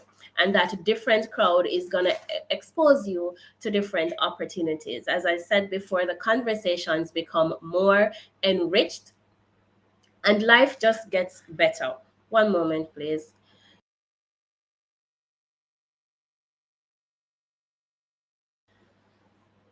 Okay, my apologies. That was my son. Okay, now you also increase your resilience as you raise your standards, because now you start to understand that all of the trials and the tribulations and everything that you thought were some of the worst things that could have ever happened to you, you now begin to understand that those things were really just lessons. They were really there to help you to learn to navigate the waters. They were there to make you stronger. They were there to help you to build that bridge for yourself, right? And you become resilient. You become strong. You become bold. You become confident. You become that person that is needed, that you need to be to climb the ladder of success, or to be at peace, or to be an amazing mother, or to be an excellent author, or somebody who can go out there and not get knocked down by every criticism. Because now you know what you're made of. You know what you've been through, and you're no longer a victim, but a victor. And now you're using your story. Now you're using your past. Now you're using the hurt, the trauma, the betrayal, the distrust. Now you're using all of that as a tool for your development, for your progress. And sooner or later, you're a child of God. So sooner or later, you won't be able to help the desire to use your story, to use your struggle, to use your resilience as a tool to help other women and men and children to find their own strength and to raise their own value. And that dips right into the next the next thing is to it helps you to understand your purpose. When you raise your standards, it helps you to understand your purpose, because now you become clear. It's as if the veil has been removed from your eyes.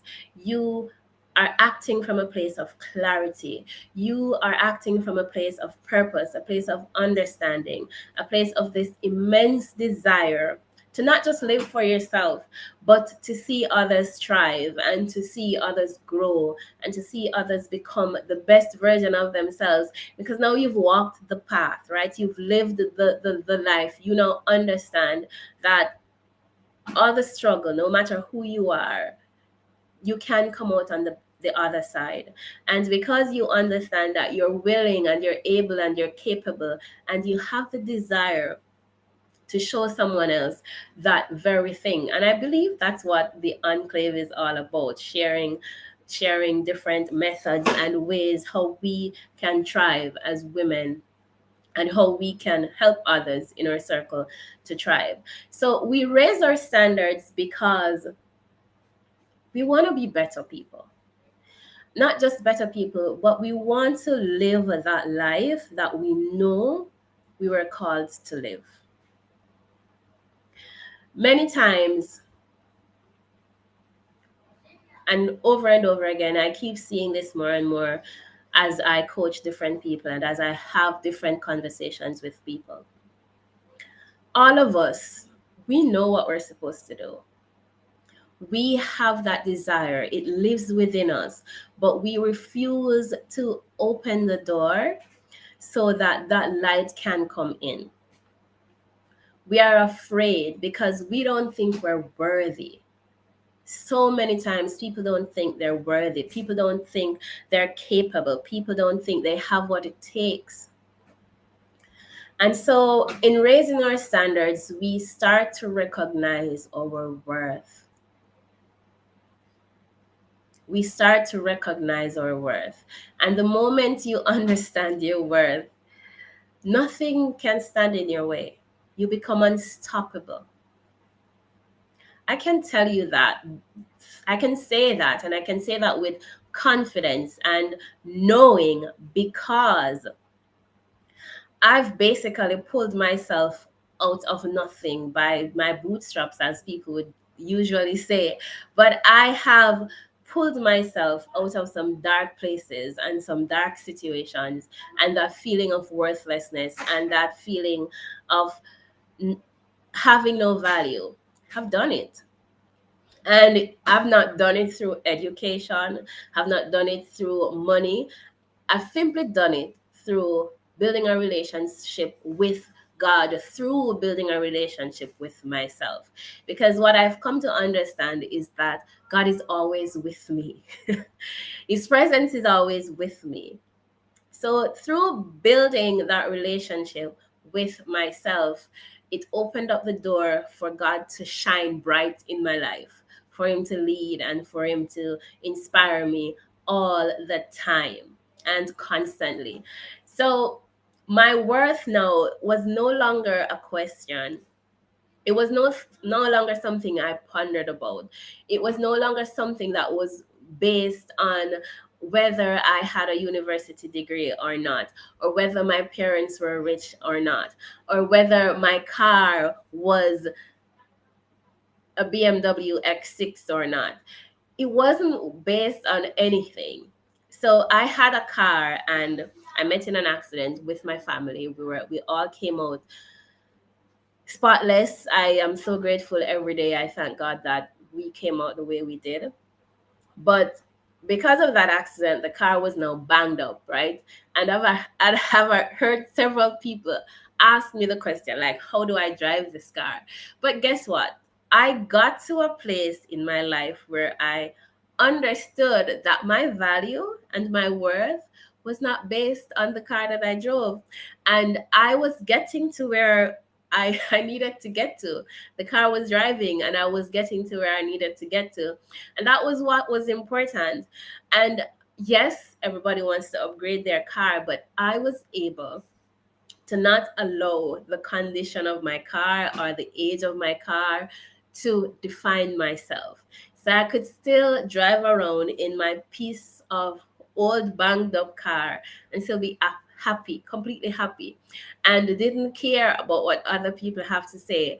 And when you get to that level of peace and joy and comfort and acceptance of yourself and knowing who you are and your value, you become unstoppable, because now you start to show up in places where people don't think you belong. But when you show up in those places and you speak and you speak and you tell your story, you resonate with so many people that they can't help but call you again to be in that same space, because you have so much value to add. And remember now, the important thing here is that I didn't find this value through nothing outside of myself. And that is the reason why I do what I do. That's the reason why I mentor kids, because I know that if we live in a world where people understand their value and their worth, life becomes so much better, because there will no longer be a need for us to be fighting against each other and thinking that, or not knowing that there is a role uniquely defined to each of us that nobody else can fill. That's why there are so many brands of shoes and so many different brands and styles of clothing, because every single one of us have a role to play that's unique to us.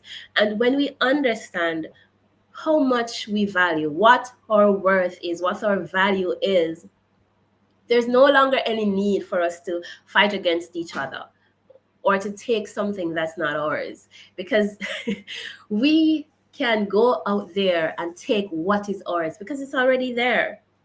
It's already there. We just need to understand our value so that we can tap into what that is. When you raise your standards, you set boundaries. You learn to say no. You learn to say, I need to rest today, so I can't show up here and I can't show up there. Because guess what? We overdo things most of the time, not because it's your purpose and not because it's the work of God, or not because of any reason. If you need to rest. God won't punish you to rest, because the more you take care of yourself, the more you take care of yourself, is the better you'll be able to do the work that you've been called to do. It's that simple. So when you set your boundaries, you can say no to taking up something that you know you will not have the time to do, right? You can say, I am not going to that place with you, not because you're my friend. That doesn't suit me. That's not my type of crowd. I don't want to do that. You can simply say no to things that are not serving you. You don't have to do anything that you don't want to do. You don't have to go anywhere that you don't want to go. You don't have to accept any behavior in your circle that you don't want to accept. Change your circle. Circles are created, or form your own circle. These things, we want to be accepted, and that's normal. We are born in groups and clans or communities or families, and we want to be an acceptable member of that group, whatever it is. But you don't have to be, because that group does not have to define you. So set standards, set boundaries. Boundaries that keep you in alignment with yourself and with God, because that's the only thing that matters. And when I speak like this, people say I'm teaching selfishness. But what I've learned is that when you take care of yourself first, there's a certain degree of love and kindness and compassion that exists within all of us. But because we have been taught that taking care of ourselves is selfish, we've moved away from that. And what we don't understand is when we learn to take care of ourselves first, when we understand who we are, truly understand who we are, and begin to love that person, you can't help it. The love that is now existing within you, it's going to expand. It's going to overflow onto the people that surround you. It's natural. Many people are not able to do this because their love well has dried up, because they have not tended to themselves. It's like you have this beautiful garden outside. You have nice smelling herbs and blooming flowers and all of these things, but you never take the time to once a week maybe groom or water or do what is necessary to keep your garden alive and thriving.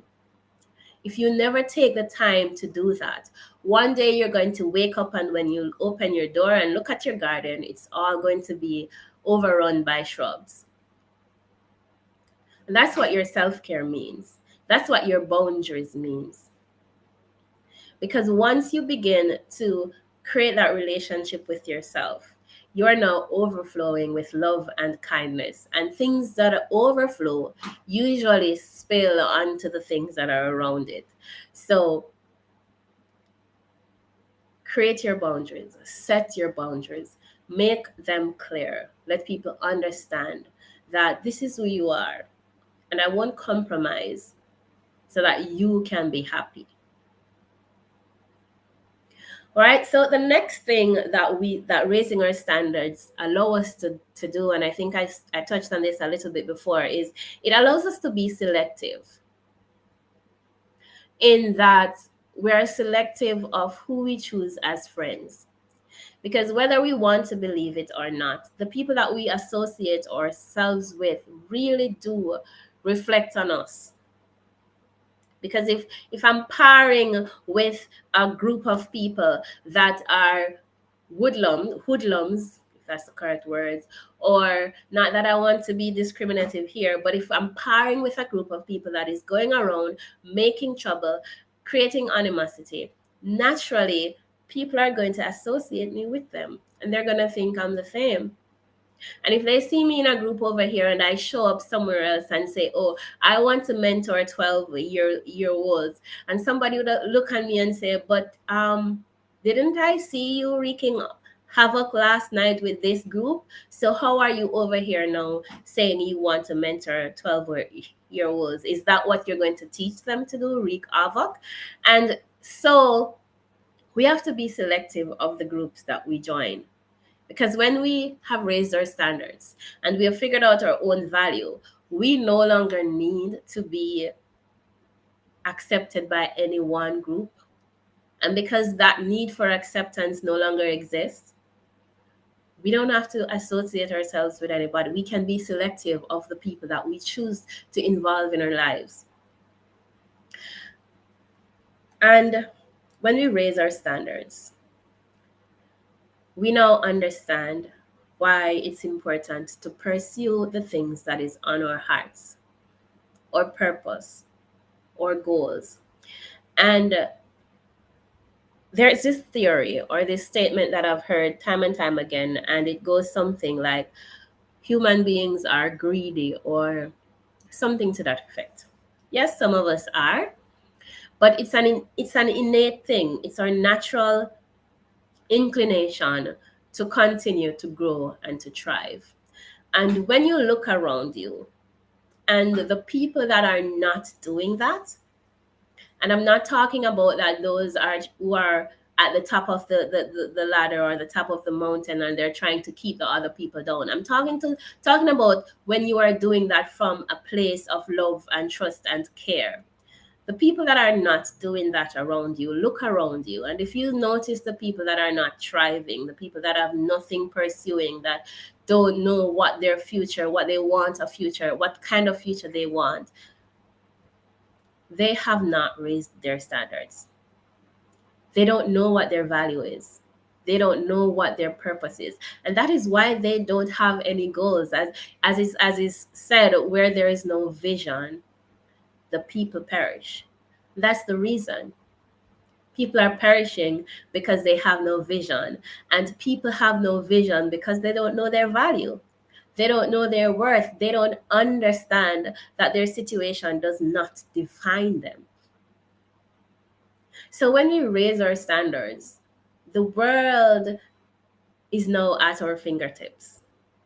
And though some things may be a bit more challenging than others, we understand that everything that we desire, the change that we desire to create, is possible. It may take a little bit longer, and something that I've learned to do is to accept things just the way they are and allow it to work out, because it will work out. Keep the vision alive and it will work out. Self-care was already talked about, so I won't talk about that too much. I know the speaker before me spoke about it, and I spoke about it a little bit earlier, but we begin to care for ourselves more, not just our physical selves. Because when people hear the word self-care, they think, okay, makeup, hair, nails. But that's not just that. Your spiritual self, your emotional self, those two are also very, very, very, very important. Because it's when that spirit is striving that we really, really begin to soar.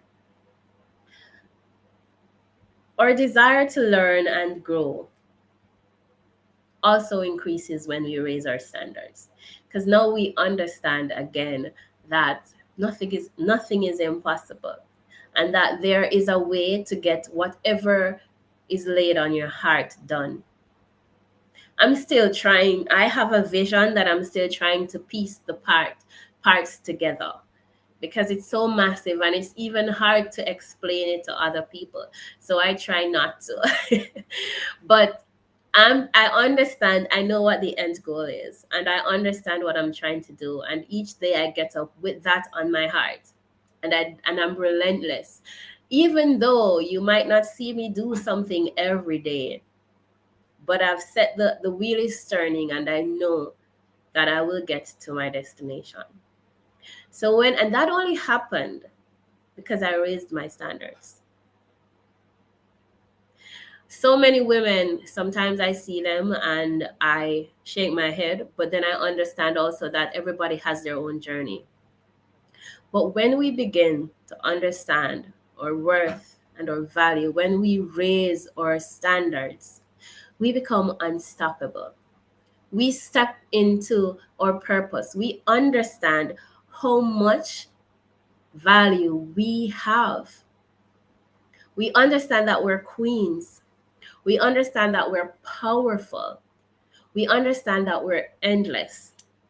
We understand that all the people out there, all the men out there who are pretending like women have no value, we understand that truly, without us, where would they be? Without the mothers, where would the sons be?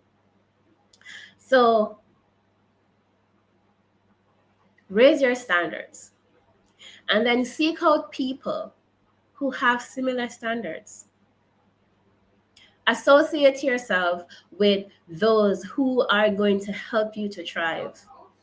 Think differently. Monitor your headspace, because this mind that we have, it goes on endlessly. And it can take you from a high place to a low place in no time. So cancel every thought that no longer serves you. Get up every morning and be grateful. And I'm not talking about just saying, oh, I am grateful.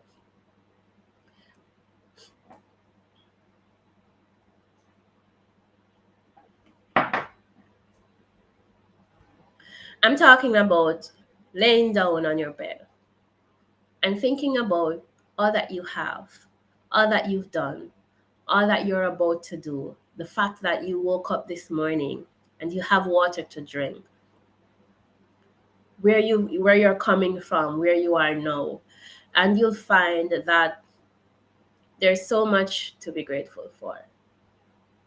And just gratitude alone can raise you up above every single obstacle and every single trial. I'm going to leave one tip with you before I hand the microphone back to Dr. Bennett. Write a gratitude letter to someone who has impacted your life. It would be better if this is someone that you can visit. Write that letter, write it. Think about how much that person has impacted your life and write them a letter. And then, if you can visit this person, visit the person and read it to them. This is scientifically proven to raise your happiness quotient for a couple of months on end. Each time you remember that, it will make you smile. Again, my name is Sharika Swebe. It was lovely being here today, and I hope you got some value from something that I have said. Well, let me tell you, I know I did. I'm over here just excited and happy, enjoying myself. Hold on, let me get my girls. I got to get everybody on with us. Hold on, let's see about things. There we go. There we go. Hello, Sharika. My mic is refracting because y'all mic is still open, but I want to thank you and express my gratitude to you for being willing to be our ambassador in Jamaica. We coming to you, okay? We have London next year. We have Jamaica the year after, okay? So 2 years' time, if God says the same, I'll get to hold you in my own arms, which is exciting. Yes, it is very exciting. I'm really looking forward to it. I am thrilled and I am humbled that you're willing. She didn't tell you everything, but I can tell you something. She have her own podcast. She have her own TV show. She have her own books and stuff. I want you to stay connected. You know, we on the Enclave together in the WhatsApp group.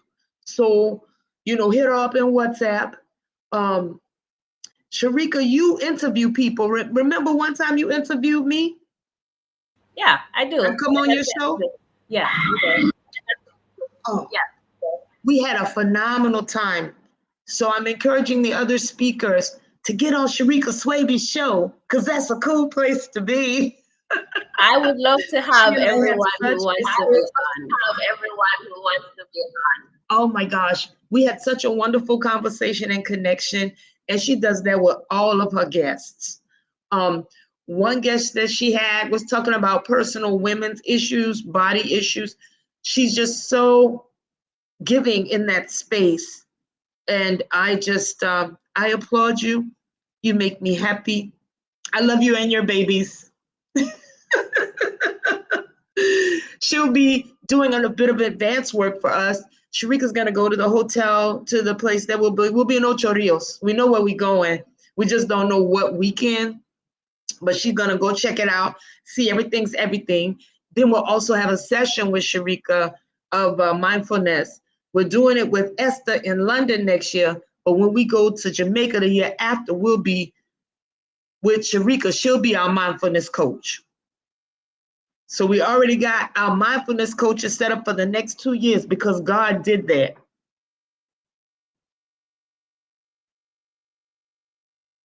I applaud you. I celebrate you. You blessed me today. I was taking notes. I got to get my gratitude letters hot and ready so I can go and give it to the people. I'm so grateful for so many of y'all. I could see myself writing a book this thick of the gratefulness letters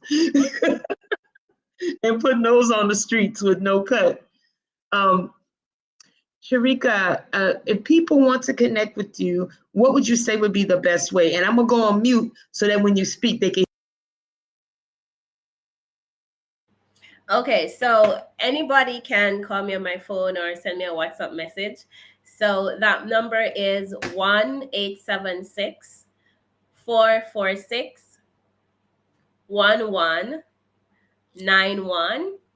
And let me see, can I speak in this chat? I'll add my Instagram. Okay, I'll just put it in the private chat, Dr. Bennett, and you can copy it to the other chat because I'm not sure how to do that. Okay, so my Instagram is at Align with Sharika, so you can message me there. And I would love if you guys could pick up a copy of my book. I'm about to publish my second one. It's on Amazon, and it's called An Introduction to Freedom. It has been known to change a lot of lives, so I hope you find it beneficial if you do pick that up. So that Instagram, I'm also on Facebook and LinkedIn. You just have to search for my name and you should be able to find me on either of those places.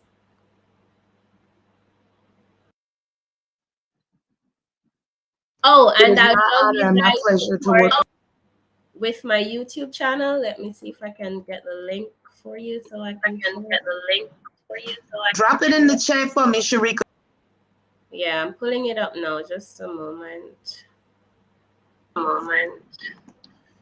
While you're doing that, I want to tell you that there's people watching us on all of 5 platforms. Different screens I go to because other speakers are sharing it out too. So on my channel, it shows 70 viewers.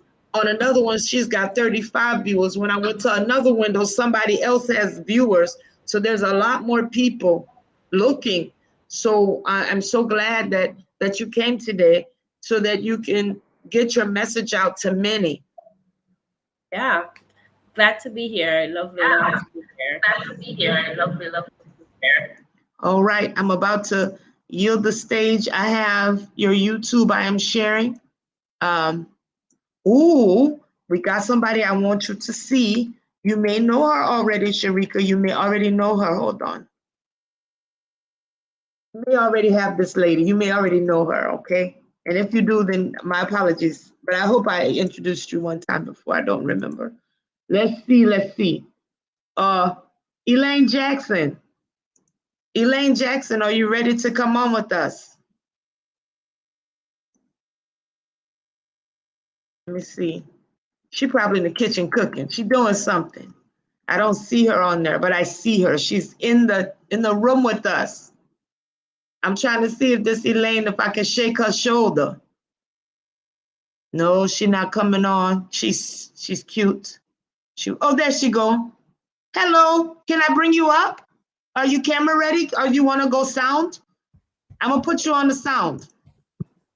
All right. Say something so I can know that you're there. Hi, Sharika. Hi, everybody. Hi, Dr. Great. Hi, Dr. Patricia. There she is. Yeah, Lady I'm getting ready to teach a Colleen. class. Yeah, I'm getting ready to teach a class. You want to just come on and say hello? I can't. Sorry. I can't. Well, I just want to blow your kiss. I saw you. I was like, I didn't know if you was coming up to say hello. I just wanted to make sure I did acknowledge you. Elaine is a project manager, and she's my coach for PMP. That's who I use. And I just wanted to make sure that you met our ladies. And Sharika's discussion was earth moving, along with Dr. Anita Cook and also Alicia Newton. I've been getting juiced up today. Colleen, how about you? Have you been getting juiced up? It's wonderful. Anything good, Patricia? Y'all been getting juiced up? Absolutely. You should see all my comments in the chat. I was looking in the private chat. I was like, she's.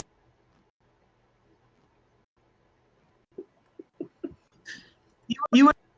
Can't hear you. I said you were typing my feelings.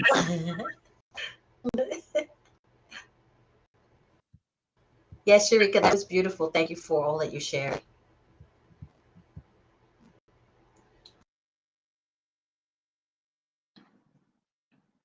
You're very welcome. I'm gonna move us into You're the very next. welcome, Colleen. Oh, yes. I want you guys to remember to meet each other. We're in the WhatsApp group together. All of us should be in the WhatsApp group together. Everybody that's on screen is connected already. So yes, be sure to say hello to each other inside of there as well. I am going to transition. I want to encourage us to get a 15-minute stretch, break. So let's break. I'm gonna put on the breaking thing. And then when we come back, I don't know what we're doing, but we'll be together. I mixed up my notes, Sharika, so thank you for your patience. And also, Lady P and Colleen, thank you for your patience, because I thought I had it together. I had a super duper spreadsheet. It didn't work out the way I thought it would. But I thank you all. It's all as we go to break. Yes, all things are working for the good. Mhm. All right. So let me try this again. Let me see what I'm doing. Doing some things. Hold on a second.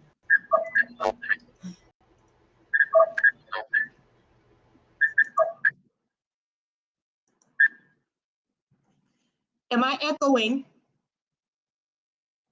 Give me a thumbs up, because I can still see y'all. Y'all can't see, yeah, I can see y'all. So y'all can hear me? Okay. Oh, thank you. Okay, because all right. One thing I wanted to do is share my screen and show y'all just a few places to go and visit. I want everyone to know about these places. I'm sharing my entire screen because I have a lot of places. I want you to go to these places. I'm dropping them in the chat. This is Lady P's site. Please visit it. Girl Trek, which is what Alicia Newton was telling us about. Symbiosa, which is our London. She has this Symbiosa. That's how we could get with her. Her name is Esther. She's our ambassador there. Also, I want to let you know, this is Sharika's book. People can get this. I have several copies. At the last Enclave, I was able to give one away. Oh, I had two. I also wanted to show you, back again on our site with Patricia Anderson. I'm using the Always Be a Lady workbook right now. I'm using this workbook, but she has many books that you can get, and you can buy them right here. Just want to click so that you can see how is that done. And you can go on Amazon and grab her as well. From Pain to Purpose. So please, by all means, support our women here, support our authors, our speakers. I also know, and I'm getting off of this, let me stop sharing for a second. I also know that Colleen Beckton has an initiative that she's working on right now, that she's preparing a website for, and she'll make us aware of that, and also tell us how to get in contact with her. And I hope you guys remember how to get in contact with Lady P. I'm gonna drop it in the chat again so that it can go out. I noticed that it's hitting Facebook, YouTube, and Twitch, but I've also got to put them in LinkedIn and make sure that everybody can get connected that way. So I encourage you guys to take a wonderful little break. We're gonna do a relaxing 15-minute break.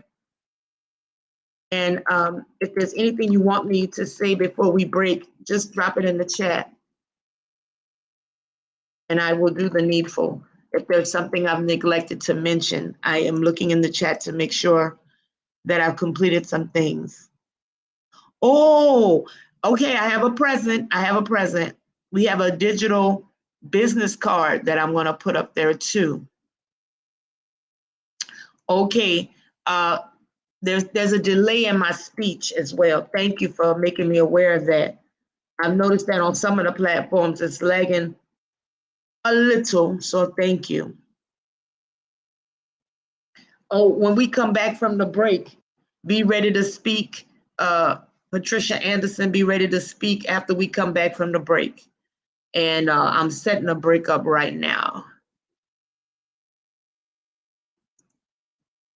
And you're gonna let me know if you can see it and hear it and everything. One moment while I get that initiated.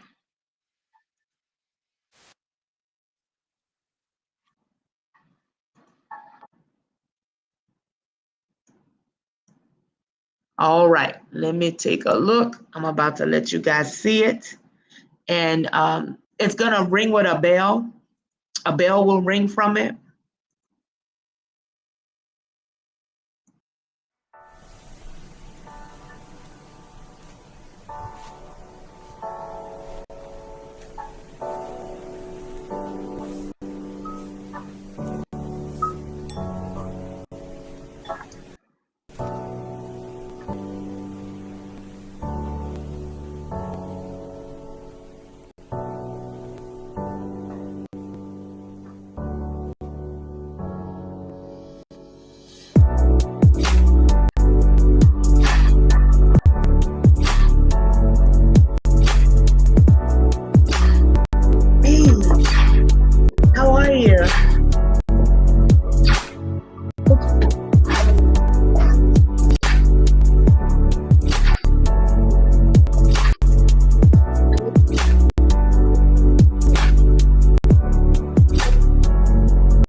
Hello.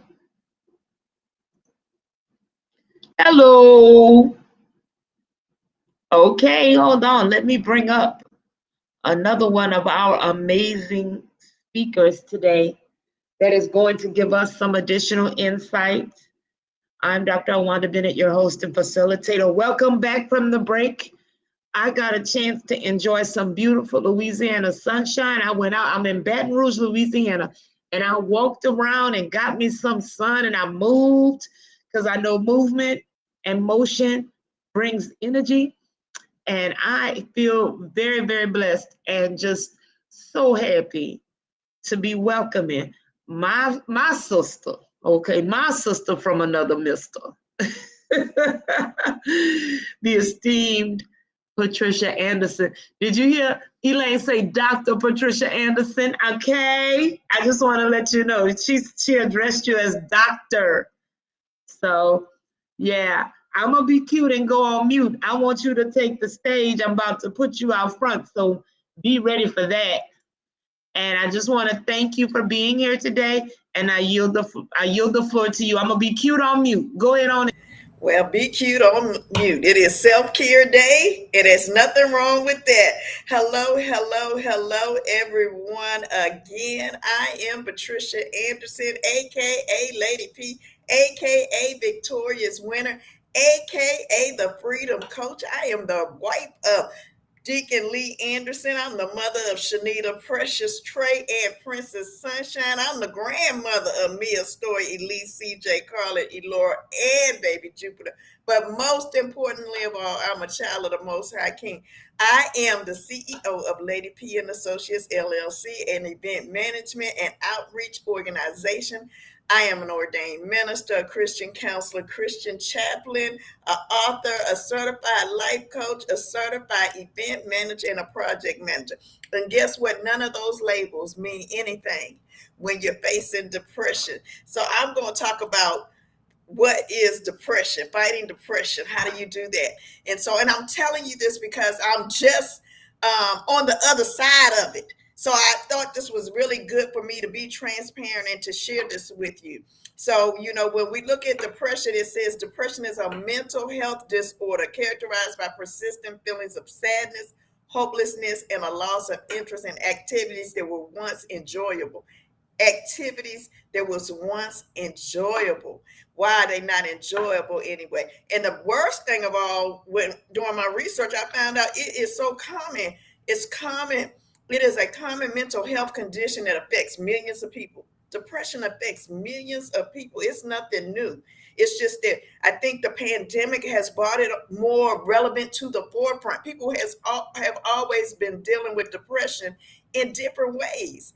And so some of the symptoms are when you feel sadness and you feel hopelessness, you have feelings you don't want to do anything. You just want to sleep. You be fatigued. You have low energy. You feel worthless or you feel guilty. You have difficulty concentrating on making decisions, and you'll be suicidal or want to have self-harm.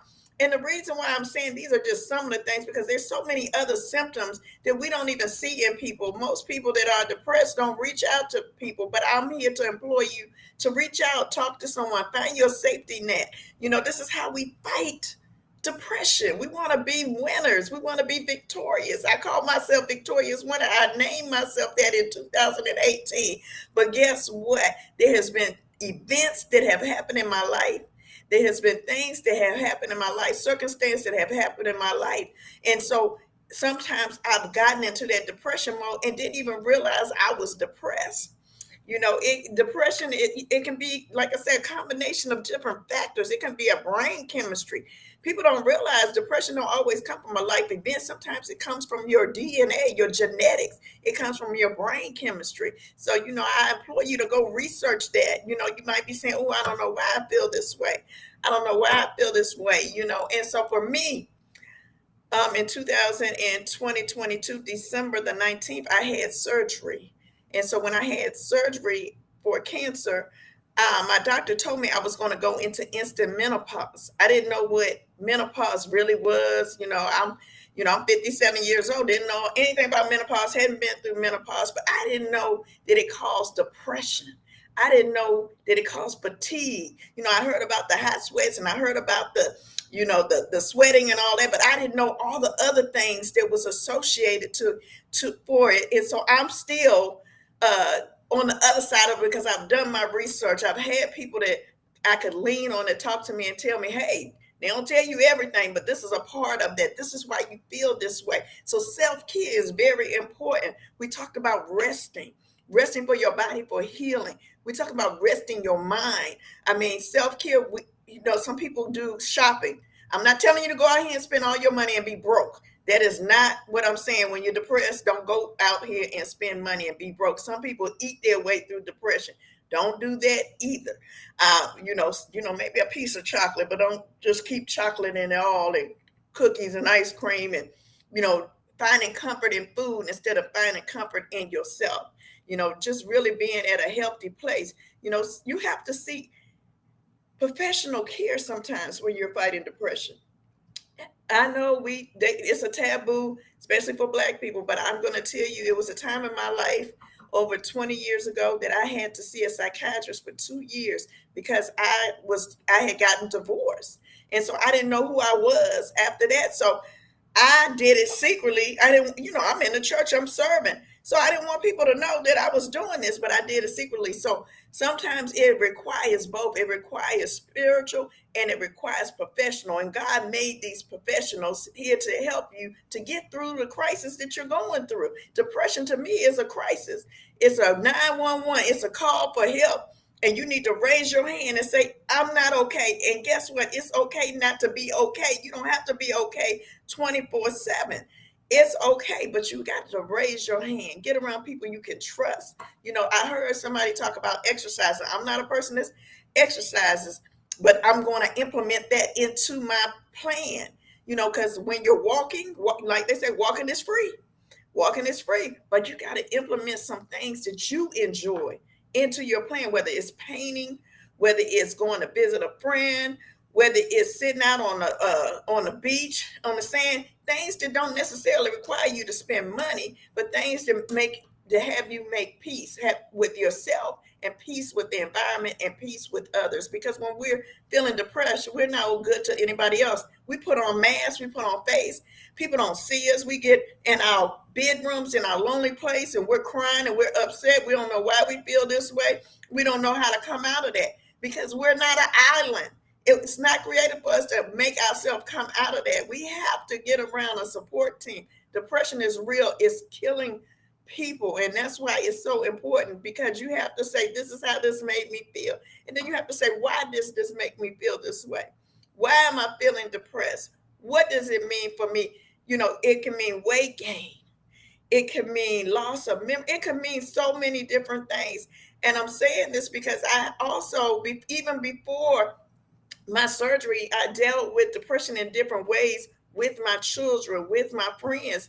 I lost my grandson, baby Jupiter, it hasn't even been 2 years ago. And so I watched my daughter suffer through that and the depression of that. And I couldn't even process it because I had to be there to lift her up and to hold her up to make sure that she was okay. And then I found myself going into a depressed mode because I had not grieved properly. So grieving the loss of a loved one can make you depressed. And so even with that, you can see people's health are failing. You can see people that their mindsets, they're failing at work. They're failing in different areas in their life that they never failed before.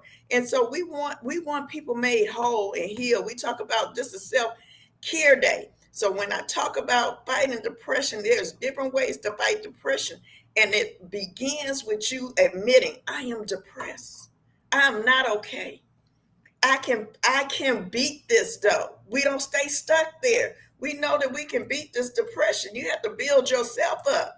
And you have to have others around you that can help you build yourself up, to build you up. Because it's not, people think that you're the only one that's ever been depressed. There's other people that's been depressed. Like I said, they put on masks and they don't even tell people what was doing. And sometimes when you're at work, your job may have resources for you. So if you have someone, your boss or HR representative, someone you can communicate about how you're feeling. They may have a resource if you're comfortable with that resource for you to reach out to from your job that they offer for free.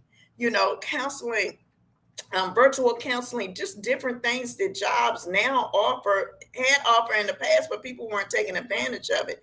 Like I said, consider seeing a life coach, a counselor, a therapist. Consider all these things. Don't even feel defeated. You don't have to be that way. There's resources out there for you, and people don't like to talk about it. They don't like to tell you, listen, I use them, I'm using them, and I will continue to use them, because mental health and fighting depression is a daily battle. It's an hourly battle. It's a minute battle. It's a second battle.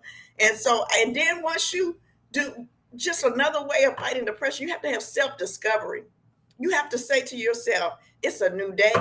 It's a new season. It's new opportunities. It's new blessings. It's new doors. It's new tables. It's new beginnings. And it's a new you. Don't you know you are new every single day?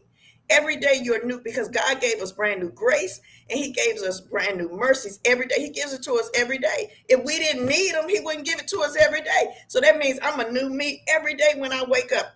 That stuff that happened yesterday is in the past. I can't change it. So what, I cried, so what, I laid in my bed. It's time for me to pick up my bed and get up. And so I just say, it's a new day. It's a new season. It's new opportunities. Today is a good day to have a great day. And you just have to repeat those things to yourself daily. You have to speak positive. You have to say affirmations. You have to say, I am capable. I am valuable. I am worthy. I can do it. It's no such thing as you can't do it. Don't put yourself in a bubble. Don't put restraints on yourself. Know that you can do whatever you put your mind to, whatever you have passion to do. But sometimes that requires you putting your hand up and reaching out, because you don't know how to do it, to someone else to help you. This is what I desire to do. This is what I want to do. And so you have to remember that you never forget, you were predestined for a time such as this. This is why you're on the earth. This is why you woke up this morning, because God still has a purpose and a plan for your life for today. That's why you're awake, you're breathing. Some people didn't get back up, but you did. So keep getting up. You were created to produce. Dr. Colleen spoke that earlier today, and we were created to produce. We are producers, women. Surround yourself with people that encourage you, not to put you down. Everybody might not mean you no harm, but they might be like, oh, you can't do that. Don't let nobody tell you what you can do and what you can't do. This is how you fight depression. We're going to fight this depression. We're not going to lay in it. We're not going to let it overtake us. We're not going to let it defeat us. We're going to keep fighting. We're going to fight the good fight of faith. Have patience with yourself. Learn to forgive yourself and learn to forgive others, because fighting depression is a growth. You're growing every day in it, because you're going to repeat the same thing. I heard someone say, if you repeat something for 30 days or more, your mind, it becomes a habit. And so you have to keep repeating these things daily so that you can fight depression. And then once you get finished, it's time to help someone else to fight that battle. It just, it's like school. You didn't go from kindergarten to graduation. It takes time. It's a growth period.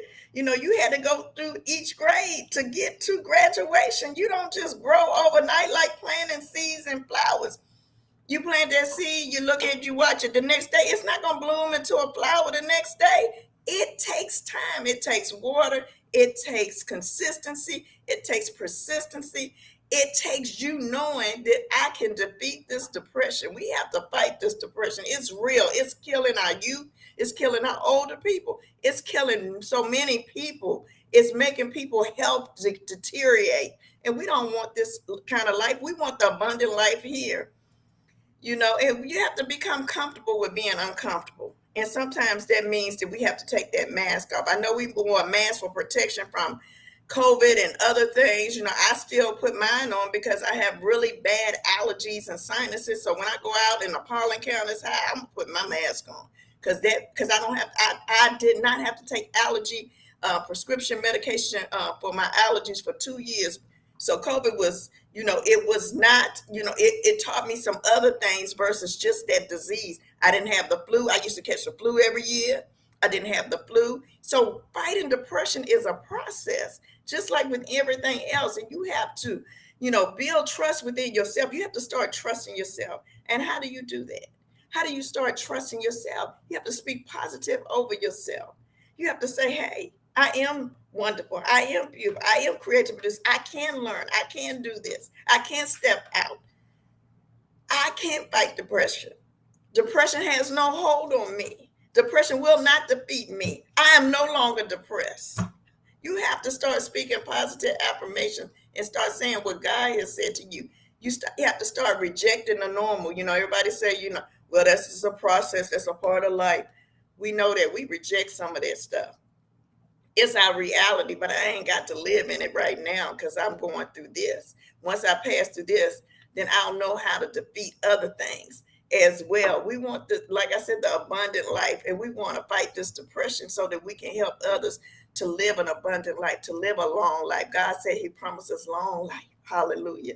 So I just give yourself the permission to begin again. Each day is a new beginning. So give yourself permission to begin again. You have to do it.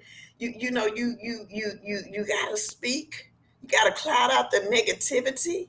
You got to do self-discovery processes.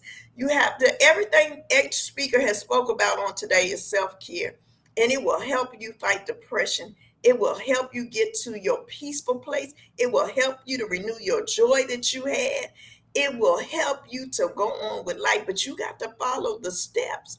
Do it step by step. Take one thing at a time and just do it. Like Nike says, give yourself permission to live a blessed life. Give yourself permission to live a blessed life. Give yourself permission to live a blessed life. I always say, listen, the Lord woke me up this morning. He woke me up this morning on purpose, with purpose, for his purpose, to fulfill this abundant life that he promised me down here. And so if you woke up this morning, you have purpose to fulfill. Get up out that bed. Get up out that house. Go for a walk. Get you some sunshine if you can. Do what you can. You got to move. You got to make a motion. You got to move. And I just want to leave you with some scripture. The Lord is close to the brokenhearted. It saves those who are crushed in the spirit. That's Psalms 34:18. Do not be anxious about anything. In every situation, by prayer and petition with thanksgiving, present your request to God, and the peace of God, which transcends all understanding, will guard your hearts and your minds in Christ Jesus. That's Philippians 4:6-7. The Lord himself goes before you and will be with you. He will never leave you nor forsake you. Do not be afraid. Do not be discouraged. That's Deuteronomy 3:31-8. Cast all your anxiety, cast all your cares on him because he cares for you. That's 1 Peter 5:7. Oh, what a mighty God we serve, because he cares for me, so I can cast all my cares. Everything that's bothering me, everything that somebody said to me, everything that I thought I couldn't do, when my finances are low, when I can't get my bills paid, whatever it is, I can cast all my cares upon him because he cares for me. He heals the brokenhearted and binds up their wounds. He binding up everything that wounds me because I'm petitioning him. I'm going before him. I'm not sitting stagnant in it. I am going before him. And that's Psalms 147:3. Come to me, all you who are worried and burdened, and I will give you rest. Matthew 11:28. He said he's going to give us some rest. So I just want you to remember how important it is to seek help if you experience depression. Don't be afraid to reach out to friends, family, or mental health professionals, even your pastors, even your priests, whoever it is that's in your community, whoever it is that's in, they call it circles, I call it ladders. I have different ladders. So whoever you are, even at your workplace, if you can be transparent with yourself first to say, hey, I understand what this is, and this is not the life that I want to live. I'm not going to stay Know that you deserve a better life. Know that you're worthy of a better life. Don't say, well, this is just the deck that's handed to me. I guess this is what it's supposed to happen. I guess because this how life is. No, you can have the abundant life here, and we're going to fight this depression together. I am Patricia Anderson, Lady P. I'm your freedom coach. I'm here to set you free from all your anxieties, all your fears, anything that you think that you are going through that you can't survive. You have survived because you have breath in your body and you can breathe. So Dr. Elwanda, thank you so much for giving me this opportunity to speak to your audience and fighting this depression. To your audience and fighting this depression. I am so grateful for you, Lady P. Let me see if I can sit beside you. Hold on 1 second. There I go. You know, I'm over here trying to work the controls. You know, I'm over here trying to do little things. One of the things I wanted to thank you for is your willingness to come to us and teach from a place of transparency and vulnerability, because you shared with us something deeply personal in telling us about it. And I thank you for that, because I'm wanting to work to embrace and include those that are suffering from depression so they can come to a place and say, okay, I'm depressed. And then we can search for ways to, help them. So some of the things that you said to me that really resonated with me is the fact that we have these professionals, that's what they do. Because remember, Dr. Anita, she came and said she did it for like 5 years, but she was a therapist helping people. And now she's moving into medicine, gonna help people still. You brought out something very important, and that was the stigma that people assign to this. And I kept thinking to myself, the depression is cyclical. Trouble don't last always. So you'll go from a place of a hard dwelling place to a place of joy. So that's what I've learned in your walk as I watch, as you go through your journey, that we can experience joy, that we can be released from depression, that we can get through it. My mother, she had manic depression, she had bipolar, and she had schizophrenia. And one of the things I noticed in the 20 years that we walked very closely together is that she was in command of her condition. And what I mean in command of it, she was going to get the help. She had different places she would go. She would sometimes bring me, and that way I could help advocate for her if she needed me to, but she was really advocating for herself. And to watch her do that and to come back and function in such a way, people are like, really? Your mama had all this going on? I said, she sure did. And she raised us as best she could with all of those things weighing upon her. And when I see the beauty in your children and your grands and watching you celebrate their milestones in life, it gives me great hope. It gives me great hope for happiness, continued joy, a breaking out of the dark season.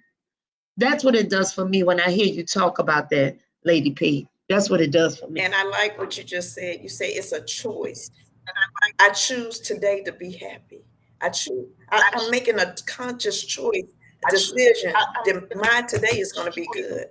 I wake up saying that today be great. Today is going to be a good day. Today I can face anything. And so it's a choice. I choose every day to love. I choose every day to be happy. I choose every day to be joyful. So when circumstances and situations come up, I have to remind myself, but you feel a joy, and I have to laugh at it. But you feel a joy, and I have to laugh at it. So it's a choice. It is a choice. I love you. I'm choosing to fight this depression. I'm choosing to get up. I'm choosing to fight this depression. Oh, look, we have an affirmation for you, Dr. Patricia. Depression is under your feet. Listen, depression is under my feet. It is over for you. Hallelujah. We have that from Dr. Colleen. Yes. She just shared that with us. So in that, I thank you for allowing us to be a part of your journey. And I look forward, baby, if we get to, not if, but when we get to London, when we get to Jamaica, when we get to Vancouver, when we get to Mexico City, when we get to Ghana, hallelujah to the Lamb. Are they ready though? Are they ready? Listen, I know who going, we going. The joy that we are gonna unleash. Look. Hey, let's see how we ended up in Louisiana. And both of us, I didn't know you was going, you didn't know I was going, and here we go. Here we are. And I love to see when you get your opportunity to rest. When we were in Atlanta, one thing that made that whole thing so fun was just seeing you be there and having your daughter there, having my daughters there. Oh, it was a precious time in the Lord. It was a peaceful time. If you notice, we were all there, and there was a lot of women. And where there's a lot of estrogen, it could be some drama, okay? It could be some real life drama. It was just so peaceful, I found. What was your experience when you were in Atlanta? Did you find it peaceful? I found it peaceful. It was relaxing. It was definitely self-care for me. Not knowing what my journey was going to be the rest of that year, not knowing that I was going to be diagnosed with cancer the rest of the year, not knowing that I was going to be going to Africa in December and then come back 3 days later and have to have surgery. It was definitely. Tell me about your trip to Africa a little bit. So I went to Africa. Tell me about your trip to Africa. So my apostle, Chicahanji, was one of the speakers there, and Ade Edwards Atwa, she married someone from Ghana, and she went over to Ghana, and she was supporting a school, and it's opening up a school over there, because over in Ghana, if you don't have money, you don't go to school, and I found out the people were, even though they didn't have much, they loved the Lord, and they were thankful, and they were grateful. So sometimes it made you cry, and sometimes it just filled you with joy, and just to see their faith. So I knew when I had landed on African soil, and I put my faith with their faith, even before I came back, I knew that I was healed. I knew I was healed before surgery. I knew surgery was just a process. So I'm just grateful for the opportunity to be able to pour in, to pray with, and to sow into that community over there. As I say, they are beautiful people. They just need a chance. They just want a chance. And so our hearts go out to them. We're still doing things with the ministry over there.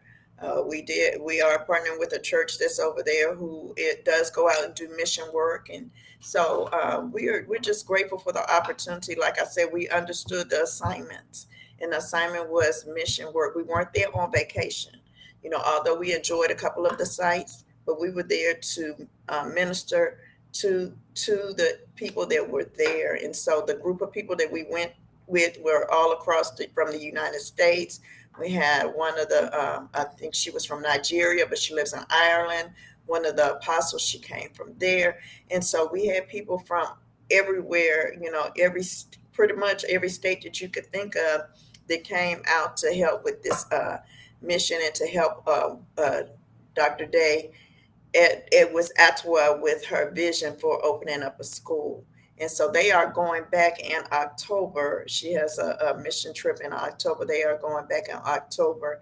And so I'm just praising God for the opportunity that I had, because it was a very humbling experience. I heard the young lady from Jamaica talk about just being grateful for water. I was so, grateful. We had, even though we stayed in a nice hotel, we only had hot water for 2 days. Now, mind you, I was there for 10 days. So I was grateful for the food that I had to eat, the water that I had to drink. That water is not clean. I had to have bottled water, and they say stick with the same bottled water. So I was just grateful just to be there and to be in the Lord's presence somewhere else. And so, like I said, it was a very humbling experience. I was grateful for the air that I breathed. I was grateful for the sidewalk. I was grateful for just my family. Things that I would normally take for granted, tiles, washcloth. I was just grateful. We had to bring our own towels and washcloths when we went. So I'm just grateful, that, and then the people were so grateful. They were so humble. Even the people that came and cleaned our rooms, we would give them food that we were given, for breakfast and stuff like that. They were so grateful to receive the food. We had one of the drivers I think we gave the driver a $20 bill. He was so grateful. He had never seen American money. So it's just a whole lot of, it's a whole lot of things that we live in a world that our kids can go to school whether they have money or not. Over there, you have to pay. They don't have health care for everybody. You don't just go to no hospital. They don't have public services, put it that way. If you homeless, you still got to work. You can live on the street. You still going to have to work for somebody just to get you some food that day. This homeless is not, they ain't out on the street begging. They actually out there selling, whether it's soda, peanuts, fruit, or whatever. They working, and they may sleep on the streets, but that's it. You're working. So I was just pleased to be a witness to that and to be a part of that. And I'm just grateful that I had an opportunity to pray for and to see some beautiful people that still love the Lord and didn't have anything. They love God and they ain't have anything. But guess what? They had more than what I had. They had the faith to continue. They had the love of the Lord, and they knew him for who he was and not for what he could do. And so Africa is very dear to my heart. Even when I turn on my lights, I say, God, thank you for the light switch. God, thank you for my air conditioner. God, I'm just so thankful for just the things that I took for granted that was just normal. So I'm just appreciative for that. And so, like I said, the faith that those individuals had in me, they increased my faith by just being around them. Look, I want you to think about sending me information so I can disseminate it on my network widely to let people know about the school and the initiatives that you guys are doing. So anything that you want to share in that space, please be sure to make sure I get it so that I can disseminate it widely, because I certainly love to come alongside you guys and partner in a way that will bless the people that we come into contact with, because we come into Ghana. We come into Ghana, and by you going before us, that helps us with our planning. And because you are a project manager and an event planner, I'll be looking forward to the learnings and the guidance that you provide to our team to help us as we figure out how to do, you just connect us with the people so that we'll understand how to do what it is we do while we're there.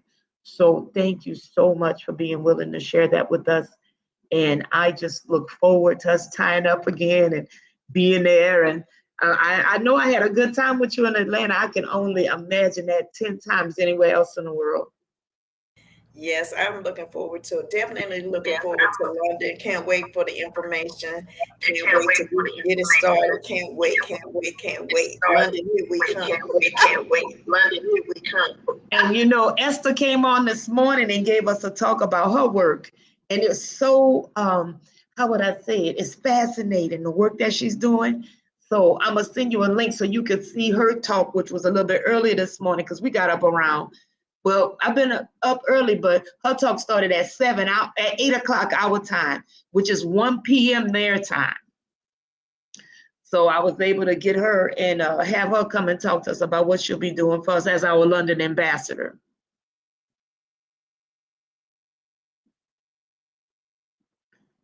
All that is good. All right. That sounds good. Well, it's wonderful. So I'm gonna let you relax and get your relax on, because this is the weekend. I'm about to put there. Hold on, let me see how to make my thing go. I'm always trying to figure this out. There I go. And there you go, Dr. Patricia Anderson. I want to show people your website again so that they can know where to go. I put it in the chat, but I also like to just show everybody because I certainly love that site. Let me see how I did it. My Lady P Associates. Hold on, let me pull it up. I want to share my screen. I hope y'all can see that. But I love this site. It allows me to see my Lady P and also to check out everything that she's doing. And these books are amazing. So if you get your hot little hands on this, you can just simply come here and buy. She is a phenomenal woman of God and a speaker. She didn't mention that, but she I wanted to say that she does do paid speaking engagements. So you can have her come out. You just got to reach out to her on her website and arrange it with her and her team, and they'll reach out to you, especially if you need a speaker that's inspiring, that's engaging, that is there to lift the energy of the room. If you got these boring type cats and everybody in there all hush, hush, boo, boo, shoo, shoo, and all that, look, if you want excitement and energy and engaging sort of discourse and a powerful speaker, you need to get Lady P in your spot, for real, for real. Mm-hmm. So thank you, Lady P. I appreciate you. Oh. Well, your thing, can you, are you allowed to talk to me? Is it working? Because I'm a delay. I think I'm delaying. Yes, it is working. Can you hear me now? I can hear you. I just wanted to make sure, because you know, sometimes I'll be like, I'll have y'all off camera, but not on mute. The only reason I have to put people on mute is because my space is too big. The place that I'm in, the sound is bouncing off of many walls, and that's the echo. So that's just, I'm in a wonderful place, by the way. Wonderful. Did I tell you I was in a wonderful place? I didn't tell you. Okay, let me tell you where I'm at. I'm at my sister-in-law house in Baton Rouge, Louisiana. She have a ring light. She has fast internet. She said I could come over here, and I'm in her space. And she allowed me to come here, and I'm so grateful for her, because I was like, what we doing today? She's like, bring it on. I was like, whoa. So that's where I'm at right now. I'm in a wonderful spot. Before I go on to my next part of the discussions, I wanted to know if there was anything from the floor before I went on, because I wanted to teach on trust. We have a speaker that'll be joining us after a while here, and I wanted to spend a few minutes on trust. So one time for your mind, if you're ready, just let me know, and I will begin to proceed to teach on trust. And I'll be sharing my screen with you. I'm gonna share my entire screen because I have a couple of tabs. Wait a minute, let me do this right. This window. What am I? Wait a minute, there we go. Let's see.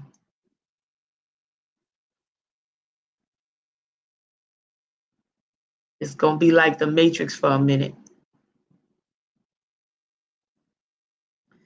I want to talk about the 5 ways of trust, the 5 waves of trust in relation to self-care, because there's 5 different levels of trust, and there's layers within the levels. Did you hear me? There's layers within the levels. Okay. So these 5 ways of trust, first of all, is self-trust. That's what we've been talking about today, trusting ourselves to begin to operate in that self-care space, the self-trust, that first layer of trust. And the reason we even mention self-trust, because I don't know if y'all ever have an epic battle with food. I know I do. I love to eat. I love different things. I'm attracted to different things. Some of them good for me, some of them not so good for me.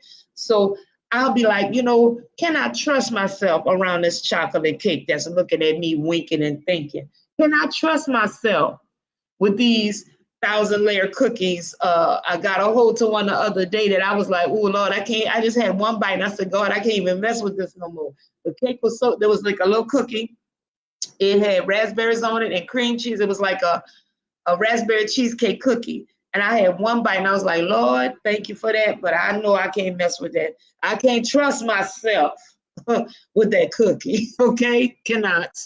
But I did taste it. So that self-trust is what our focus has been today for self-care. But moving on, there are things, environments, people, places, things, some nouns that cause us to distrust or mistrust ourselves. Okay? If we operate in the spirit, that helps us establish a trust within ourselves, because if we rely on the Holy Spirit to guide us because it's deposited in us, then we find that we can be more self-assured and confident in our moves. If you notice, Sharika Swaby shared with us that her confidence, her commitment to herself, her ability to set boundaries came from the Lord. And that she was able to use her power in the Holy Spirit within her in order to establish those boundaries and to make sure that people knew what was going on. And she's a mom with children. She's an entrepreneur. And like I said, a podcaster. She has her own TV show. All these things that Sharika is doing, she recognized the value in her life and began to put those things into practice. We had an opportunity to have us discuss that with us. So the reason I want to show you those other layers of trust, the waves, so that you can understand that if you come to mistrust yourself, you have to examine some things. So the next layer of trust is relationship trust. And relationships, there's so many, right? There's the parent-child relationship, both ways, your parent to you and you to your children, grandparenting, which some of us are involved in, friendship, okay, fellowship, allyship. You haven't heard that much, but I'm gonna tell you something about that allyship. You want to be on that boat. The allyship is when you are united in thought with a male or female ally that wants to see you win. Those relationships, people that are supporting you and assisting you. Mentorship. Hello? Discipleship. All of these relationships can, if they're in different stages, cause you to have doubts about yourself, whether it be intentional or unintentional. So we have to really visit that and understand we have our self-trust, we have the relationship trust, and the relationship trust has layers with it as well.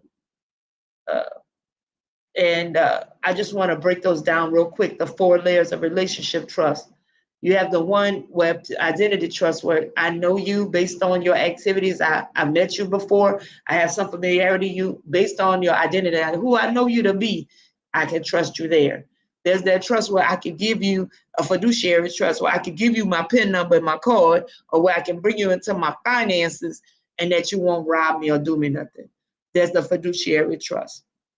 Then the other, again, with the relationships, you have the intimacy and trust of maybe an amorous relationship. It could be a marriage. It could be a courtship. Courtship. And there's a different set of trust in there. Then there's that 4th layer of trust is the inner circle. The inner circle of people. And the only reason I mention that is because the Bible says trust no man. So you have to have psychological trust with the Lord to have him indicate to you whom it is that you should trust. Again, I say that you have to ask the Lord who you could trust on this earth, because not everybody is trustworthy. Even myself, not just everybody in these streets. When times get hard, you never know what anybody will do. So we work to be trustworthy with our family, friends, and fans, and co-workers, and people like that, our acquaintances. We work to be trustworthy. And the only reason I'm telling you that is because some people can be trusted with money, but not with your secrets. Like if you had something very, very personal that you wanted to share with them, they don't know how to keep it in the vault. There's some things that you tell certain people, you'll be like, I know I can't tell so-and-so this because it'll be on CNN. It'll be in the streets. It'll be on the news, okay? And that's not what you want. So that sort of trust, you need spiritual discernment to know who to trust. That's the key thing. Who can I trust with this? Father God, I feel I need to express it. I'm telling you, but I feel like I need a confidant. Because God says in his Bible that iron sharpens iron. So you need to find out somebody that, you don't need a wood person if you iron. You need somebody that's iron too, that you can have the spiritual maturity to go into. It's not so much of a covenant relationship, but just to share something intensely personal with that person and not have it go hit the streets for broadcasting, okay? Not everybody can you share. You can try different people and see how it works for you. I do that. I extend trust. I try people out. I'll go out and say, okay, I really need to see if I can trust this person. I'll try them out. Now, what I've learned in the past is that without the spiritual discernment, I'll make the wrong test. I'll choose the wrong person. So I'll try them out and I'll be like, oh man, I did not consult the Holy Spirit. Therefore, that's what I get, because I did not internally speak to my internal counselor to even know, hey, should I take this information to this person? You want to be fully informed in the spirit to know if that's the right person to share your details with. It's like Colleen was saying earlier. She said, I don't want everybody to know my business. My business, my business. That's right. So then you need the discernment of the Holy Spirit to know whom it is you should trust in a relationship with your secret stuff that needs to stay in the vault. And also, you need to be an effective communicator, because you need to tell them, look, I'm telling you this needs to stay in the vault. Lock it up. I don't want to hear it again. I'm talking to you about it. If I hear it again, I'm going to know you said it. Then I want to tell you, there's a certain set of people. They'll go around and tell a whole lot of people and forget who they done told.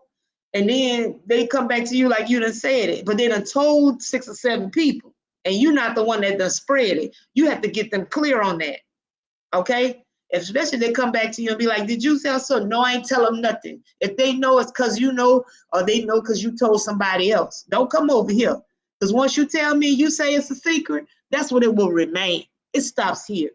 And that's important for women. That's important for women. Then, so what we did self, we did relationship. Now I'm going to take you to organizational trust. And that's whether or not you trust the company that you're within, that you own, or that you're a part of, different memberships in different organizations, boards, areas of whether it's trustees, groups. You know, you have to know that you can trust a certain organization. For example, Alicia Newton mentioned that inside a Girl Trek, they walk together and they talk about things. And what happens in Girl Trek stays in Girl Trek. It's a fairly new organization to me. So I'll be using my spiritual discernment to see, well, let me see about this organization. Simple. The next layer of trust is the market trust. And right now we are going through a volatile time in terms of trust in the market. You know, and I know that there's a banking crisis, and you know, they got cryptocurrency and all these different things.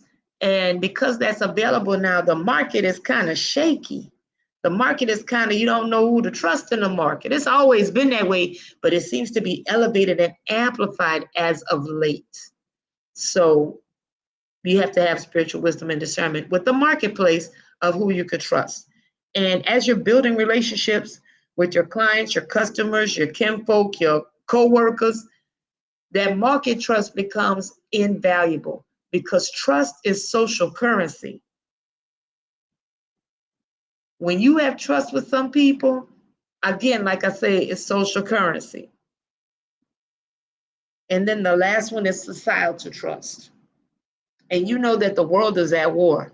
There's tons of things going on in society, even here in the United States, where the trust is broken, where we've stopped listening to each other, where we've stopped valuing the voices of others, where we've stopped having spirited debates that don't end in hatefulness, that don't dwell in that space. So I guess you're saying, Elwanda, how am I trust people when people out here trying to get you? I know. It's impossible without the Lord. Okay? I just want to be careful with that. It's impossible without the Lord. So I want to tell you a little bit about these 13 trust behaviors so that you can come to understand what they are, and so that you can practice them. And I'll also, if you ask me to, get with me and I'll send you this document so you can begin to use it. You want to talk straight. You want to demonstrate respect.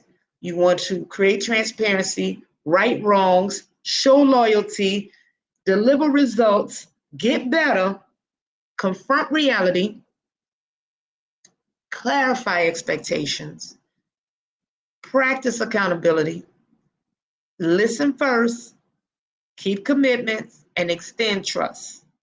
Now, the first 5, the talk straight, all the way down to your show loyalty, that's how you build trust.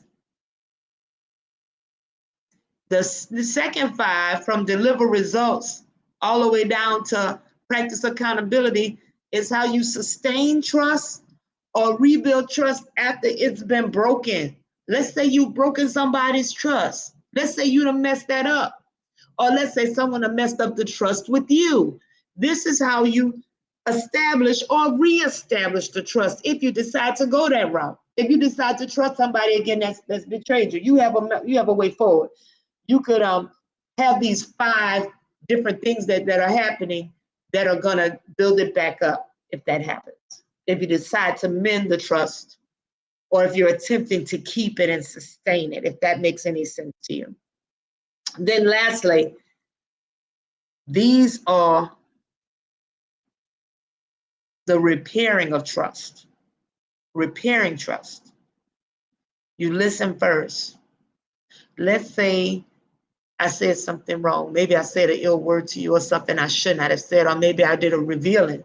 Maybe I revealed something you did not want revealed. And you come back to me, you confront me, and that's, guess what it is, me. I did reveal it. Let's say I'm the one that did it. I shouldn't be trying to defend myself. I should be listening first. I should have both ears open, eyes open, listening intensely to what you're bringing to me.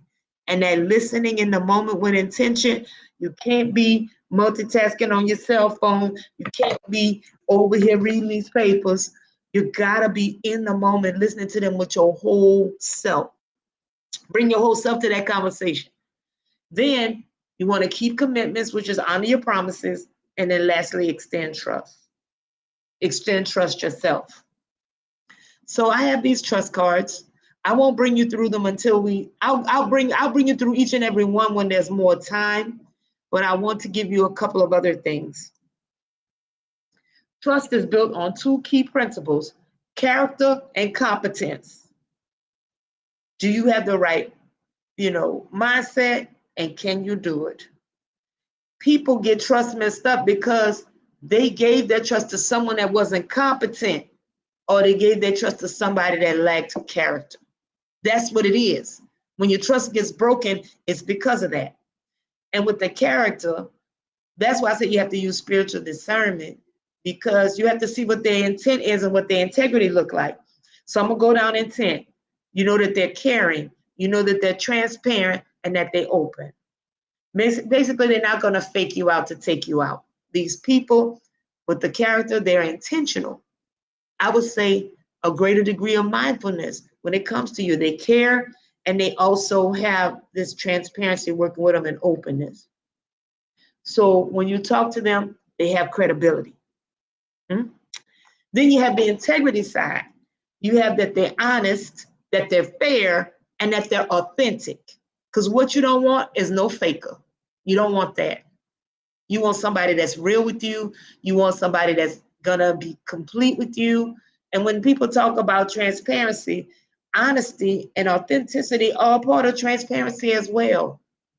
And I'll break that down for us another time. But they're all related. But these things can tell you if this person's character is decent enough where you could potentially trust them. So it's also how you treat people. So you can have somebody that's competent, but they happen to be a butthole, okay? No other word. They're just a real turd, okay? So they don't have the right character, but they're competent. So you have to decide how you're going to apply your trust. Now I'm going to move over to the competency side. Are they capable of being trusted? Meaning, do they have the skills, knowledges, experiences, abilities? Okay? You have to make sure that they're competent. So what example can I give there? You wouldn't give a 4-year-old the keys to your car. They're not competent, okay? They don't have the skills, knowledge, and experience and abilities to do anything with that car but wreck it. Yep. That's why you don't give them the keys, because it's not in their anointing. They're not ready yet. They're not developed. They're not ready to do the thing, okay? Some people are not ready. Even grown-ups, not ready, not competent in certain areas. So if you trust them there and you get disappointed, it's because they lack competency in that area. They lack capabilities there. You were unaware of them. And that's how your trust got busted. Then you have the result side of things. So you have, okay, I have all this capability and capacity and everything, but what can I do? That's the result side, and that's very critical. And that, what you want to make sure, what kind of reputation do they have before them? Are they known for being a clown, or will they really help you? Will they really do what it is you need them to do? The credibility. Are they a credible source of information? Have you been able to take their information and go forward with it and apply it? Meaning that you have the information and the inclination to do application. You decided, hey, you know what? They gave me this information, they gave me this knowledge, this data. Now I'm going to apply it. And when I apply it, hopefully if I'm doing it the right way, I can see, whether or not they're credible. I can test that out. And then lastly, performance, that you get to actually see the results manifested. And the best way I can describe that is because I have a coach that did help me with my PMP. Her name's Elaine Jackson. And Elaine had told me that she could get me these results, that she could help me pass. And once I trusted Elaine to take me through that process, because we all think we know enough, we all think we know better, right? Okay. When I was able to trust her to take me through the process, not only was she right, but I got the results I wanted. It's simple.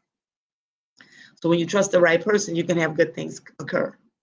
So these are the different components of trust broken down for you so that you can examine that later. I won't bring you through that word for word. I have one more thing I wanted to show you. Let me see if it's here. I have the 13 behaviors. I wanted to show you the speed of trust. This is why you want to trust somebody. Why? Why would you want to trust somebody? There's a tax on trust. If the trust is low, it slows things down and it rises costs. So if I don't trust you, then I have to take certain precautions to alleviate or eliminate risk of dealing with you. And because of that, it takes a long time for us to go into alignment with each other, for us to agree and proceed. When the trust is high, the speed is fast and it doesn't cost as much. I'll give you an example. If I were to ask someone in my household to go to the store for me, I give them some money. They're going to come right back, bring me the stuff. It didn't cost me anything. But if I want someone else to get it, I have to order it, wait a few hours, pay them the money to have them do it. There's an additional cost for delivery. And then, there's the delivery charge, and then there's another administrative charge and a few other charges. That is a tax because I didn't have anybody in my trust circle that I could send to do it. So I had to obtain it as a service. I hope that's landing with you, that it costs a little bit more. It elevates the cost when you're unable to trust someone to perform an activity for you.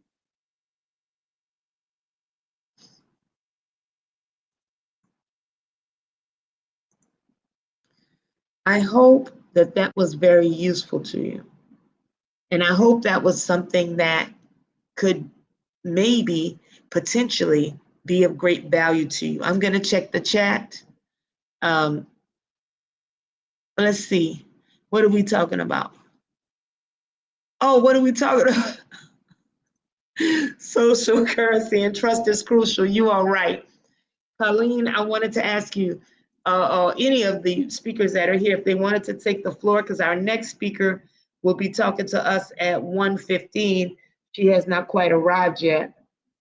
Oh, wait a minute. Somebody is there.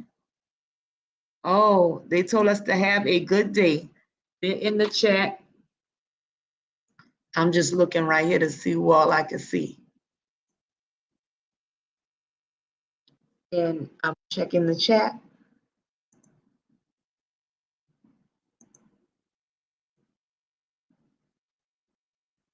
Y'all want, oh, hey, Colleen, you want to pop on, come up here with me and visit with me?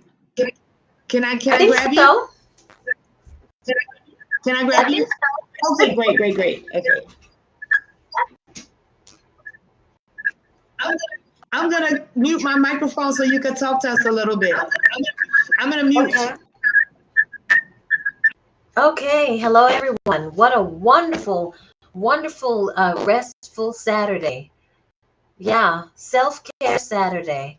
And here in New York, it's overcast and a little chilly, but it's a beautiful spring day. It's what spring is supposed to be. No surprises. So, as I relax with mounds of work before me, trying to figure out how do I approach my work so that I don't feel inundated, and yet I can be my word and get my data out in a way that will be appreciated and I won't ruin any trust factors. So as I'm listening to Dr. Bennett speak about trust, this is an area that's a challenge for me. Not because I don't think I'm not trustworthy. I just think that maybe I need to better regulate the amount of work I allow to be placed on top of me. Maybe that's what it is. Instead of saying yes and trying to meet the demand, saying no or yes with condition. So I think that would have me feeling, and probably many of you out there do the same thing. Oh, I can take this on, I can take that on. And then you find all you need is one little hiccup in the road and everything falls out of the cart. Let's say you're not feeling well or something occurs with a family member. And then there you are. Of course, family is going to come first before all that other stuff, no matter how important it is. And then you're inundated and behind the clock and wondering how in the world am I going to get back on top of this? So I'm going to have to put in some safety nets. And it'll take a moment for me to figure out what they need to be. But the first step is even realizing that it's a necessity. So I will, at this stage of the game, I just need to meet where I am. I need to honor my commitment. And then I need to consider how do I structure my life so that I can regulate my breathing. So that I'm not hyperventilating, you know? Hey, I have some ideas. I have some ideas for you. I want to share them with you. And then you could see if you can use these ideas, you try them on and see if they work for you. Okay. So I'm going to put yourself on mute and then I'm going to share my screen with us. Okay. So that's because I'm in this big booming room. I'm in this big booming room, and that's why the audio is like a little delayed, and also big space. Big space for a big mouth. So what I want to share with you are some strategies that you can use, because remember, Sharika just told us about boundaries, and sometimes work does attempt to go over the boundaries. And sometimes we don't know our boundaries because we want to be helpful and we want to take care of people and we want to look out for their interests, even when sometimes it may not be in our interest. So we work against ourselves sometimes when we take on too much. So one of the things that I want to show you, and I'm going to use our little chart so that you can see how you work through it. I'm going to share my screen and give you some ideas. Let me see how to get that trust chart popping over here. Is that the one I want?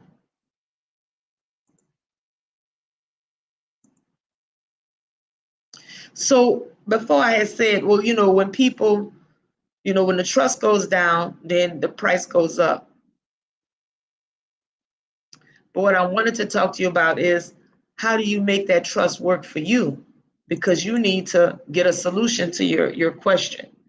Let me just zoom it up a little bit bigger. The thing that you're talking about over here is that you have a specific knowledge, skill, and experience as a speech pathologist. The results that you give people, I've seen your work. I've actually looked at it and it's quite excellent.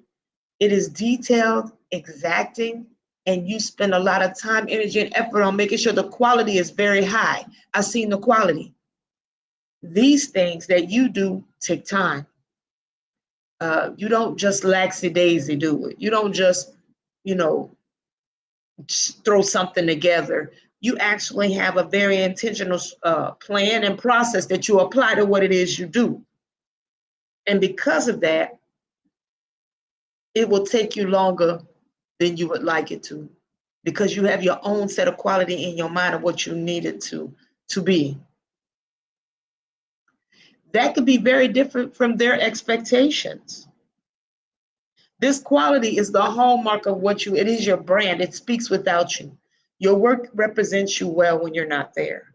So that's why you're very careful when you prepare it. But what it also does is it slows you down from being able to mass produce it. So the only way that this could work for you is that there be a understanding, because you have state guidelines that you follow. You're not just doing it willy-nilly. You're like, okay, I know based on when I did this evaluation, I need to have it this done by this time. I always like to call it backing into the date. So backing into the date allows me to deconstruct and decompose my process that I use to build something. And if you've never written it all out, all the things you do, I would suggest you come up with a checklist of all the things that you do. For the one, just walk your way through, and you'll have more than one because you have more than one type of child that you see. But you come up with your checklist, right? And you may already have it, and the tasks. And then you want to see how long it takes you on average. You want to just keep track of how long it took you to do something. Start being intentional with the tracking of the time. So that's the next thing. So you're tracking how long it's taking you to do something. Then the last part of it requires a mindset shift. So it's like you have to tell yourself, you have to psych yourself out, say, I get the opportunity to do this. This is a lot of work. There's a lot of eating I got to do. I got to do a lot of digesting to be able to get this over here. How is it that I am going to allow myself the greatest latitude to get it done and to still take care of myself? Because I believe that that's where the struggle is, that you're working so hard to earn the funds to take care of yourself that the physical man could be suffering because you're spending so much intellectual energy here working on this and getting this particular set of reports out that you're maybe bending yourself in a way that is not long-term comfortable. So how do I get this work accomplished and still manage to take care of myself? I use the Pomodoro technique. I work on something for 25 minutes. I give myself a break and come back. That seems to help because I can chop it off. I use a timer. I'll say, I'm going to give myself 15 minutes to knock this out. If I get it done, good. If I don't, I'll come back. Something like that. So I'll challenge myself in those different areas and say, oh, this particular task, the last time I did it, it took me about an hour. I need to budget an hour. Or I need to break the hour into 3 20-minute sessions so that I could actually do it. That way I don't procrastinate. If I procrastinate, I notice that adds a lot of pressure. Procrastination comes out of fear. What if you do the right thing? What if you get it done and it's an overwhelming success and it brings you more work than you ever wanted? Sometimes you don't want to do it. People fear success, and that's sometimes why they procrastinate. They don't get it done right away because they truly fear success. And I like the feeling of getting things done, getting it accomplished. I really do. And when I'm focused, I find that I really need to respect the others around me, because when I'm with them, I'm working to be intentionally with them and not thinking about work and not thinking about this other thing and not anywhere else in my headspace, but with them. So these are the sorts of things I think could be useful to you as you find your best way forward, because the answer's within you. I know you have the spiritual discernment to accomplish it, but I sense that the thing that you're fighting back right now is how do I get it done and still be good to myself? I feel like that's really the greatest question that all of us face in this work life as women. And our work, as I was out working, I was thinking, when I was walking earlier, I was thinking there's a word that we say a lot of time, lion's share, the lion's share, which means great majority of the food. The lions get the biggest share of the food, but it's the lioness that went and hunted it down and got it. The lioness. So I want you to consider that as you're doing your work as a lioness. In what way can I hunt and eat without hurting myself? Did any of that one? Well, I'm about to, oh, hold on. I'm gonna go on mute so that you can then speak. One moment. Okay. Thank you for sharing that, Dr. Bennett. I do use the Pomodoro method, but let's put it this way, I put it on. But when it sounds, if I'm in the middle of whatever I'm doing in that document, I just keep going. I have to stop. So I have to break that pattern. I have to pause, step away, play piano for a little while, come back, and go again. I mean, there have been times when I've been able to step away and I come back refreshed, and it keeps me alert as opposed to feeling like, oh my goodness, I'm going into a trance. So, yeah, and maybe it will help me when some of these reports come in, that when they say it's due, that I put the due date on my physical calendar. And if I finish it beforehand, fine. But at the beginning, maybe at the beginning of the week, I should look and see what's due during the week and try to get it out earlier. Okay. Yeah, I think that might help you to be able to see it. I think that might help you to be able to see it. That is you applying the backing into the date. That's you actually doing it. That will be you backing into the date, because you're putting it down on your calendar and it says, okay, I have a commitment this day. And then that way you'll feel good about the progress you're making on it, because you'll say, okay, I've already got this date set aside when this thing is an event for me. So, and I sometimes have the reminders come to my phone to remind me, that I got a week left or something like that. That could be good for you too, or like a little notice the day before, maybe 2 days before, depending on how your time works. But that way you're getting the opportunity to back into the date and to get as much as you need accomplished. And at the same time, allow yourself to take care of yourself. So when you get that Pomodoro stop, I have a question about how you're breaking and what it is you're doing in order to renew yourself. So I'm going to go on mute and you respond to that and tell me, what is that break? So when the Pomodoro goes off after 25 minutes, I use the Pomodoro that has the sounds of nature. So it's water running, birds, chirping. So 25 minutes, then I have five minutes down. I may get a glass of sparkling water. I may sit at the piano, which is kind of dangerous because I could get seduced into staying there. I may do some vocalizing, some singing. Again, a dangerous place for me. So I need to really stay away from those places that could, have me, that can seduce me into, I sit down for 5 minutes and when I look up, it's an hour later.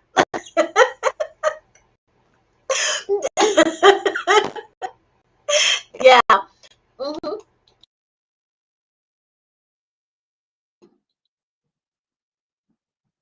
Your break is too short. It needs to be 11 to 15 minutes for it to be really effective. The 5-minute break that they keep talking to us about is not for us. It's not for us. We should have longer breaks in between. But they don't teach us that. Because of the Western culture is all productivity driven, they're only going to tell you what benefits them, not what benefits you. And your break is too short. 5 minutes time is not enough to get the refresh. Now I can do something in 15 minutes.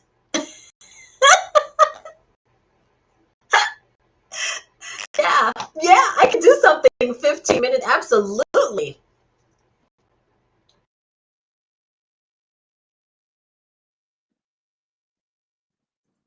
So what that allows you to do is to come back to your work fully human, fully engaged. And even when I have long classes and I teach, I give them 5 and 7 minute breaks.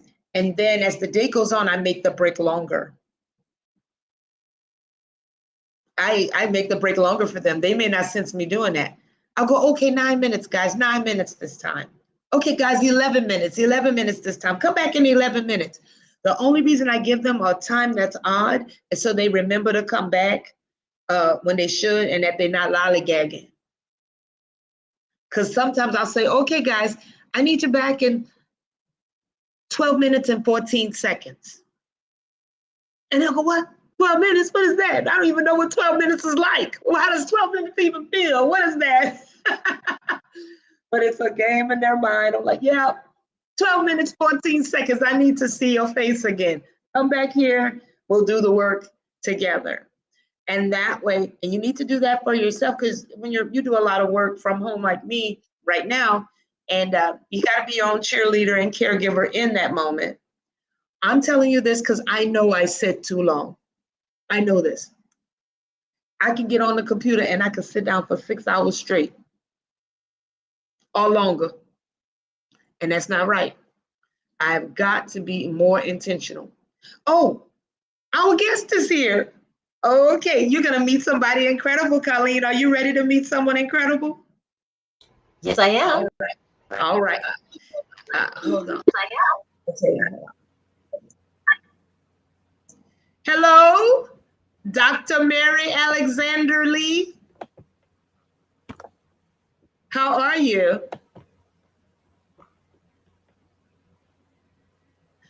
We can see you.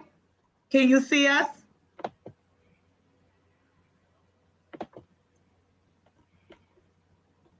Dr. Alexander Lee, you can see us? I wonder if she can hear us.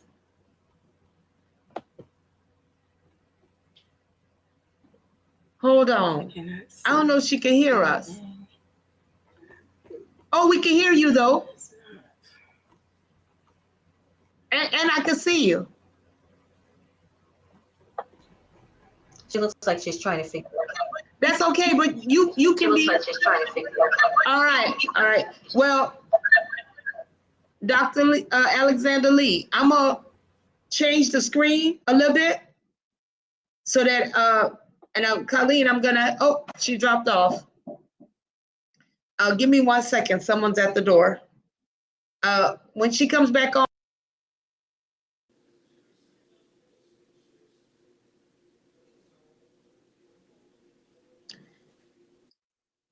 Hey, Godiva, I'm going to the.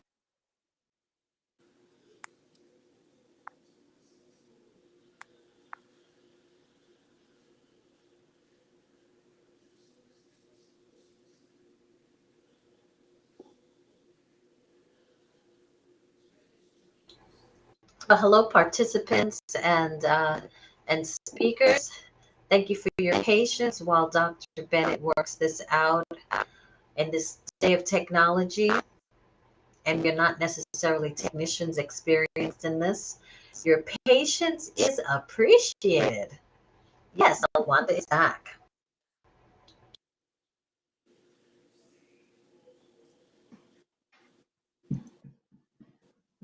Hey, Godiva.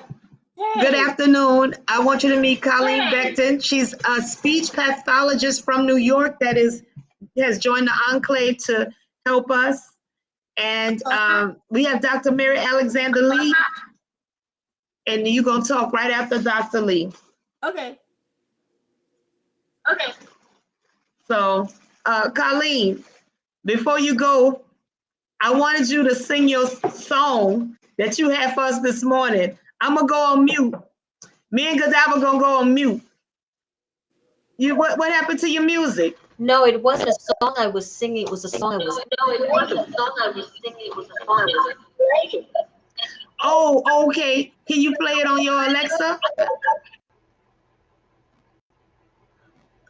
Alexa, play Burnout. What do you want me to play? Burnout by Now, N-A-O. Sorry, Burnout by Nao is not available for streaming. Here's a station for you based on Burnout. Thank you, Alexa, but no thank you. They didn't have your song. No, thank you. I'm gonna find it. I'm gonna find it because now I know what to do. I'm gonna find it because now I know it. It's called Burnout by N-A-W? N-A-O. N-A-O. N-A-O. Got it. She Thumbs said, up. she said All right, Nao. I'm gonna be cute on mute. I'm gonna get. She said Nao. I got you.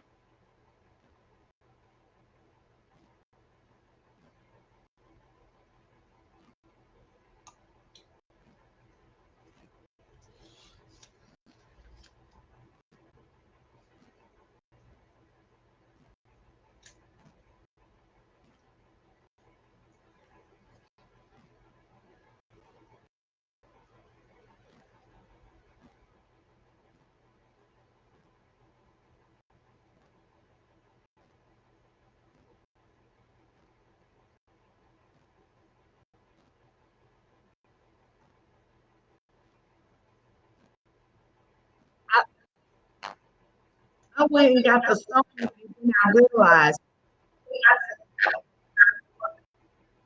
I don't have the copyright to the song. And this is live. So it's a good thing I couldn't access it. Good thing I couldn't access it.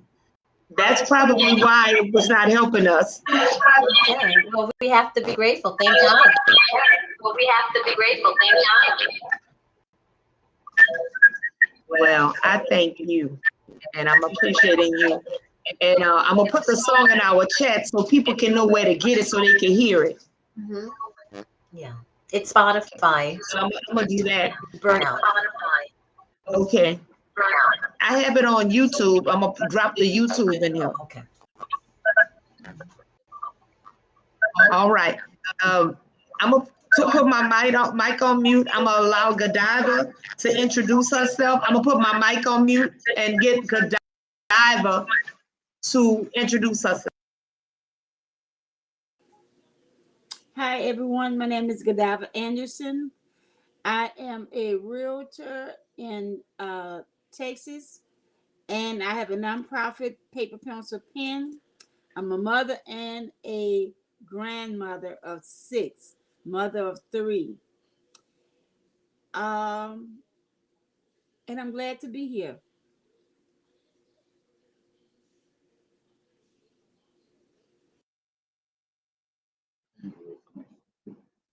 We were waiting for Dr. Lee to take the stage. She was in, but then she had came out. So if you want to talk for us for the meantime while we waiting on Dr. Lee to rejoin us, you could do that. So because you have the stage right now.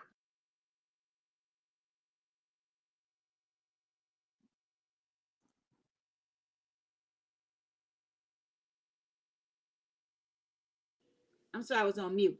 Do you want me to give my talk now or wait until time? I want you to talk a little bit now about your background and where you're from and the things about you, because you already said you're a realtor. We know each other from New Orleans, and I just wanted people to get to know you a little bit before you got a chance to talk, because Dr. Lee is coming and like I said, she's having technical difficulties with attaching, so I wanted to yield the floor to you in the meantime, if that's okay. Yeah. All right, I'm going on mute so that I won't. Okay, I've been, I'm 64 years old. I've been living in New Orleans until Katrina, and I relocated to Houston in 2005. Been here since and reinvented myself as a realtor here.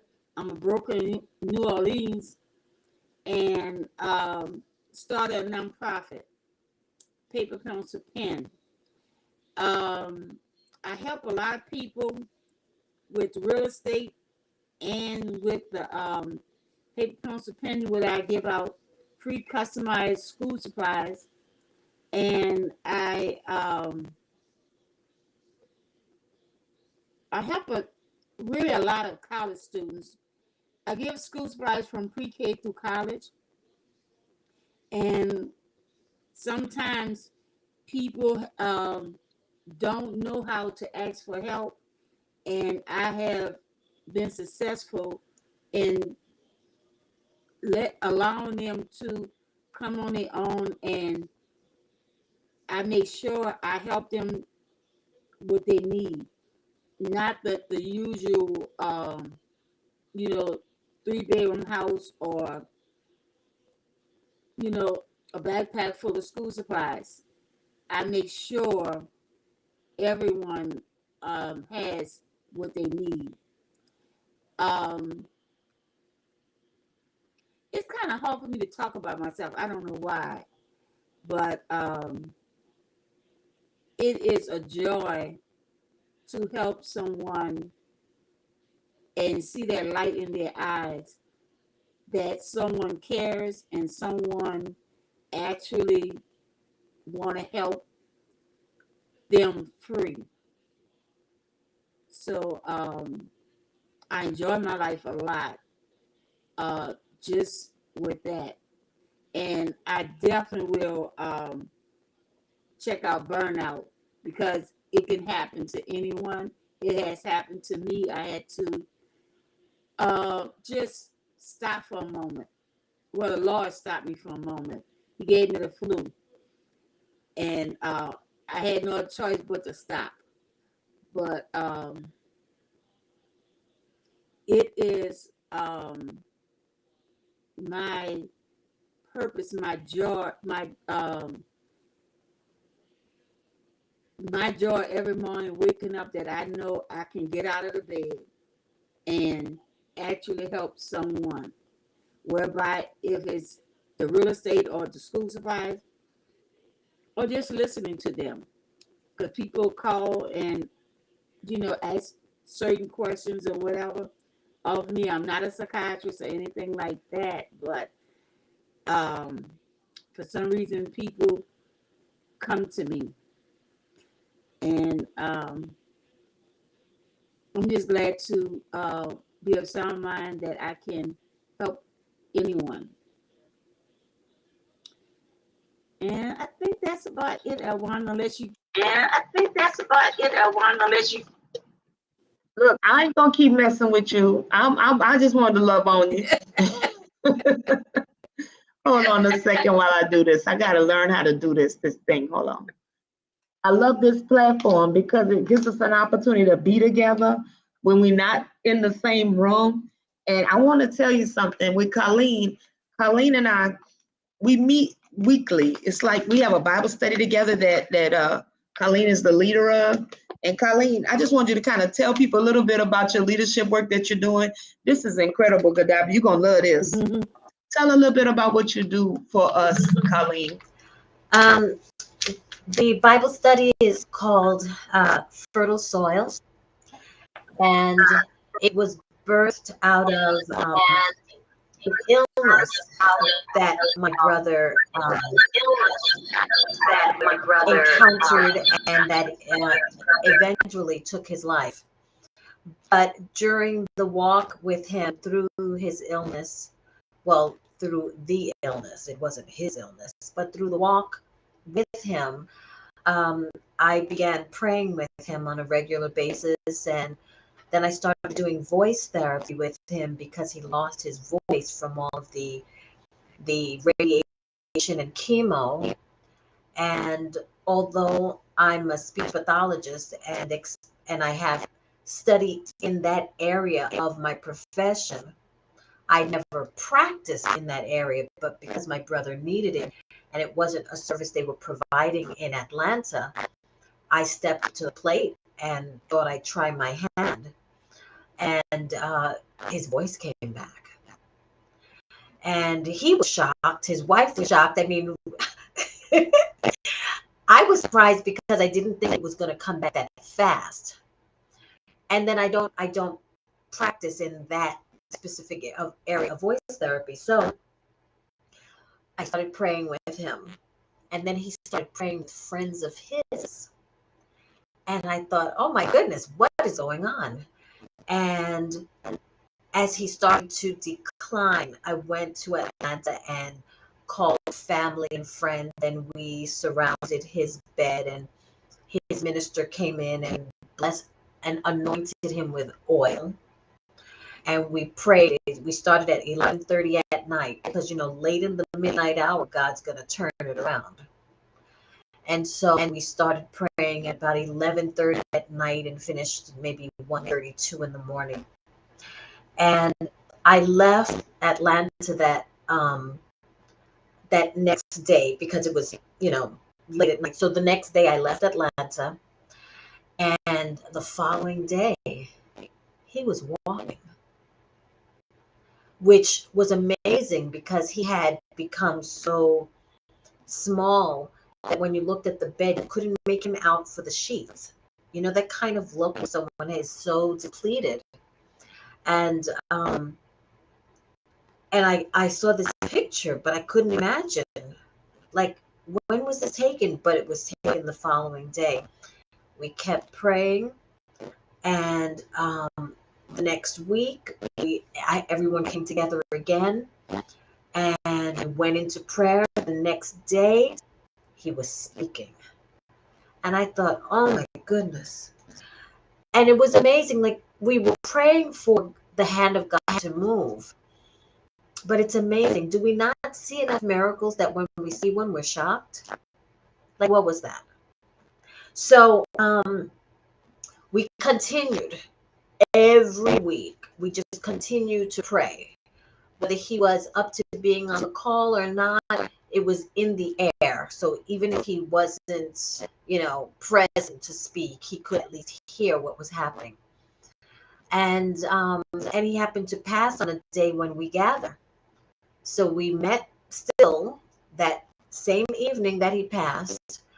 And his wife said, are we going to pray? And I said, yeah, we're going to come together and pray and thank God for his life. And we're going to keep praying. And we've been doing this for 3.5 years, going on 4 years now. So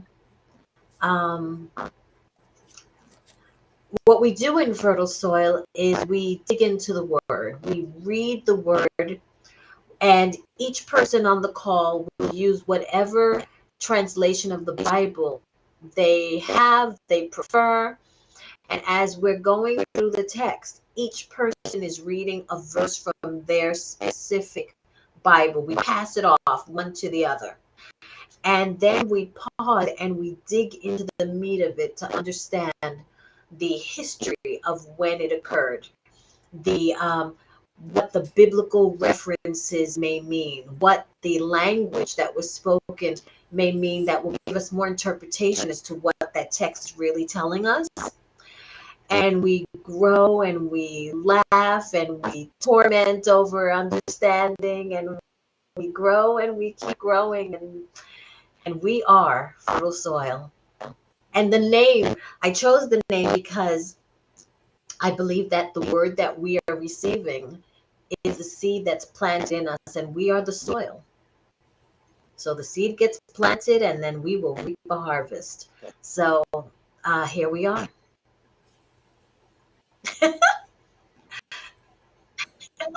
And here we are. I want to welcome, thank you so much, Colleen.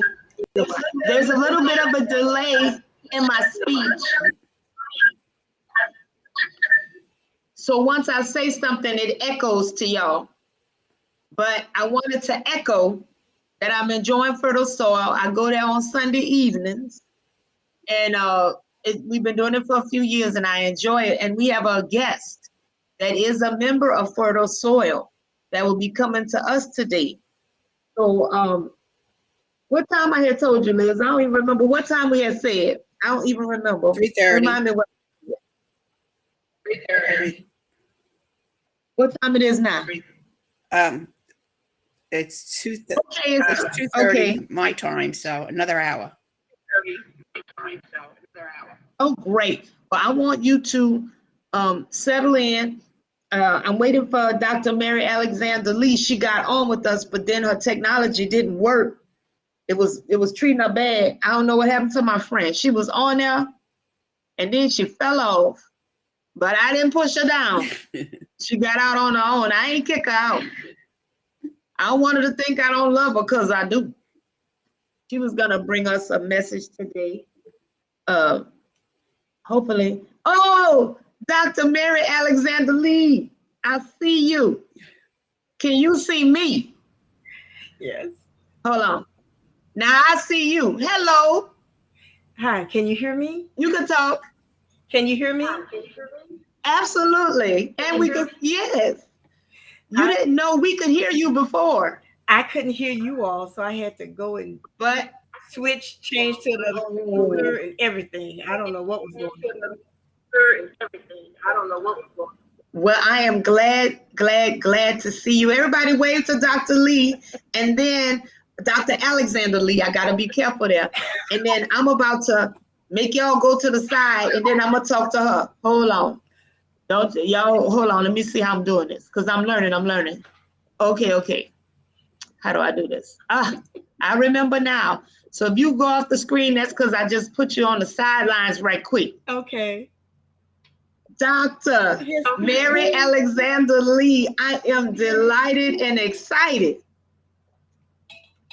for what you're going to bring to us today. Thank you so much for having me. I wanted to ask you. Thank you so much for having me. Oh, my pleasure. And I want to allow you the stage to introduce yourself and to go on and say what's on your heart and do that. And yeah, I want to yield the floor to you. Okay, so is that fine? You ready to take over? Okay. When you're ready, just tell me and I'll jump in. When you're ready, just tell me and I'll jump in. All right. Well, you're worldwide now. Okay. Thank you. You're on all the platforms. You're the best. Absolutely. You're the best. Oh, I want to tell y'all about Dr. Mary Alexander Lee. Let me tell you, she is not only a woman of faith, but a great woman of value in terms of what she brings to the community, the people that she's built up, the life that she's lived, and the love that she's given out there in the world is a force to be reckoned with. Being aligned with her power, she is one of those people whose authenticity drives me continually to remain real myself. Because once I got my doctorate, I was going to have to put my head on a diet and get a brand new wig because my head was going to swell up, okay, for being a big head. And Dr. Mary Alexander Lee helped me check my ego at the door and be like, girl, leave that over there. Leave that over there. I know you're a doctor. We all doctors. Look, go ahead on with it now. Go ahead with all that. And because of her love for me, she made me a better doctor. Thank you, Dr. Mary Alexander Lee. I yield the floor to you. Thank you. You're the great. You're the best. Thank you. You're the great. You're the best. Hello, greetings, everyone. This is, as Dr. Elwanda Bennett said, this is Dr. Mary Alexander Lee, but Mary is fine with me. Mary is okay. When she spoke to me about speaking from a woman's viewpoint and a personal viewpoint about getting things done, especially someone when you've been in a leadership position off and on for years, I told her, oh, I'm not the one. I am definitely not the one because I'm always procrastinating. I'm always forgetting to do something. I'm always forgetting to check with people to see if and when I'm supposed to do something or be somewhere, because you never know if something is going to occur to keep you from doing what you had said you wanted to do. So I'm always saying, let's start early. Let's get started early so we can get everything done, And then I'm always late. I'm always late doing something. So when she said getting things done, I said, oh, I'm not the person to speak on that. You know, last year at the Enclave that was in Houston, Texas, I did a virtual speech, and it was on women in leadership. I was like, okay, you know, let me do that. And she was like, no, getting things done, because you get things done. And I was like, well, I didn't really think I got things done, but okay, let's look at it. And she broke it down for me about how I do get things done. You know, even though, hey, it may not seem that way to me, but obviously to someone, I am getting things done. So I was surprised. I was like, okay, if you say I'm getting things done, okay, I'm getting some things done. Um, so the first thing I had to get done was send her a bio and a picture of me. So I got that done. I finished that. But then it just made me look at my issues. Okay, why do you have problems, or why are you slow or late? Why do you do these things? And the conversation went to the fact that we have to look at ourselves as women. You know, we are the helpers, the servants, the go-to person for everything. You know, we're always the one that everybody goes to. There was a joke on social media. A mother had posted her ring video that her two children actually walked outside, pressed the ring video looking for her when their dad was right there. It's just something that, you know, women do. I don't know if we do it subconsciously, or if we just do it because that's innate. Whichever way, it seems that people come to us to get things done. But the problem is we're so busy getting their things done, then our things are not getting done. So what happens then? Who's going to get what we need done completed? So, you know, I have some goals, some things that I want to get done. I had started a nonprofit, Sweeties, Sheroes, and Heroes of NOLA. Dr. Bennett has graciously agreed to work with me on completing the application for the 501c3. And I thank you for that graciously, with all the things that you have going on, that you have agreed to do that. And I appreciate that so much. Um, you know, God has plans for us in our goals. You know, we say what we want to have, you know, done and everything. But at the end of the day, everything we do is based upon his plans, where it should be based upon his plans. So, you know, I've been trying to get this nonprofit off the ground for a while, getting things done.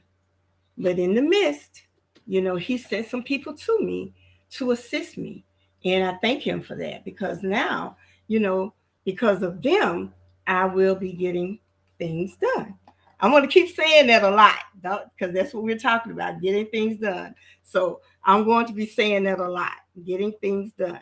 So when you think about this enclave, this self-care Saturday, you will say, okay, even though I may not have accomplished the goals I had set for myself for today, for this month, for this year, for my life goals, I did get some things done.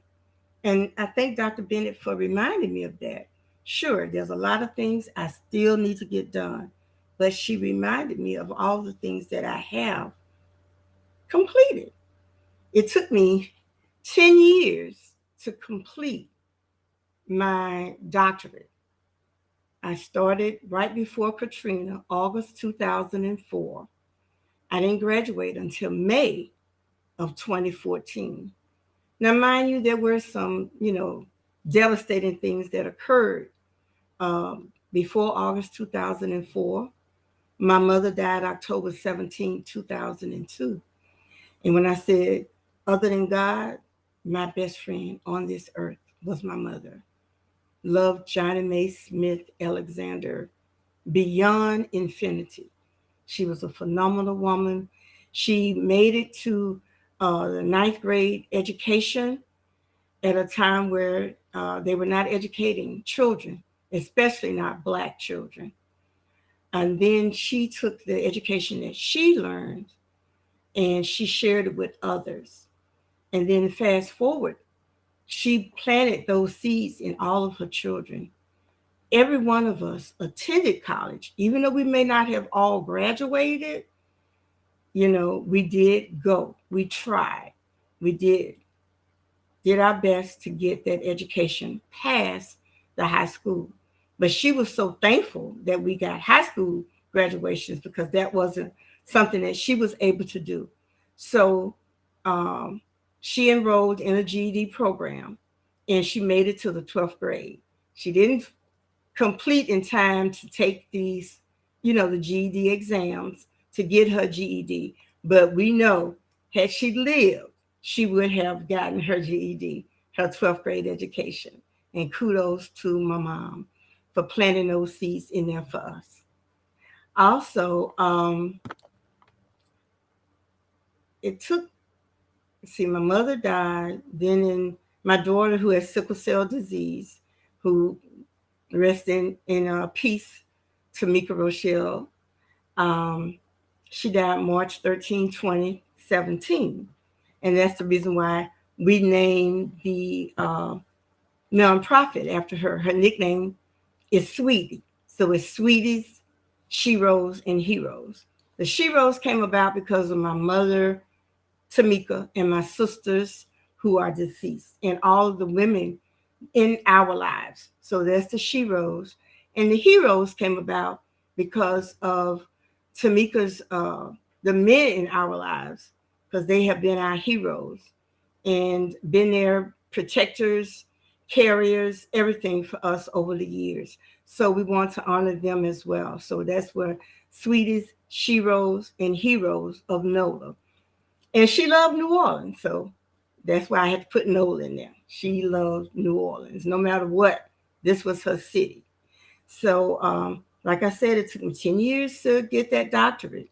Those of you who know me stayed on me, prayed with me, pushed me, everything to get me to that point so that I could actually walk across that stage. So that took 10 years.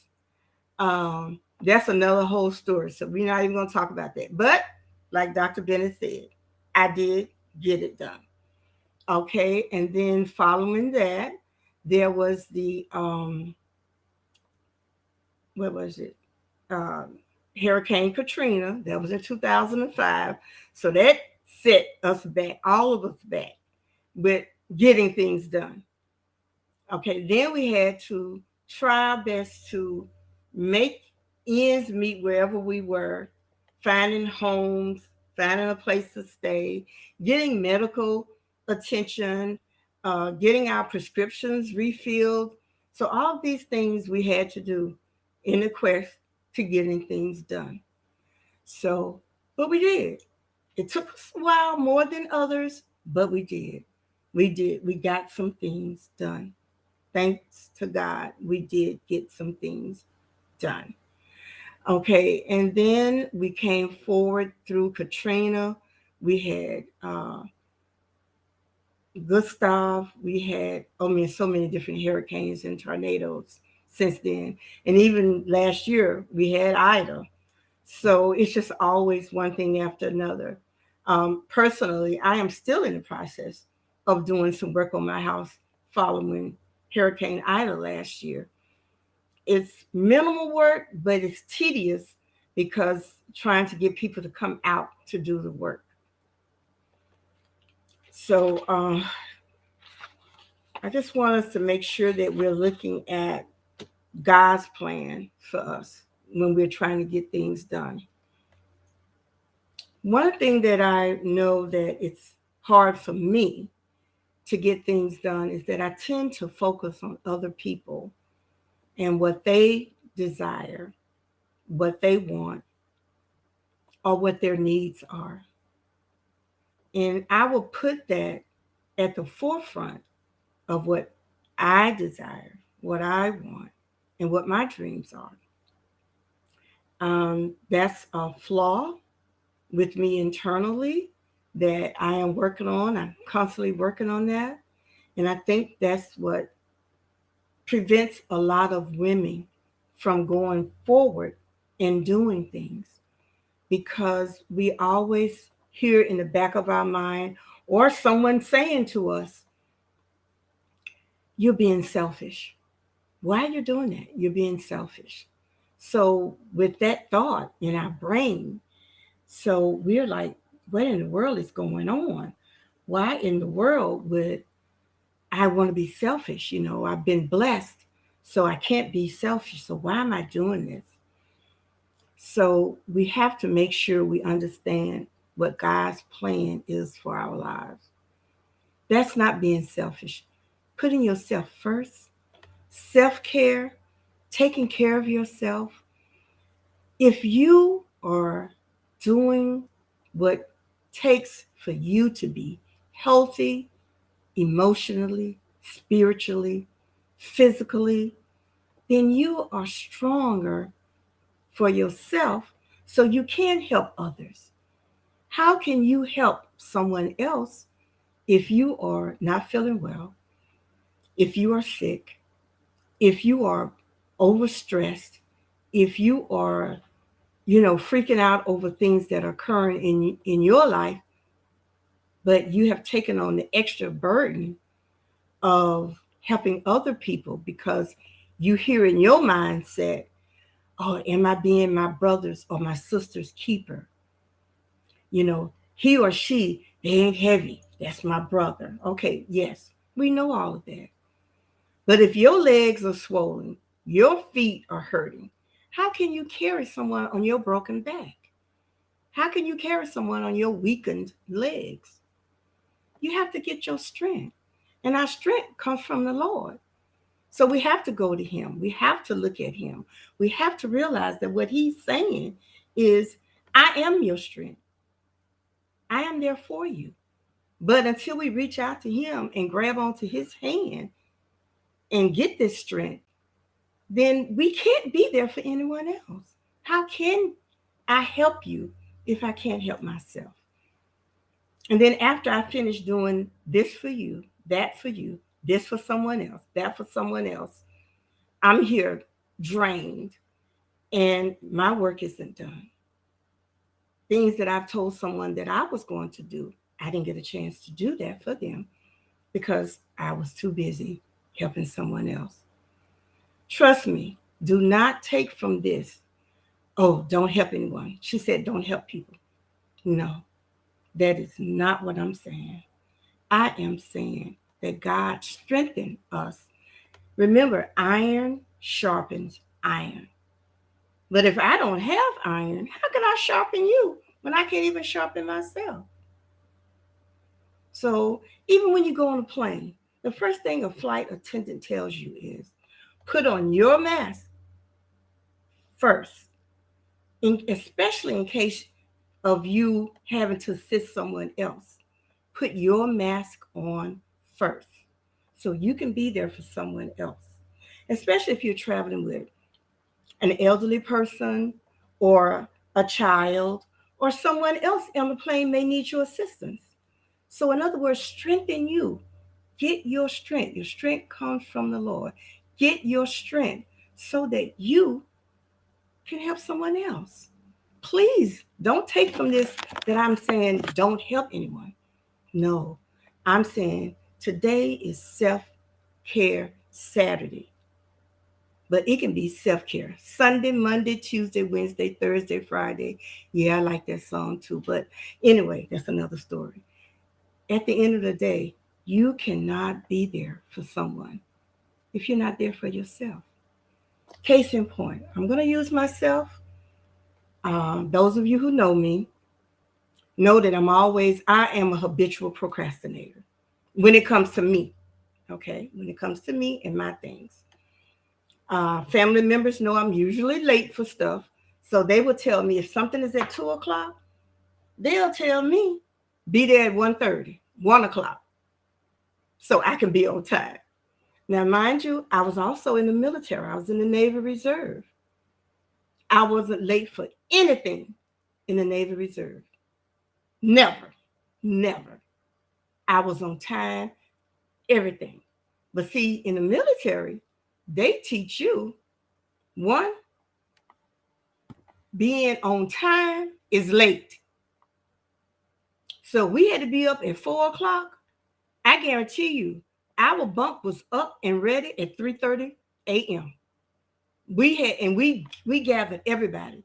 They would drag you out of the bed. They would help put your shoes on, tie your laces up, iron your collar. They would do everything to make sure that our bunk was standing outside at attention at 3:30 a.m., 30 minutes ahead of the time that we were supposed to be there at 4 a.m. Because in the military, on time, you're late. So we were early. So I know I could do it because I did it for a year and a half with the military, almost 2 years with the military in the reserve. So what keeps me from doing it? What keeps me from getting things done? Can y'all see what I have up? My hand. Me. I am what keeps me from getting things done. So take a self-assessment. That's what I've been doing 2020, 2021, being at home a lot with COVID. I got a chance to look into myself and see, what are you doing wrong? You have no problem helping someone else. People you don't even know. I volunteer, do things. I mean, hey, I'm there. But when the time comes for Mary to do something for Mary, I'll put Mary on the back burner. I'll say, oh, I'll get around to it. I'll get around to it. But we as women, and I'm not saying men don't do this as well, but this is the Enclave Women's Weekend Retreat. So that is our focus. So men, please don't get upset. Don't call me my nephews and my nepsons telling me, oh, you was talking about women the whole time. This weekend is a women's weekend retreat. And today is Self-Care Saturday. But I want us to take care of ourselves every day, myself included. You know, do any little special thing for yourself. You know, whatever it is. You know, do something special for you. You know, we can go and plan an entire birthday month for one of our children. But then when our birthday comes, we don't do anything. We just another day. Just another day in the life of a soldier. Just another day, you know. But no, please, please do something for yourself. Take that time to nurture you. Because women, we're born nurturers. That's one of the things that God gave us. We nurture others. We care for them. We love them. We serve them. We wait on them hand and feet. We're always doing something special for those that we love. Don't you love yourself? Don't you love you? With all of your flaws, do you love you? If the answer is yes, take time for you. For you. You deserve it. You're not, excuse me, you're not being selfish. You're not. You're taking care of self, which is a good thing. Because in your strength, others find strength. So do what you can for others anytime God leads you to. But please, please take the time to do something for you in getting things done. So I discussed some of my issues, some of my problems as to why I don't do what I'm supposed to do and what keeps me from doing those things. But at the same time, I want to also stress the fact that In Jeremiah 29:11, God has a plan for us. His word says that he has a plan for us. So that's what God says. You don't have to listen to what I'm saying. God says in Jeremiah 29:11, for I know the plans I have for you, plans to prosper you and not harm you. I mean, just listen to that. Plans to prosper you, and not harm you. So why can't you do for you? If God says this is the plan he has for you, why can't you get into that with him? You don't even have to worry about what Mary said. Forget what I'm saying. Remember what God said. Jeremiah 29:11. For I know the plans I have for you. Plans to prosper you and not harm you. So if those are the things that he has for you, why can't you get on his plan? Why not? Get on God's plan. He is for you. And if God is for you, who can be against you? No one. No one. So take this time. Take every chance you get to take care of you. I challenge you. You women out there cooking pots of gumbos, making jambalaya, up all night on Thanksgiving to make sure everybody eats on Thanksgiving Day. You take 3 days to get ready and to cook for Christmas. But what about you? What have you done for you? That's it. That's it for me. Getting things done. Thanks for listening. Getting things done. Thanks for listening. Well, you got a lot done in that short time, Dr. Mary Alexander Lee. Thank you so much. I just want to tell you, you got to call her Dr. Alexander Lee because she's wearing her mama name. So that's the honor that he's wearing her mama name. Well, so it's really we call her Dr. Alexander. It's really my daddy's name. It's my daddy's. Yeah, it's really your daddy's name, but she wearing her family name. Yes. Cause I'm a Leggins Bennett, but I don't wear my daddy name. I just wear my husband's name. I put it to the side. But we still holding on. Yeah, holding on. I know. Well, see, I love the impact that your mother made on your life. Oh yeah, my mother was just a phenomenal woman. So true to educating and being a servant in the community.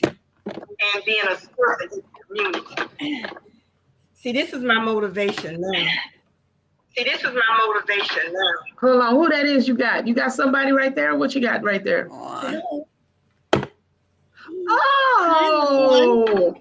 Oh, you got, that's magic. That's magic right there. Yeah, this is my great-granddaughter, Kalani Kia Buckles. Okay. It's beautiful. It's Kalani. Yes. Tell me about who Kalani belonged to. My granddaughter, Carrie On, my oldest granddaughter. Yeah. Okay. Well, I'm so glad you had a chance to come and talk to us today. Did anyone want to say anything to Dr. Alexander Lee? Yeah, because we're about to take a break. Hey, Godiva. And look, Godiva Anderson. I want to know about your nonprofit. Oh, I agree 100% what you said. But I want to know about your nonprofit. What do you do?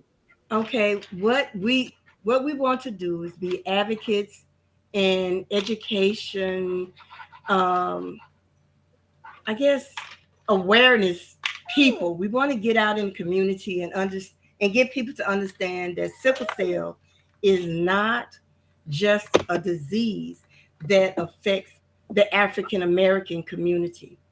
Contrary to popular belief, it is not. And I have sickle cell trait. My daughter who died, Sweetie, she has sickle cell disease.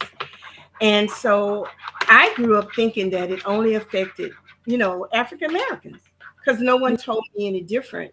And I wasn't educated any different.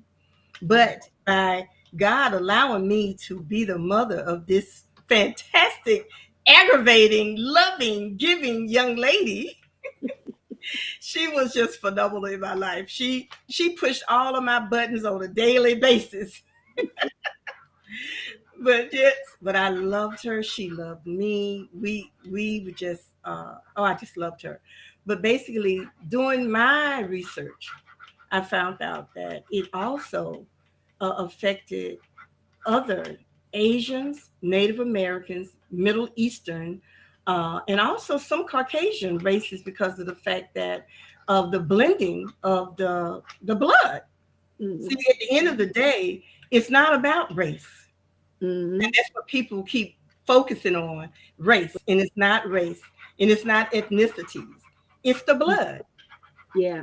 It's the blood. So if I have a child by someone who has that Caucasian ethnicity, I can't even say it, ethnic background, and then also mixing with me, and I have Asian in my history, and so we don't know what this next person is going to come out looking at on the outside, but that blood remains the same. So if we can start getting more people of other ethnic groups to be tested for sickle cell at birth.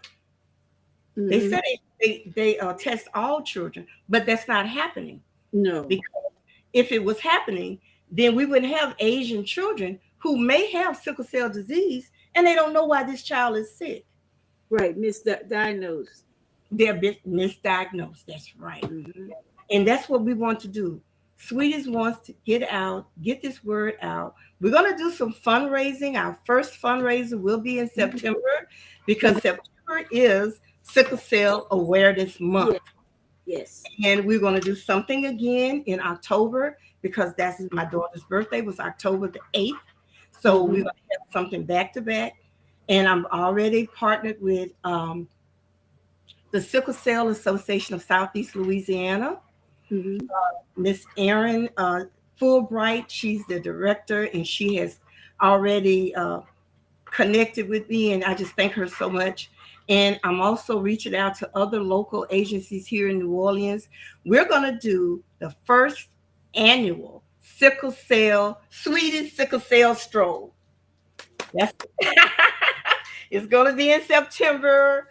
And in fact, my granddaughter who's here, Carrie-Ann Alexander, she's already working on getting some things started, some fundraisers that she's going to be working on at the Power to Exhale event in May on Memorial Weekend. She's going to have a little cup there for people if they want to put some change in, whatever.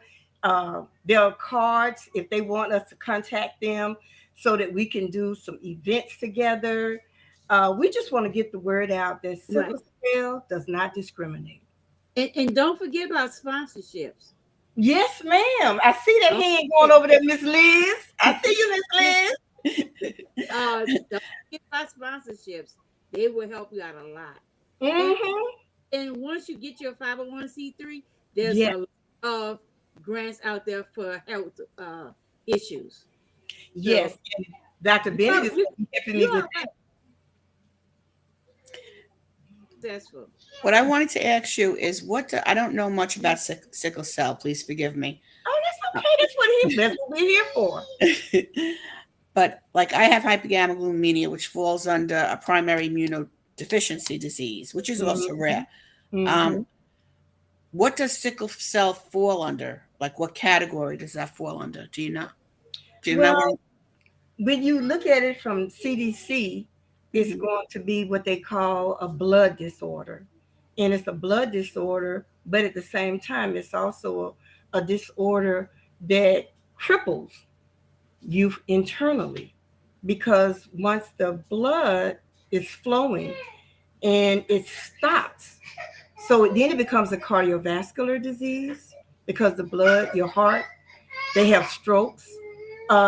Their eyes, my daughter had a lot of issues with her eyes refused to wear glasses. That's another story. But she said they didn't make her look cute, so she wasn't wearing them. So that was my daughter. I'm not wearing those glasses. To me, everybody in our family has glasses. I'm not wearing them. I don't look cute with glasses. So she wore them for like 2 months and threw the glasses away. Never saw them again. So that was it.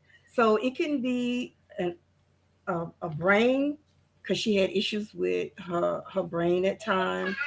It's just everything you can think of. Sickle cell. Okay, so it has to basically do with the blood, because mine is also blood. Yes. So what I'm trying to think of, what I'm trying to piece together. So it's hematology, basically, blood. Mm-hmm. Hematology. That's right. Yeah.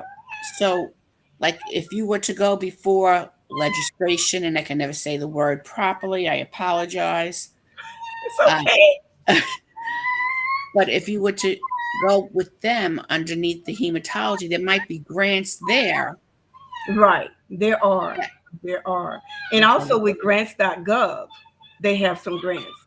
And the issue was that, as Godiva was saying, I didn't have my 501c3 at the time.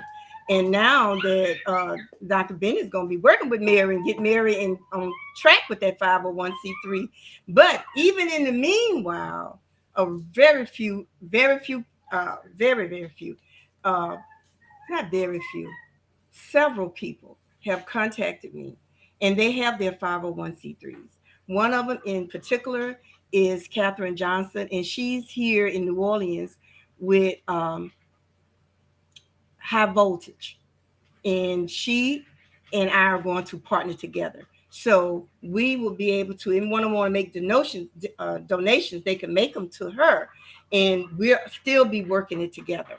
So because her organization works with youth and children, which is really like the biggest focal point of my daughter. Everyone who knew her knew that she had something in her house called Sweetie Snacks. So the children in the neighborhood, they would come over here, and I'm like, what? Oh, I came to get my snack. Auntie Sweetie got my snack for me. I'm like, a snack? Yeah, my Yahoo chocolate milk. Oh, I love that. Okay. I'm like, okay, well, let me get your snack. And I'm like, what is this with these children? Oh, I have Sweetie Snacks. So, children was just her priority. She loved children. Children were always here at the house, so I was glad to partner with High Voltage. I've been volunteering with her for a couple of years, and she's just a sweetie. And then she works at Oxnard Hospital, which is where Tamika died on March 13, 2017. So we have a connection there. So you're right, Liz. You are 100% correct. At hematology. Mm-hmm. I am sorry for your loss, but I do want to ask you: do you have like a Facebook support group page on Facebook? No, we have one that we're working on. My granddaughter and we're going to put something together for Swedish Sheroes and Heroes. We're going to do a Facebook and Instagram and anything else those grandchildren want to organize and keep up. But we're definitely doing a Facebook page. We're also in the process of creating a website. That's good, because I know with the hypergammaglobulinemia, which, like I said, it's rare. It's also has to do with hematology. Mm-hmm. But they have a Facebook page, and they have started with things like, actually, we have walks that are nationwide to raise money. And a lot of it had started with people see it on Facebook, and it's a support page that someone started. Mm-hmm. So we support each other through the trials and tribulations of what we deal with. So it's like a self-help group, because you don't feel alone. And it's for caregivers as well as for the people dealing with it. Because we each have, there are I think there might even be two separate ones, one for caregivers and one for patients. Mm-hmm. Because we each have our own, the caregiver goes through it differently than the patient. You're right. A lot of times it's the same, but a lot of times it's different. Right. You You are know? 100 right. 100%. And a lot of times God is brought into it. I mean, I was kicked off of one because I brought God into it too much, but that's life. That's okay. God did get the glory. Exactly. So that one I am no longer part of because people on that one particular one did not want to hear about God. Right. So that one I am no longer a part of. Well, you know and what? I just pray for them. I just pray for them. What? Start your own. Well, no, there's another one that I'm part of that they are all for God. It's like sometimes things, people are people, and at that point, all you can do is pray for them. Right. Pray that they allow God in to help them. But some, people are angry when they get these things. Correct. They're angry, and who they're going to get angry at. They get angry at God, and they don't realize God is the only one that could help them. Right. He is the only one. There is no one else to help. Just him. Nobody else. Right. I mean, doctors are only practice medicine, but God is the almighty healer. Amen. Hello. So, but it's just an idea that all right, Liz, you gonna fool around and get. I'm sorry, Yolanda. We didn't hear you. I said, all right, Liz, you go. Oh, hello. You can hear me? No. I was about to start shouting. Well, after a while, we'll be passing the collection plate. Nah. Well, I want to do this. I want y'all to get a stretch because we're going to go on break and come back and have Liz talk to us. I want to thank Dr. Mary Alexander Lee for a wonderful discussion, a wonderful talk, getting things done. You got this done. You could check it off. Thank you. Thank you. And let's get together in April and get your thing kicked off. We'll do it. We won't do it this month because this month is halfway gone. We're not gonna count this month. We're gonna do it next month. Absolutely. We're gonna get it done. And I would love to see it start nationwide for the war. Thank you. Thank you. Thank you for that blessing that you spoke over us. Good one. So I'm about to set up the break. I'm a free y'all. Y'all go relax somewhere. I don't know how to make it do. Y'all relax. And then I'm gonna bring y'all back. All right, let's get this break in, get a stretch, get ourselves some. Thank you. See you all in a little bit. Yeah. Bye-bye. Thanks, Liz. Bye. You're welcome. Thanks, Elwanda. Bye-bye.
Hey, Liz, I was talking on mute.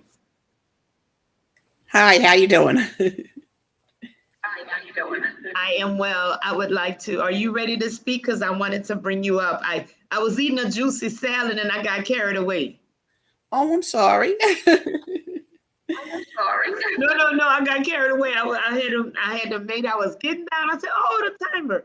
So I wanted to welcome you back and ask you to take the stage. And then after that, Godiva, what I had said.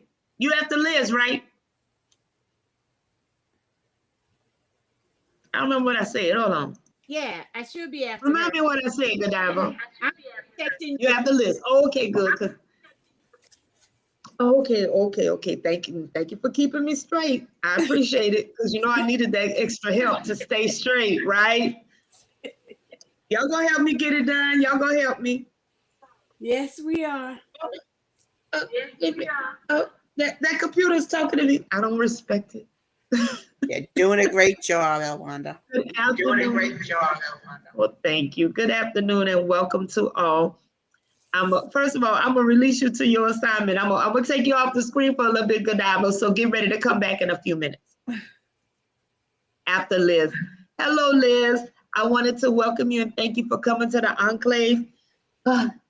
Each time you come, I get so blessed by your messages. And I'm glad that you always invite the Holy Spirit in to tell you what message to bring. And you've just been such a beacon of light to me in my life. And even at my lowest point, you've been able to be there for me. And I surely thank you. I want to take a minute to thank you for that. Because you've been there for a lot of people. You've been there for so many people, Liz. And I'm just grateful to God for you. So I want to have you tell people who you are and, introduce yourself and tell us about what we're to learn from what you've learned today. And thank you. I'm going on cute. I'll be cute on mute. You're welcome. Thank you, Elwanda. And I have to say, you've been a blessing to me as well. And Fertile Soil as a whole has been a blessing to me. I know Colleen spoke about that earlier, and following Colleen and Dr. Alexander, and we just heard it's going to be a tough two to follow. They left a beautiful message. My name is Liz. I'm from New York. And I hope to bless you today with a little bit of information. Name correctly, Liz. My last name is D'Adamo. It's D as in David, apostrophe A, D as in David, A, M as in Mary, O. What I'm going to be talking about today is survival of betrayal. We've all had betrayals in our life of one sort or another.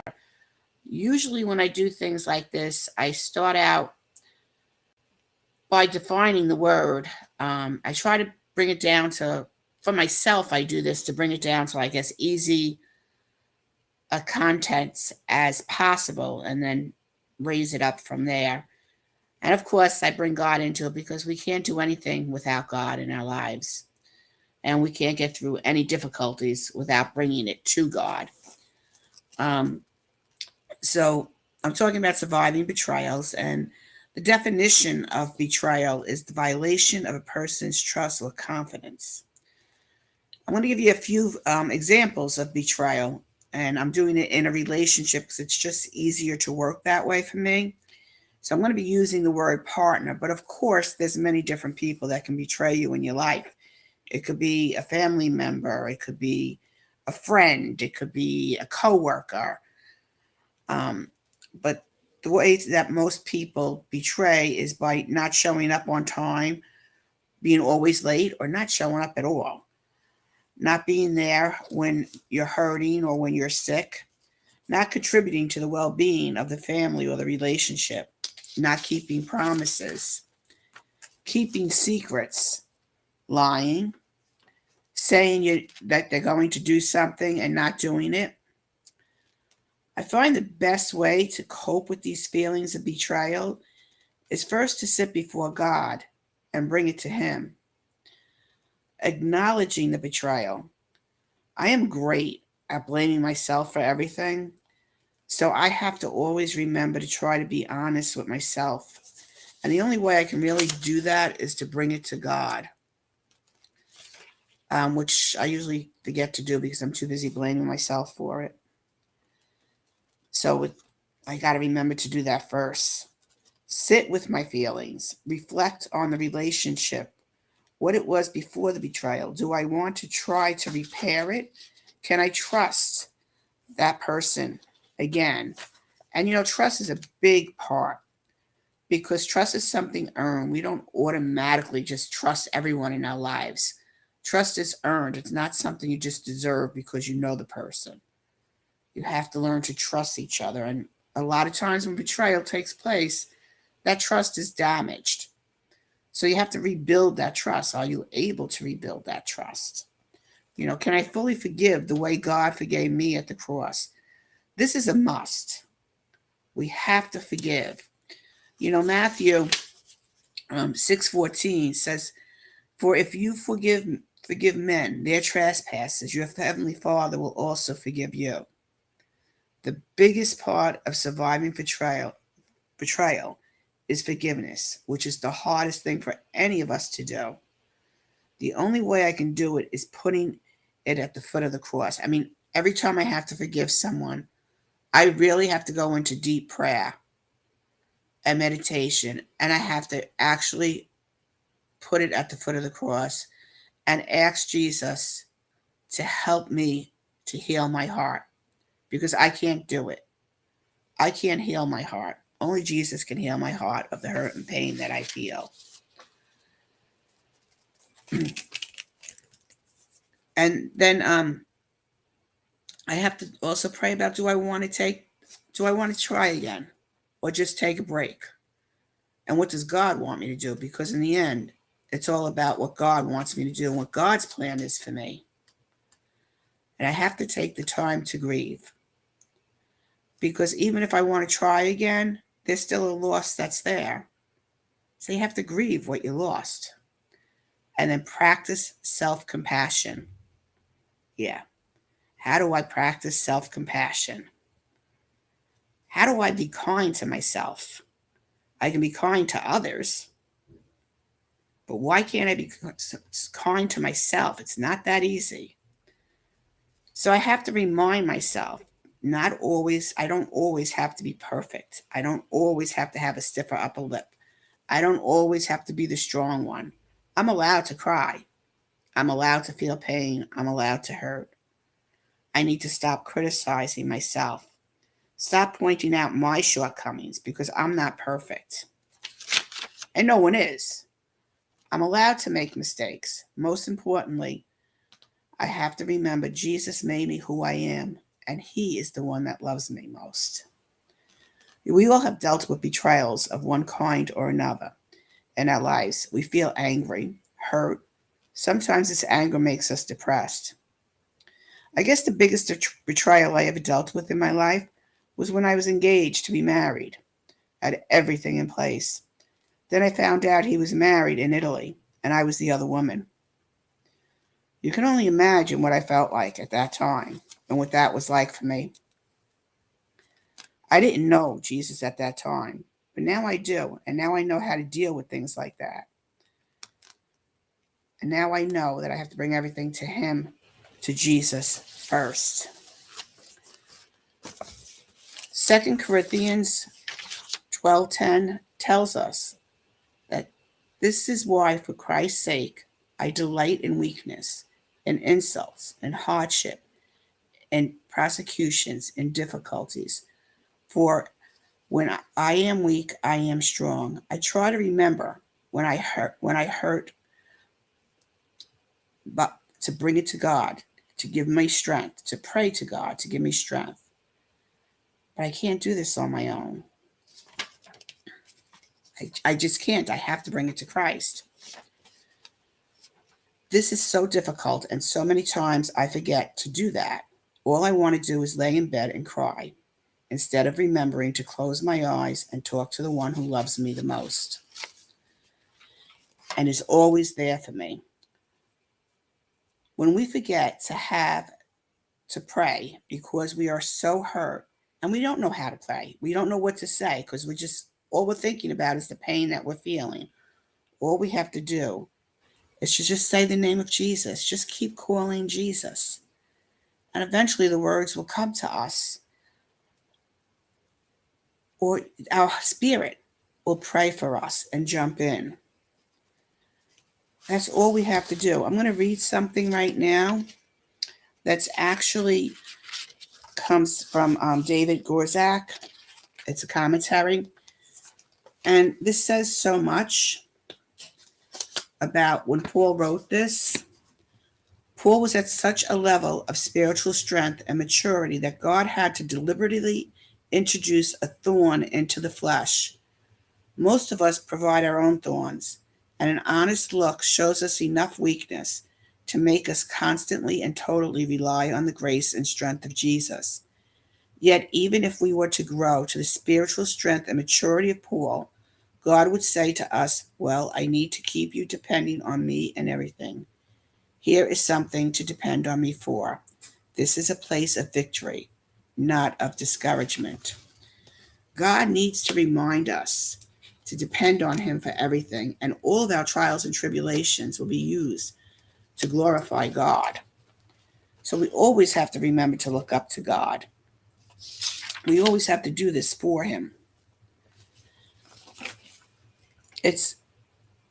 Strength is mentioned over 360 times in the Bible.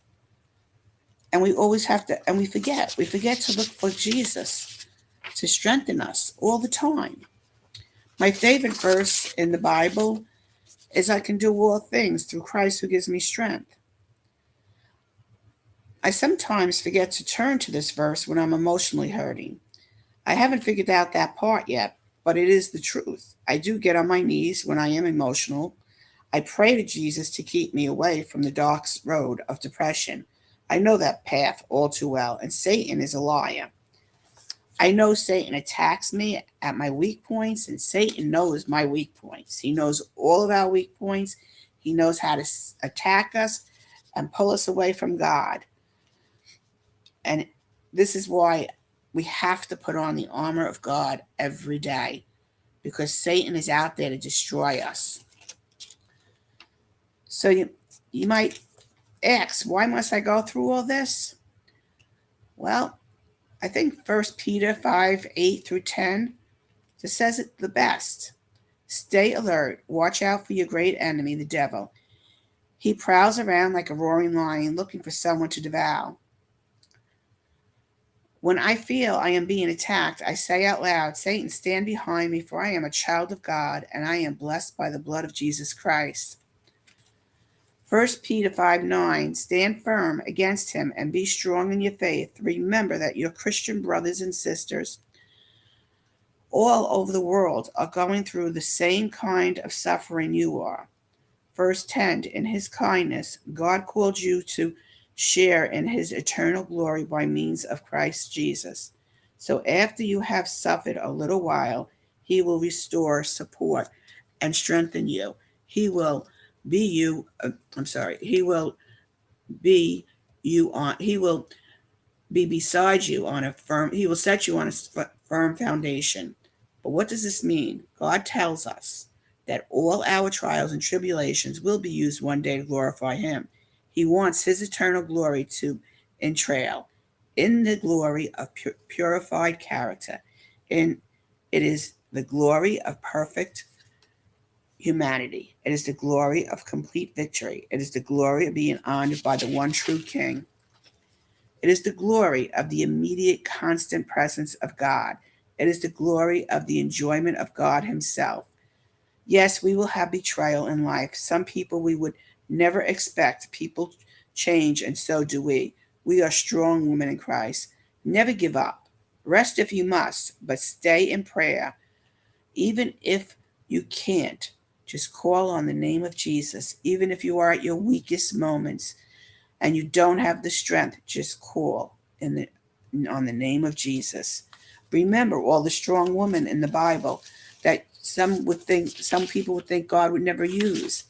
Deborah, Ruth, Mary Magdalene, Rahab, Esther, Miriam, Sarah, Elizabeth, Mary. God has such wonderful plans for women. And many people think that it's only for men, but no, God has plans for us too. And we have to stay strong in his word. We have to stand firm on his word. We have to know that his plan is for us. And yes, women carry such loads. And we have many people depending on us for so many things and pulling us in so many different ways, as Dr. Mary Alexander was saying earlier. And we sometimes forget about ourselves. So it's important for us to remember ourselves and always put God first. God always has to be first because he gives us our strength so we can do all things. And this is what God wants us to do, is put him first and then put everything else next and prioritize what God wants for us.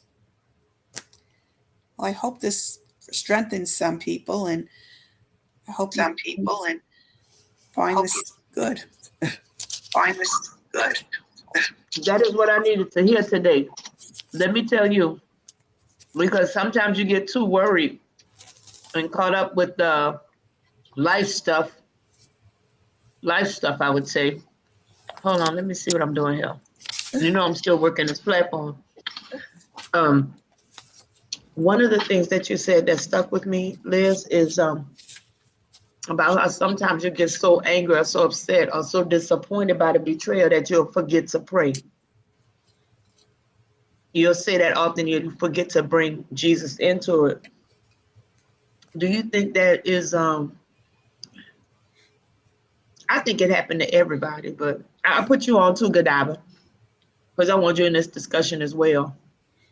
I know that sometimes when I'm hurt, I feel like I can't pray because I'm so angry. I'm so mad. I'm so upset. All I can see is red. All I can think of is revenge. You know, I'm like, oh no, I didn't know I could ever get that mad, but I've been that mad before. We lost you, Yolanda. Yeah. You can see me? Oh. Okay, there you are. I had to go hide. I guess I was really mad. I took myself off the platform. I wanted to let y'all speak. I was trying to see how I could make it do it. Okay, there you go. I wanted to see Godiva whole face. Every time I put her on, I just see half. I want to see her whole face. Yeah, so I just wanted to get, you know, what she said about long time ago, it has to be over 30 years, that I don't know what color I saw. I don't know if it was red, black, or what, but all I knew, I was angry. I was always angry, and that was from childhood trauma. But it took me a while after I found Jesus and fully relied on him. If I got angry, I quickly, because it would get out of hand.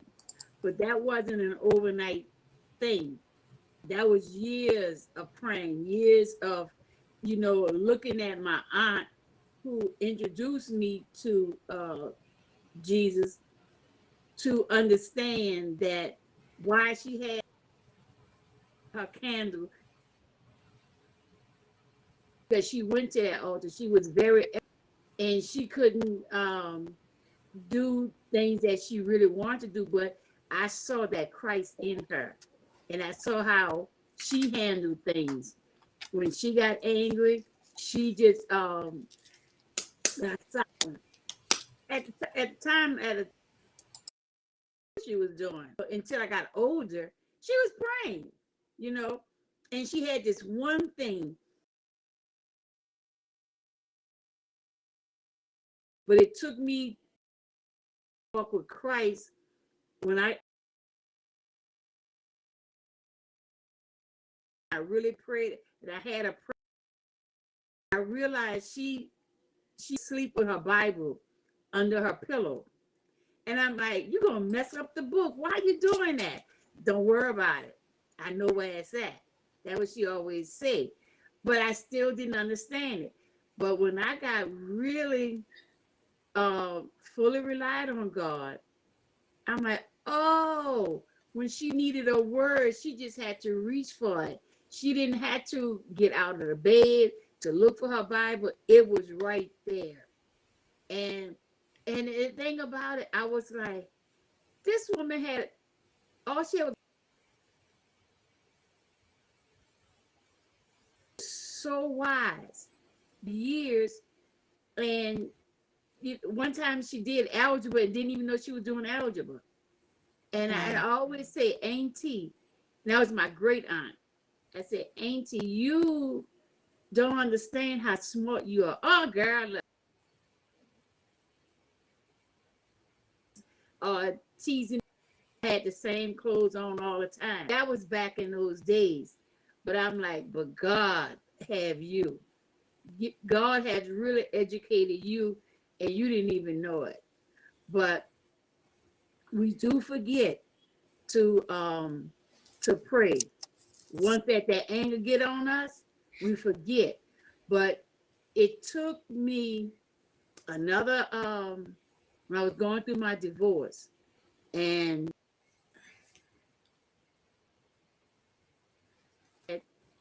was having a and married. The car, her husband looking for her, came to my ex-husband's house, found her there, took her car and ran into the house. So I had 2 children was there. One was underneath the car. Oh my God. The other one, something hit in her head. And that was 2 of my there. And I remember going through that and I'm like, God, if you get me through this, I will never, ever worry or be angry again. Ever since then, if I have an anger, that's a 5-minute thing. It's not that anger that I,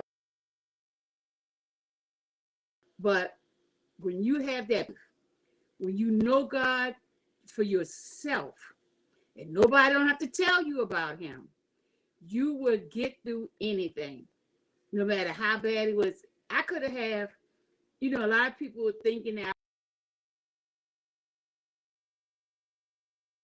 now. I'm like, but God is in my children. How? And he saved my children. I said, they are important to me. My children are. So I respect God. I love God. Thank God. I'm so grateful that they are still here. And if you see my daughter that was underneath the car, you'll never think her whole right side of her body, all her skin was off. That was God. And she had to, when she got fitted for her burn suit, they were saying, oh no, got the days mixed up. You got to. This is not 4-day-old burns. And that's when I'm like, I know where my child went in, and that's God. She didn't have to have surgery. She didn't really, they wanted her to put that burn suit, but she won't get any. She was screaming. She was in so much pain, and we took it off. She don't have nothing. But like Liz said, I think it was you, Liz, when you said that God has the last word, not the doctors. And it's true. I'm a living witness to it. Because had I listened to what people were saying, my child would have had surgery. And because I always tell them, before I make any prayer, when I had was congestive heart failure, and the cardiologist come in the room, and I'm new in Texas. He comes in the room and say, you might need open heart surgery. But I'm like, God didn't tell me that. Of course he didn't understand. He's a scientist. He didn't understand where I was coming from. But I told him, I said, before I came to this hospital, could breathe or whatever, but I wouldn't. And I asked God. And when you surrender yourself, know that that Holy Spirit voice, God is gonna protect you. Because if I was one of these scared persons, I would have let them cut me open. And I kept telling, say, he told me my heart was weak, and that's just what it was. I had hypertension and didn't even know it. But we got to know his voice for ourselves. And if we don't, we're going to always keep spinning and spinning and spinning. And it took me 20 years, and the abandonment of my mother, going through divorce, that was too. So it was cutting out. I wanted to make sure we heard you well. Oh. It was cutting on your end. I could hear you, and then it was stopped, because I hope to get your whole full message. I hope that was just my end and not. Was she cutting a little bit, Liz, or could you hear her? No, she was cutting. It was difficult. But I noticed that it cuts when you're on. When you're on, it doesn't cut. So probably when she gives her message, when you should back at, it's going to be fine. Make sure. So when I bring you on screen, Godiva, and you get ready to talk, I have to get off. Me and Liz have to get off to let you have the stage. Yeah. Okay. It's about that time, ain't it? Is it time? Which budget? Huh? I heard you was about to explain to us about your mother and your divorce. I wanted to hear that. It's time now for us? Yeah. Okay. So I'm going to get off the screen. Me and Liz going to be over here on the side, and we're going to have you on the top. But that was I was listening to you. That's an amazing testimony that you have. Deborah, is that your name? Godiva. Godiva, I'm sorry. That's an amazing testimony. That is amazing. Yeah. With your daughter? Wow. When I see my two daughters, I'm in awe time. I see God's right there. They made me a grandmother, and and they always say, "Why are you looking at me?" I'm like, "You just don't know." I say, God is good. I say, that's not a cliche. That is not a cliche. Abandonment of my mother, abandonment with the divorce, that brought up a lot of in the hospital, because I needed some help. And of course, hospital and myself, different pages, because they wanted to do everything, scientifically, and I just needed somewhere to pray. I need some quiet space somewhere. And they wanted to put me on medication. I refused that. But had I not taken care of myself, that to listen to the Holy Spirit, because I went to bed, I prayed, I went to bed, I said, if I'm not okay, I need to check myself in the hospital. The next day I did. Had I been able to take care of me when that accident happened with my two daughters, because that happened in September of 91, and I checked myself in the hospital in July of 91. So I'm a big believer in knowing the Holy Spirit's voice and listen to them. Some people call it your gut feeling. Call it the Holy Spirit. But it's something that people take for granted. The human condition will quickly allow you to forget stuff. Remember 9/11, everybody was loving on each other, the flags everywhere. Now you can't even find a flag anywhere. And the hate is going on. It's even, worse than ever. But I'm just so grateful to God that my life, my prayer life, and my life with Him, that I remember. I'm always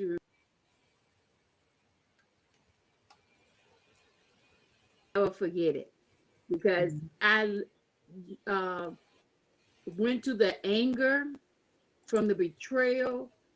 I wouldn't have met none of you. I wouldn't be here, because I probably sitting in somebody's jail from doing some kind of crime towards those two people. So I'm always thankful, and I give Him the glory all the time, because you know we just people, we just humans, and we're not perfect at all. So I call that other person, that angry person, old Godiva. And I'm so grateful for this new Godiva, because people don't understand, when you accept Christ, you become new. That some people don't get it. Sometimes people just go through the motion. I live this. And I'm so grateful to my aunt that brought me to church, and I was just in awe of the ladies in white. I'm like, I want to be those ladies in white, because all I saw was the respect that they had. Later on, I did become a deaconess, but it is something that I wish everyone can not go through a hardship, but the thing about it, if you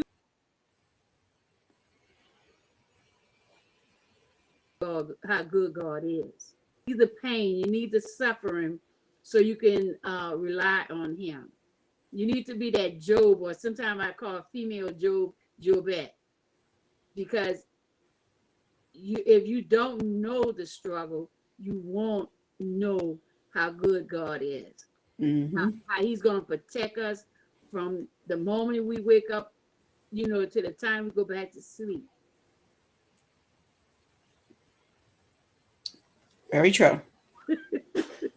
Very true. Because I think I can go on and on.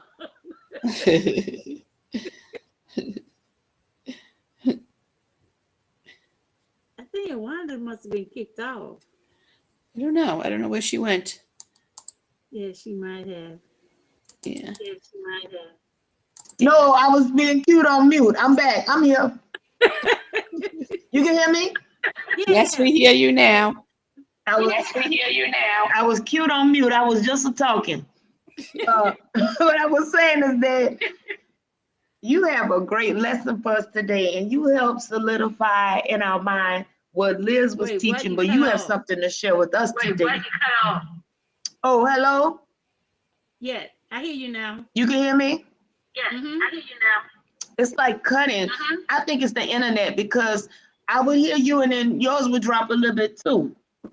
So I'm hoping everybody heard that. I don't know why we had these little issues, but I thank God for the platform, because we're getting an opportunity to get the word out to the women that need this encouragement, that need somebody to tell us these things and to remind us of these guideposts on this Self-Care Saturday.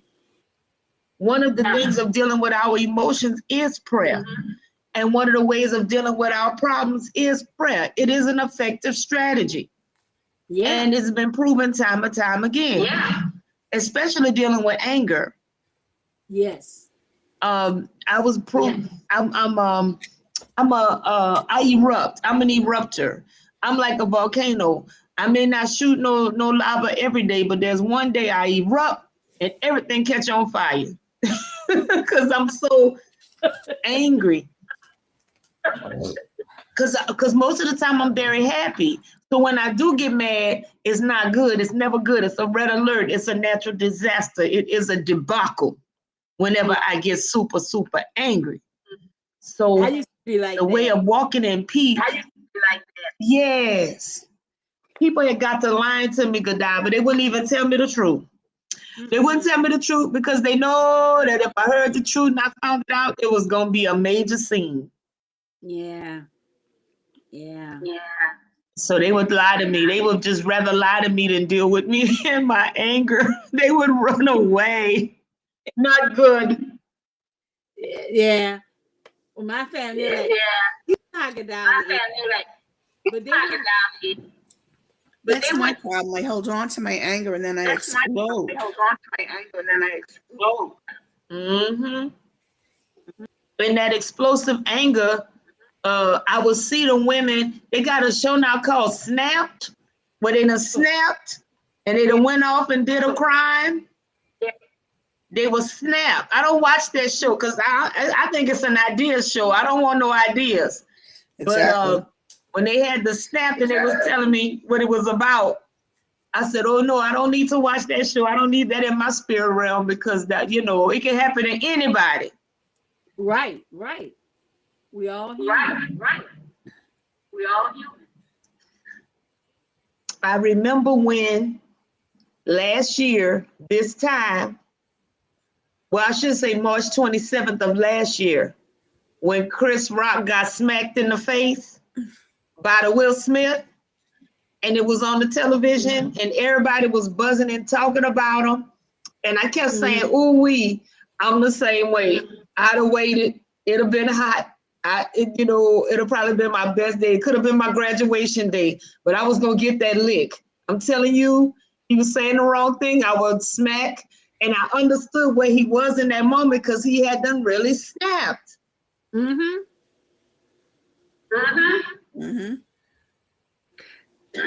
And he had all the people that did him wrong. Yeah, and just like when Chris Rock said on his, he said everything about him. He said but he everything did about him, but he did eat. The littlest Yeah. one. So I'm The littlest one. So I'm like, They asked Mike Tyson this about, they asked Mike Tyson, would he have hit him? They asked Mike Tyson, would he have gone up there and hit that man? And Mike Tyson said, number one, what he said. I wouldn't have been doing it. He says, I don't do that. He said, I wouldn't have done it. I wouldn't have been in that position because I don't talk about people's wives like that. Mm-hmm. Say again, Godiva. I said you cut off. But I said you cut off. But I said that lethal weapon. So lethal he could weapon. have hit. So he could have hit. You know, he could have killed him. But the He could have killed him. But the thing about comedians would talk about anything. Comedians would talk about anything and everything. So everyone is so sensitive right now. Everyone's so sensitive right now. And that's not the first time he talked about. Yeah. And that's not the first time he talked about some. It is not. So, yeah, so it's It's like not. he Yeah, was that, so it's like he was that. He was that volcano at that time. He was that volcano at that time. Oh, I hear you. I hear you fully. So I wanted to know what are some ways that you was gonna do protect your peace, huh? Uh-huh. You want me to start now? Uh-huh. You want me to start now? No, I wanted to talk to you about peace in general. Okay. And also give you so the way that I don't know if y'all can hear me good. Yeah. Let me mute so I can I hope I'm not cutting out. So I can Okay, hold on. I'm gonna take you to the side. You can hear me still? Let me try something else. All right, I hope y'all can hear me. Give me a thumbs up if y'all can hear me. Okay, good. So what I was saying about finding your peace is it's really a meditative process. And I wanted to kind of walk you through how to get your peace back, especially like if it's been ruffled, if you in the process of having to connect with your peace. And a lot of people do it through different methods. Some people use prayer, some people use meditation, And some use Bible scriptures, Bible reading in order to calm down, or either any number of methods in order to help them find their peace. And I just want to give you some strategies that I feel that could be useful to you so that you can find your peace. And the peace is prevalent in a lot of areas that you would not expect it. So the first place that I always tell people to find their peace, you may have heard Dr. Nita Adair Cook talk today about a body scan. A body scan where you just feel your whole body, like you're checking to see, is anything on me hurting? My legs hurting, or my hands cold? What's going on with my body? The body scan. And she talked about that process, and I'm gonna be sending out a handout so that y'all can all see these documents, because people are sending us stuff to use for later.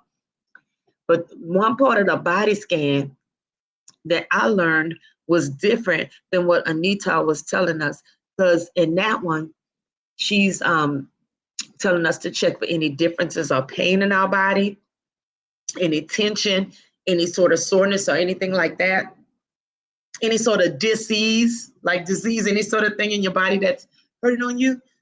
But my body scan, somebody taught me when I was really young. I was still a teenager, and I met this lady. I was cleaning her house. She lived right off of St. Bernard, right around the corner from Corpus Christi Catholic Church. And she was practicing some Eastern transcendental meditation thing. And what she taught me is, in that piece, she would have me sit in the lotus position, which is with, crisscross applesauce with your legs folded, what we used to call Indian style. She would have us sit down on the floor. And when she would have us sit down, she had like a pillow that she was sitting on, but she was definitely like in the lotus position with her hands up. And I was like, this is weird. I'm a kid. I don't want to be here. I'm scared because I don't know what all this is. I don't know what it all is. But what she was doing was attempting me to get me into that position so that I could do this thing. And she called them body flowers, which I later learned were called chakras, or power sources inside of your body. So people will talk about chakras. She called them body flowers. And one of the things that she taught me about it is that each flower is a pinwheel. You know those little things that you would blow and they would spin around? She would tell me that the body flower worked like that, okay? And she told me to start with my feet and come all the way up to my head. And she told me where the different body flowers was in my body. So she said I had 2 on my feet, 2 on my kneecaps, 1 in my middle, below my tummy, 1 in my tummy, 1 in my heart where my chest is, 1 at my throat, 1 in my head, and 1 just above my head. That's what she told me. So she said, you got your body flowers all over your body, your pinwheels. And she said, what you do is, starting at the bottom of your body, you think about the flower being there, and you breathe in and you blow it so that it begins to spin in your body. She says, and you want to feel the sensation of it spinning. She says, you're going to blow in, you're going to blow as hard as you can to make the wheel spin on the pinwheel on your body. And I'm like, and I tried it and it worked. I followed her instructions. She simply said, just pretend that the flower is a pinwheel at your feet and in these different positions in your body. So I began to try it. And it was really good, meaning that I would get relaxation in that space. Because in my mind, I was imagining that it was a flower and that I was blowing it so it could spin. And I did that, and I continued to do that all the way till it got to the top of my head. And when I tell you, it felt good when I worked my way up from the bottom all the way to the top, and I felt it spinning, I was like, whoa, this is cool. You know, the whole concept of what you were doing with your mind, because it was a mind-body exercise. Then, as I began my study in theology, I found out that that was the meditation of some Buddha thing they do. It's like something that they do overseas. So what she did is she just simply made it available to me in a way I can understand that would not interfere with my Christian beliefs, because I believe in God for everything. So what she was just doing is showing me how to use my mind to bring my body into alignment with my mind. And then the Holy Spirit would help me through. Because then once your body and your mind are aligned, you can hear the Holy Spirit. There must be a doorway. There must be a gate. And the Holy Spirit that God deposited in us happened when we got baptized, right? But then you're channeling that spirit. You are moving it. You are adjusting it. You are creating movement so that Holy Spirit can dwell all throughout your circulation of your body. So it can dwell in your fingertips. So it could be at the tip of your nose so that it could just spread throughout your entire body. If you can imagine your whole body being filled with the light and love of Jesus. Because we always talk about, we praying, we praising, we singing, we doing all this, but are we shaquating the Lord? We Shabbat him, we praise him, we glorify him, but are we listening back to him? Am I downloading what he's giving me? Am I truly internalizing what he's leaving me with? So when she showed me how to do that meditation, I knew then that I could more effectively quiet my spirit, take a hold of that peace that he promised us. Yeah, because God promised us peace. Jesus promised us peace. There's always things in the Bible to not fear. Well, how do you not fear? You go into this space where you're checking in with your body and welcoming in the Holy Spirit and allowing that Holy Spirit to have control over your body. Not like when you catch the Holy Ghost and start flopping around and doing all that. You see people jumping up and doing stuff. It's not that. It's more of a quiet, gentle, calm, refreshing, restoring, releasing sort of gift that is given to you in that private moment. It'll make you can't cry, especially if you're overfull, but it's not tears of suffering, it's tears of joy, because you're just full to the top of what God gave you. You truly experiencing God inside of your body. And when you get that peace right there, and even now, even though I'm 50, I know if I get down crisscross applesauce, I'm gonna be stuck there. I don't have the flexibility. I can't get it like that anymore. But I can definitely enjoy what it is I do have capabilities in. I can still make the body flowers move. I can still get that peace. I can still, put that in my head and let that dwell there in that space and allow God to use.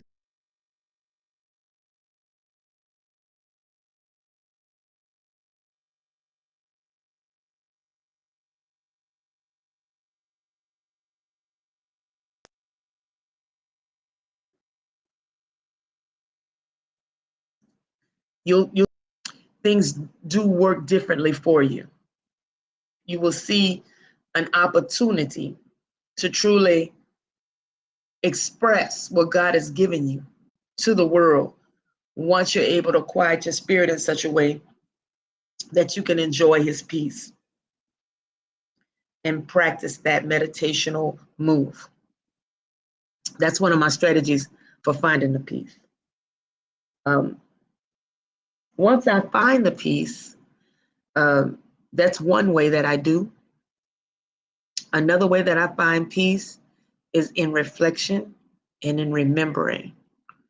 And I always tell people, if you have a box of old photos or some old photo albums, it's good to go back and see if the memories that spark joy are inside of the box. Meaning that you pull up the picture and you look at it and you go, oh, I remember that day. I remember that we were happy together that day. Or I remember, and also for him, I ask God to bring me back memories, even if there's no pictures. I ask God for that. One memory that he brought me was I was in a hospital about to have Madison, and I was in there, and all I wanted to eat was peanut butter when I was pregnant with her. And I remember sitting in that bed, full on pregnant, and they had left me alone with the peanut butter and a spoon, and I was just gone. I was just eating all the peanut butter I could get. I was sitting there, and I remember feeling so happy. Such a tiny thing, very small. But I said, oh man, it's going down. This peanut butter is happening. Feeling the feelings and emotions. It's almost time to deliver the baby, and I'm all caught up in this peanut butter. I just remember feeling in that moment like God loves me because I got something that I very much desired, and I'm having a time in here. And can't nobody stop me. Okay, I'm having so much fun with this one small thing. He will do stuff like that. He will bring back memories where you just had a spark of joy, I would consider it. So in that reflection time, if you have a photo album, good, but you could also ask God to just play the movie in your mind and take you back to that moment where you were experiencing joy so that you could fully be present in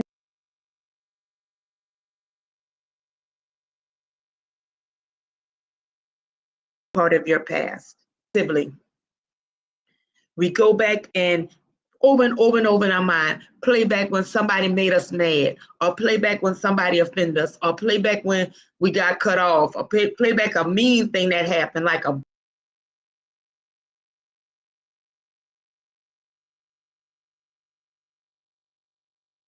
we really pull those up. That brings us to a different place than the peace that I'm talking about, that finding that peace. That rob you of your peace, that delete your peace and decrease your peace. Playing over the negative emotion, the negative encounter, the negative experience. Because if you do, then that'll build up anger, resentment, and something that people call bitterness. That's how bitterness is created. If you wanted to have a recipe for how you get bitter, keep thinking on those bad things. Keep thinking on those things that, put you in a bad place. You see what I mean? If you go back to that original experience and deconstruct it and take it apart and keep replaying it, there's no opportunity for you to renew your mind. So that's why I say go back and ask God to take you to places of joy in your memory.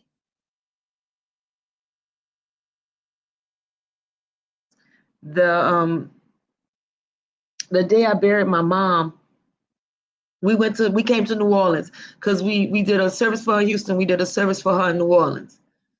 I was in New Orleans.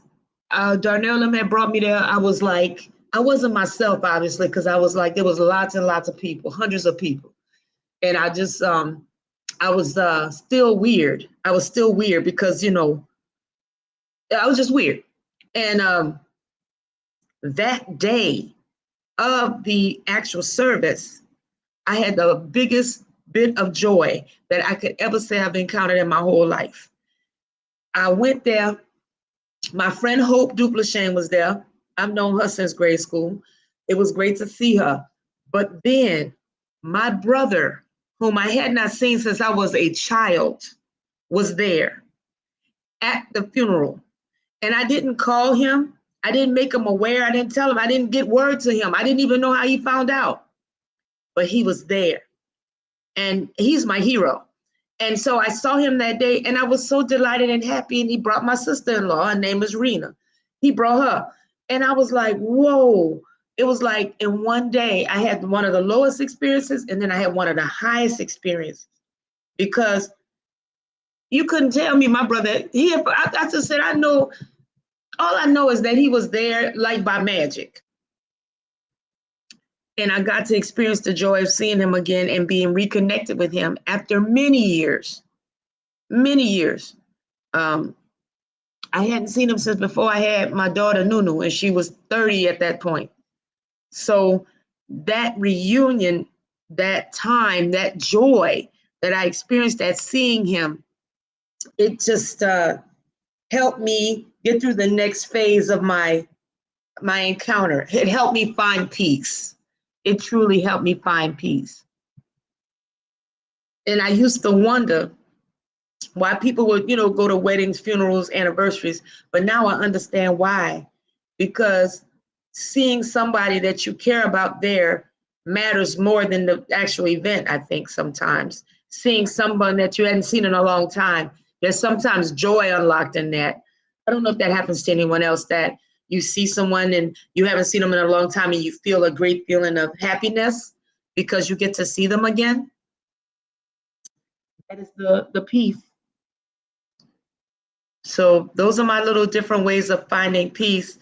I'm gonna allow my friends and family on the stage. I'm gonna go cute on mute, and I'm gonna put them up and allow them to express what they have to share with us. So I'm coming for y'all on camera. Hold on, let me see how I'm gonna do it. Hold on, let me see how I'm gonna do it. Then I'm gonna drop off because y'all do better when I'm not on it. Let me add or subtract from it. I'm gonna just dip so that you guys can talk.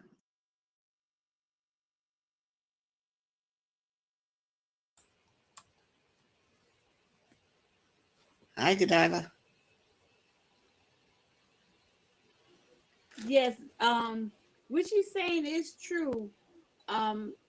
I have been to funerals where the person who family member, loved one have passed, and they were buried. They don't remember too much, but they remember that face. That you can't. They can't remember the conversation, but they remember the face.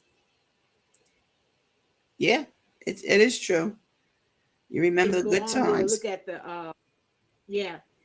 I was raised Catholic, and Mhm. so all the wakes and funerals that I went to were Catholic. Yeah. And I remember the first Christian wake where we did the celebration of life, and I thought it was the greatest thing in the world. So when my mom passed, she had started going to a Christian church with me, and I remember I did a celebration of life for her at the service, and some of my family members left because they were not used to such a thing. And to me, it was like so great and wonderful, and it does give you peace. There was tears, there was laughter, there was joy. I mean, and really, it is a time when you're supposed to celebrate the person's life. I mean, we're sad for us, of course. You know, we're going to find sadness, but you got to remember the good, and you have to find peace in it. You know, even if it's only for a few minutes at that particular moment. But yeah, and a lot of people don't. You're right, because some people get caught up in the ritual of a funeral or whatever, but when they coined that phrase celebration of life, that meant something. Speak in and participate in it. It wasn't just a watcher. They participated, and they say how that person affected their life. Sometimes the loved one helps or was there for. They did some things, but the celebration of life great because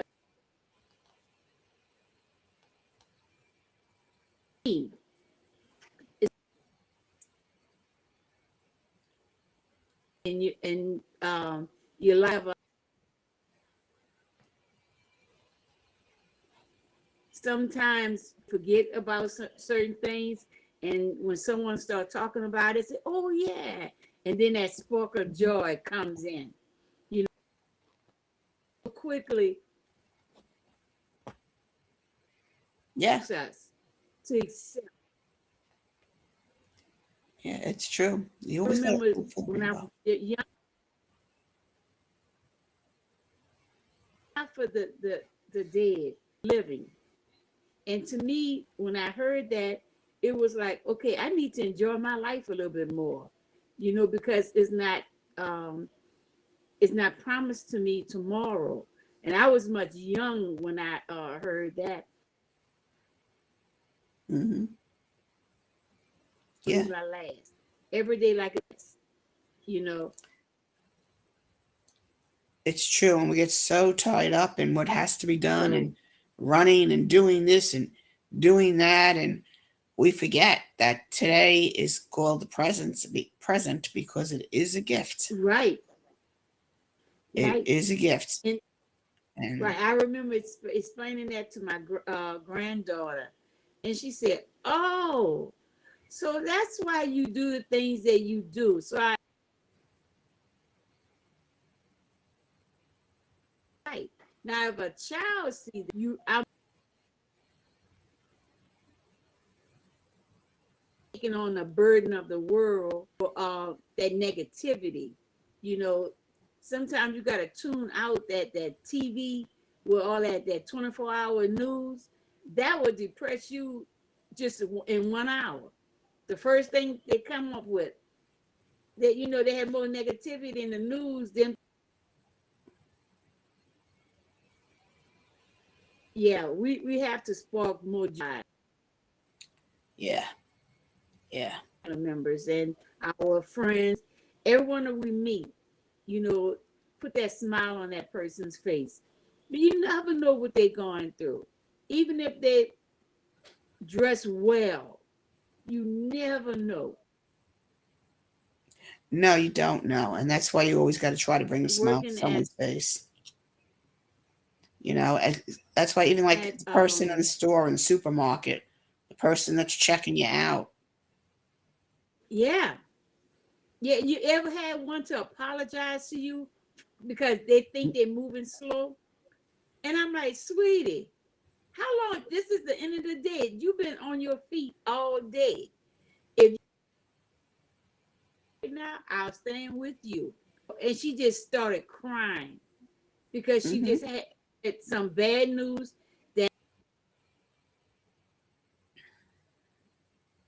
That's why I said, maybe you need to leave. They call back that, going to keep him in the hospital. I'm like, but you have to learn how to deal with something is happening. Don't push it down. Either your body is going to fail you or you're going to snap at somebody. It's going to be either or. And when she just looked at me and smiled, she, told me she thanked me because I took the time out to listen and to talk with her. Right. And all the people that work never and with the self-check out. Cashiers there because I cannot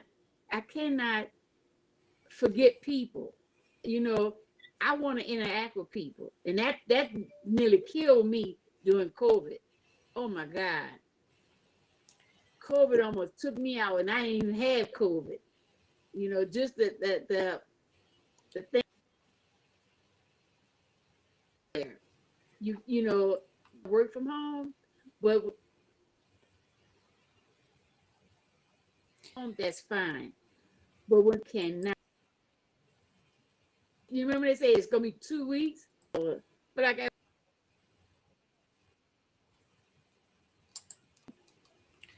Yeah, no, I never do. You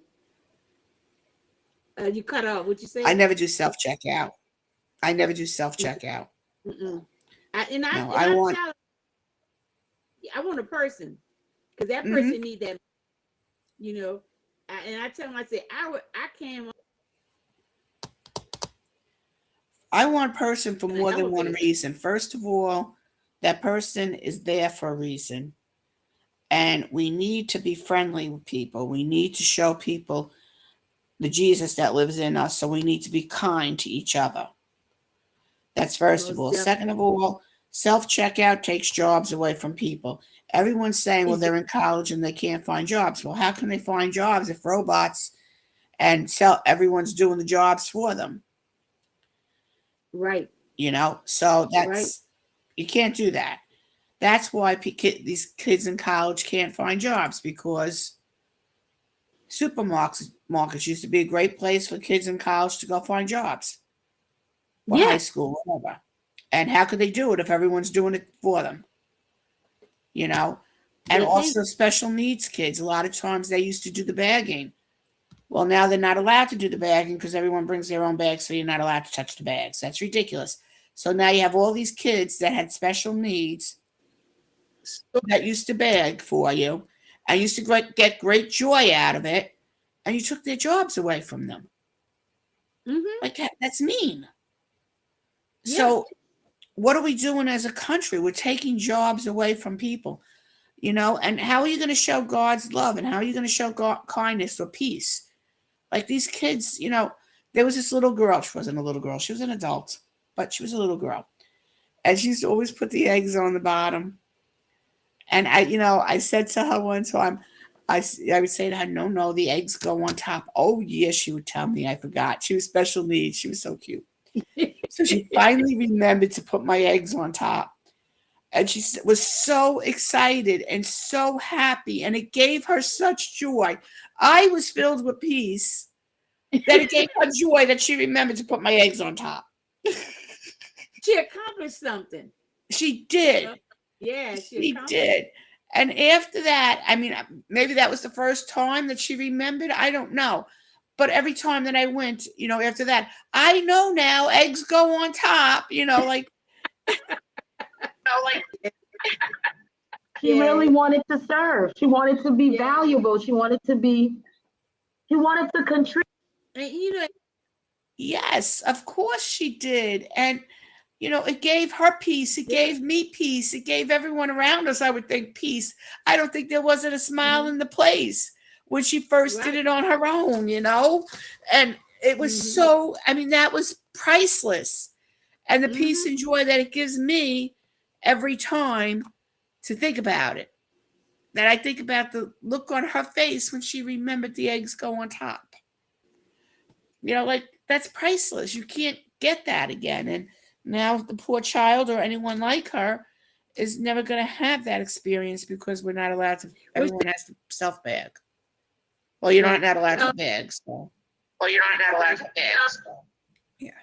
I think that was the corporation's way of getting us to work for them part-time, because if we're doing the jobs of their employees, we're non-compensated volunteers. If we're carrying out tasks and activities for them, then what we've essentially said, they've changed their business model. Because it used to be, if you went to Costco, you knew there was no bagger. But to go to your Kroger or your regular local store and there not be a bagger there, HEB still has baggers.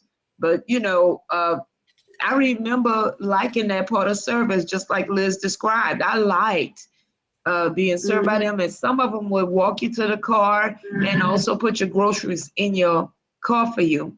It used to be people that would do that as well. And I remember thinking those people were neat, and I wanted to give them something for helping me, but also I was glad to have the help. I don't know if that makes any sense at all, but I was happy to have them align with me to help me out. Oh, I gotta go to. Yeah, I used to love when they helped me. I used to give them a couple of bucks, As a matter of fact, there's this guy at ShopRite. To this day, I don't know how many years he's there. He's also special needs. He's probably older than me. Now he just brings the carts in. And I don't know, I used to talk to him all the time. I still do. Now, I don't go to that end of the island anymore because I moved like 10 years ago. So it's very rare that I'm there. And to this day, when I'm there, he used to always come up to me and talk to me. And he doesn't do that to everyone. To this day, a couple of weeks ago, I was there. And it was like he remembered me. I don't know if he remembered me or not. He came up to me and started talking to me like he saw me yesterday. And I was like, does he remember me? Because he doesn't go up to everyone and start talking to them. But he always did that with me because I always talked to him. You show kindness to him. Yeah. And I don't know if he actually remembered that it was me or not. But he was talking to me like he remembered me, but I don't know. We talk about the weather. We talk about, I don't know what we talk about half the times, but we have very nice conversations. Or at least he thinks we do. A lot of times I wonder what we're talking about, but it's a nice conversation. Would you like to talk with an Alexa Prize social bot? I don't know if anyone heard that. That it was Alexa just now that asked me if I wanted to have a conversation. Would you like to talk with an Alexa Prize social bot? No, Alexa.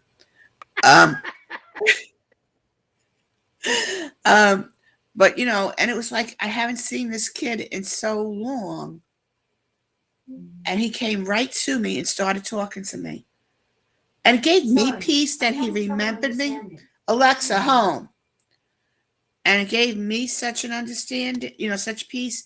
And I'm sure it must have given him peace too to see me, even though he hasn't seen me in such a long time.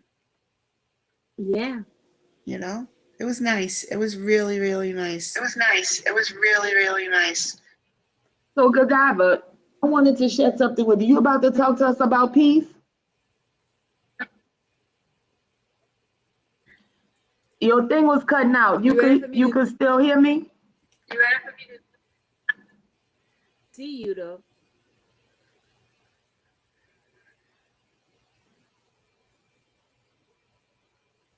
I mean, but I don't know. You've been saying some very, very important things.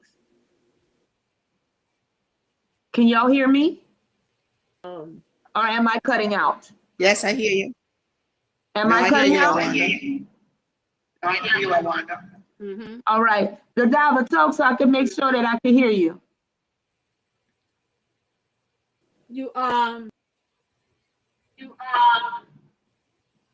Section now. We're going for 3:30, but that's that now. Am I up yet?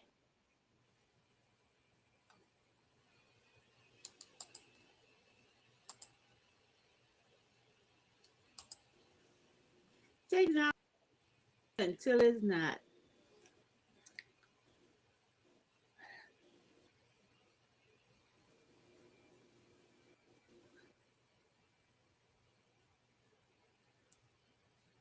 Sign back on.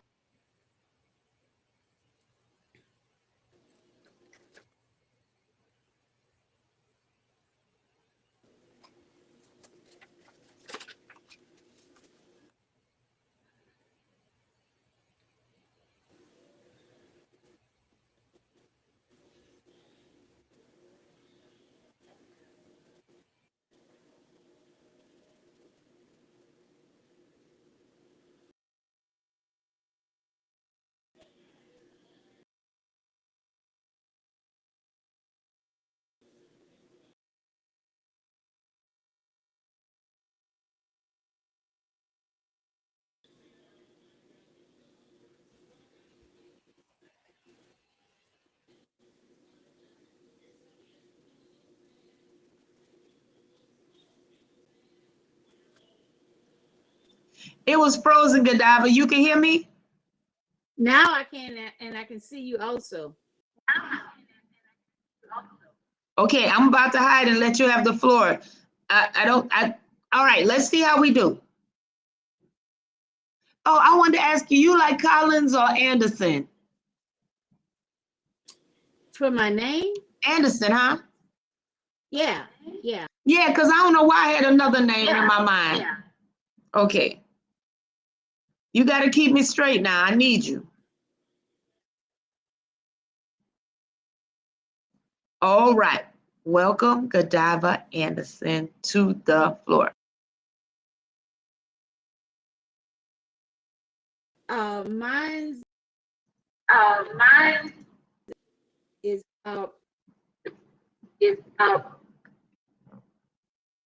protecting your peace, and you know how Peace of mind. Peace. And you know how heard all shades of mind is priceless. Peace of mind is priceless. It is. And it is. And what I want is the word peace. Is the word peace. Letter for a segment. I'm having a lot of background. Okay, P. I will use. You said something, Wanda? It's cutting a little bit. Like I'm about to see if I could I don't want to log out and come back in, but I do want to make sure that they hear you. So, your meter on your thing is low. I just saw it just now, Godiva. It's like your meter on your connection is like 1 bar instead of 4. I just saw it. But see, now it's saying it's green.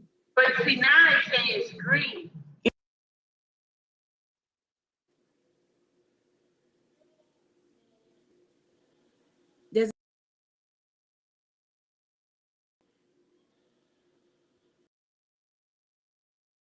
now it's yellow.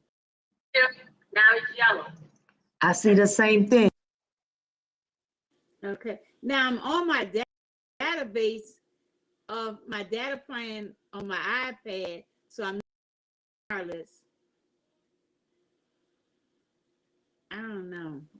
What you think? I switch to what? It's like yeah, switch to Wi-Fi if you can and see if it'll give you a continual green connection. Okay, let me see. Oops. While you're doing that, I'm gonna go pull up another screen that give you time to like make it do right. All right. All right, I'm about to go and share the whole. Let me see what I'm doing.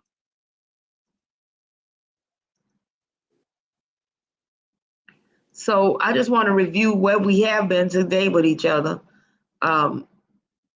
This is Symbiosia, one of our London Connect, and that is their window. And I will be sending all these links in our speaker kit. We'll also have Patricia Anderson's link to her site so that y'all can enjoy these things that she has for us here. We'll have, this is Sharika Swaby's book, our Jamaican ambassador. There's Lady P. Let me see.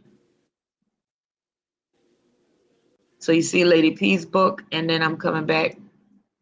Everything is so slow, but we're about to call it a day in a moment. So we have quite a bit. This is the Sharika Swaby book, and this is a workbook, but it's a happiness challenge. So that could be really good. I have that book, and it's. All I see is myself. Yeah, you have the platform. I'm just talking. Oh, okay. I thought you were showing the books. Okay. I thought I was showing them too. I thought I had my whole screen. Hold on, let me see if you see. It have a delay on it, I think. Okay. Anything you see or no? No, I just see myself. Oh, you don't see a website? No.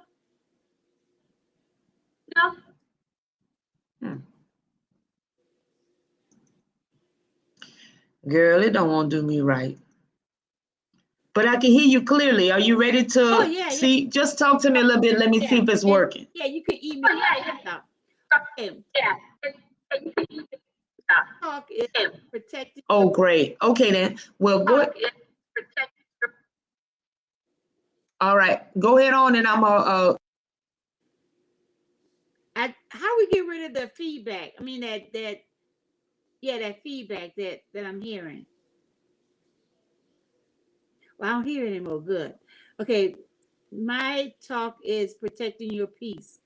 I'm using the word peace, each letter in the word, to explain how I protect my peace. The letter P is prayer. I pray.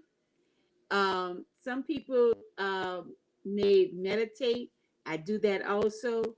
Walks, but my main source with my prayer is me being still so I can hear from the Lord. And once it may not be right away, it may take a day or so, but I know it when I hear his voice, I know that that's a prayer answer or instructions of what to do. And we have to learn how to stay still, because that's the only way I know you can hear from the Lord. You can't be one of these this buzzword multi-tasker. It's not going to work. The letter E, eat a balanced meal. I know we're always busy. I know that the fast food is like on every corner. Or we don't even have to go out anyway. We can have it delivered. But I've learned the hard way of not eating a balanced meal and really not eating, period, because I gained a lot of weight through my thyroid disorder because I wasn't eating. I would just like not eat all day, and here's 4 or 5 o'clock, and I haven't had anything in my mouth but a cup of coffee. So that was kind of wrong. I started storing fat, and that leads to other problems, hypertension, weight gain, slow metabolism, a whole host of unhealthy habits will can be solved if you eat a balanced meal. And I'm not saying that you have to be on a certain diet or anything. No, make sure it's just balanced. Eat something. The letter A, I'm using is actively say no and mean it. To protect your peace, you got to learn how to say no. No is a complete sentence. If you love yourself, you will learn to say no. When you start saying no, you're going to start loving on yourself even more. Because as women, we are pulled in so many directions by the children, the job, the community, the spouse, and everyone expects us to be a superhero, put a cape on our back, wear a cape on our back, and we're supposed to know everything, do everything, and don't complain, don't get mad, don't get tired. But we are human. So learn how to actively say no. And when I'm saying actively, that means you do it. Because had I not learned how to say no, I wouldn't be the happy person I am today. I would not be able to do the things I do because I was saying yes to everything. Like Shauna Rhimes, she had this book, Say Yes. She said yes for a whole year. Well, I don't have Shauna Rhimes' money, and I don't have her staff. So I can't say yes to everything anymore. Used to had Girl Scout troops. I had every level of Girl Scout troop at the same time, except for Daisy, and the unit leader, and a mother and a wife, and did my husband's accounting book for his bread business. So I was doing everything at once, but wasn't taking care of Gadala. That leads to a whole lot of unnecessary, unhealthy habits and anger and regret and anything else negative. That's what it leads to because you have not taken care of yourself. Because you always say yes to everything and no one see that you need the help. They will look at, oh, she's a strong woman. She does everything. Oh, you can count. She's very dependable. A strong leader, natural born leader.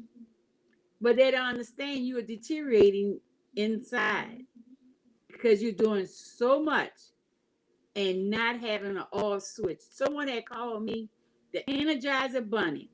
I laughed because I said, oh, I get things done. That's what my mindset was until my body started breaking down. And I had to hear from a cardiologist to take a nap. And I was telling him, I'm like, man, I don't have time to take a nap. I got my real estate clients, I got my nonprofit, I got my grandchildren.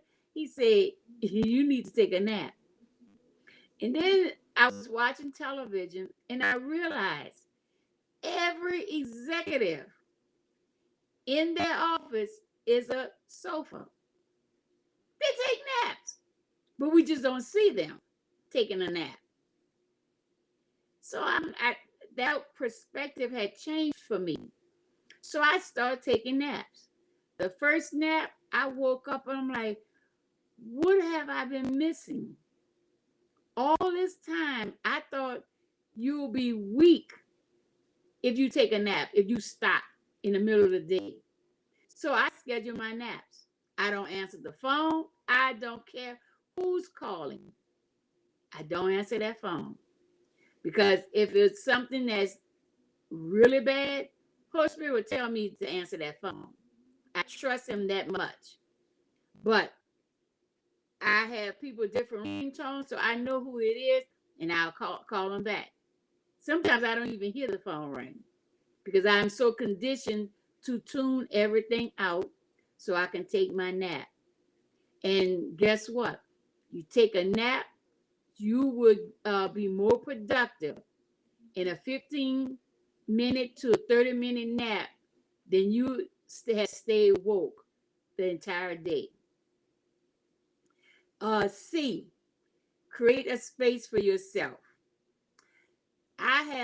It's been probably like 30 years now that I have created a Godiva day.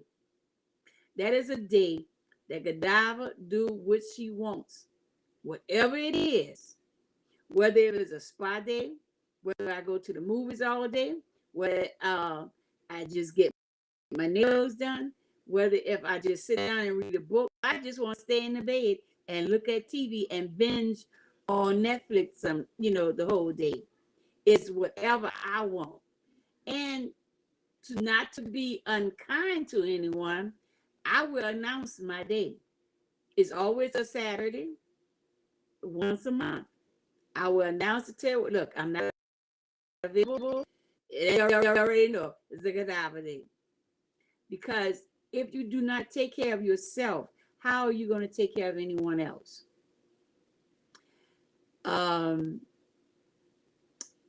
E, enjoy your life. It's the only one you have. The only one. And there's too many people in the grave with regrets.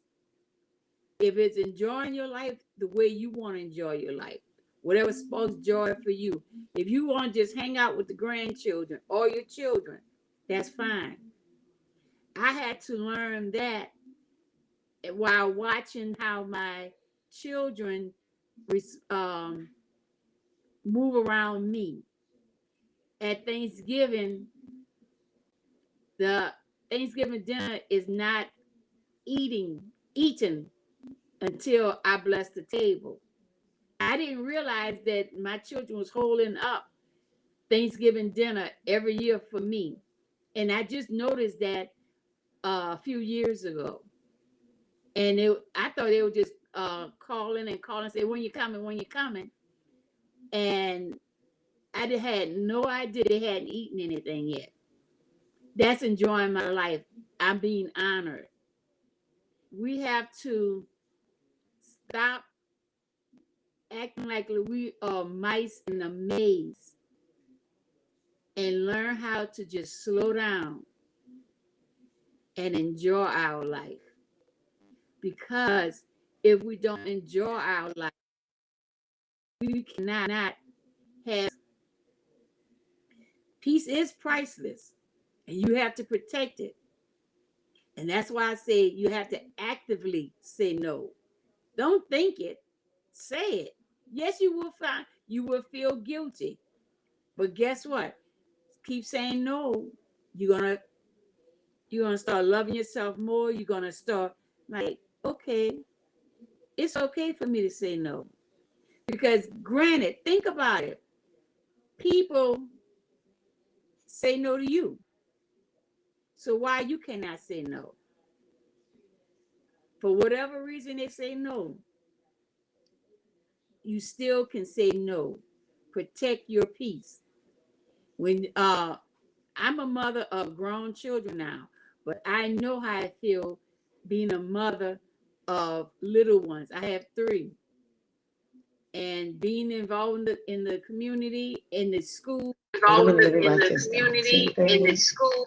You have 10:30 to 11:30. That's the block. That's your time. That's the first time. That's our first time. Hold on, the screen froze. Oh no, I'm not for. I just stopped talking because I heard you. Oh, I heard you. Oh, I'm sorry. I didn't know. I'm sorry. I'm trying to do something. I'm messing up. Hold on. Yeah, but like I said, P is for pray. Prayer. Just stay still. Pray to your higher power. Eat a balanced meal daily. A, actively say no and mean it. C, create a space for yourself. It could be like mine's a Godiva day, or something in your home that you want your own little space. But when I say I create a space that my Godiva did, that is very broad. So I can do whatever I want, whatever I feel like doing. And lastly, enjoy your life. You know, don't let anyone steal your joy. Whatever your joy is, if you want to feel that way, so be it. That ends my talk, Wanda.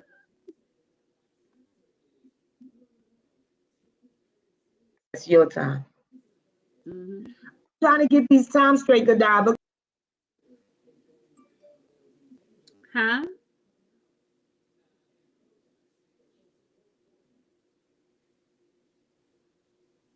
I didn't hear you.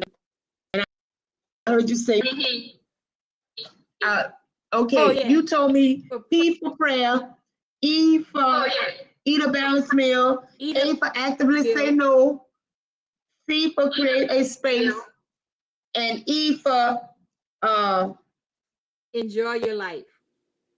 Enjoy your life. Enjoy your life. Thank you. Mm-hmm.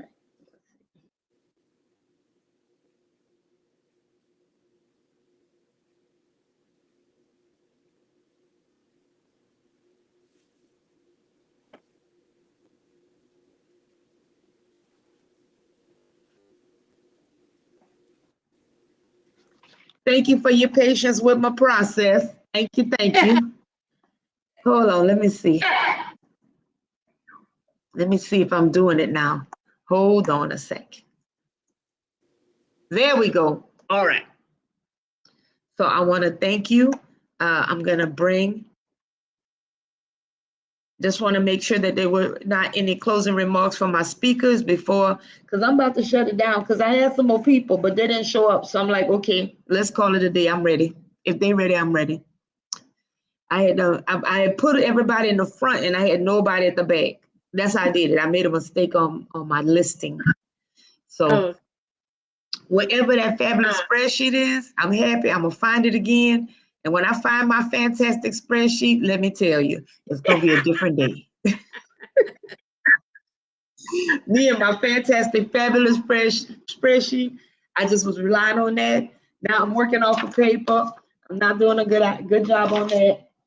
Because, you know, I'm a big on paper, so I thought I printed out everything, but I don't have it right.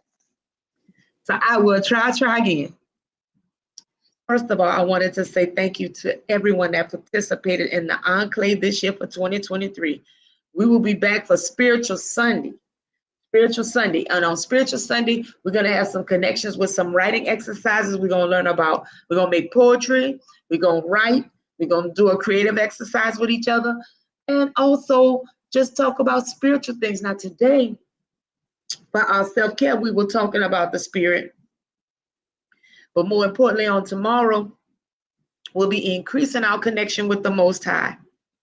My biggest battle and my biggest struggle for tomorrow will be when I get in my praise zone. Because when I go on the live and I do my praise, I have to be careful because I don't own any of the music.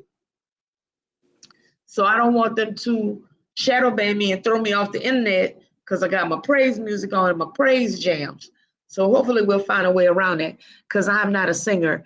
I am what you call a warbler. I'm in the joyful noise section of the choir, meaning that they let me holler over there in the corner and not hurt anybody. I've often told my friends, I call them and I sing them happy birthday. And I say, please, I thank you for your friendship. Thank you for staying my friend. That was terrible, but it was the best I could do. So thank you for letting me sing to you because that's terrible, but I got to get out my song. So I thank everyone for their contribution. Emails will be coming again. One email will have tomorrow's link to keep the hackers out. Another email gonna have all the gifts because people is giving us gifts of worksheets, ebooks, different. So I want to present that to all of my speakers. You email me at teams@iwanted.com. I'll get permission to also send things to you if you are watching and coming along with us. So be sure to write me at teams, TEAMS, @elwanda.com. You write me at Teams, I'm gonna look out for you. I'm gonna make sure you get the juice. But as a speaker, they automatically get the juice from having spoken because they came today before us and spoke. I'm gonna make sure they get all the juicy goodies that that our speakers are giving as a gift. Get ready. Tomorrow we'll be talking about our future plans, which is London, Jamaica, Vancouver, Ghana, and Mexico City. The future. I look forward to seeing you tomorrow, and thanks to all for being here. Goodbye and good day, and be well. Thanks to all.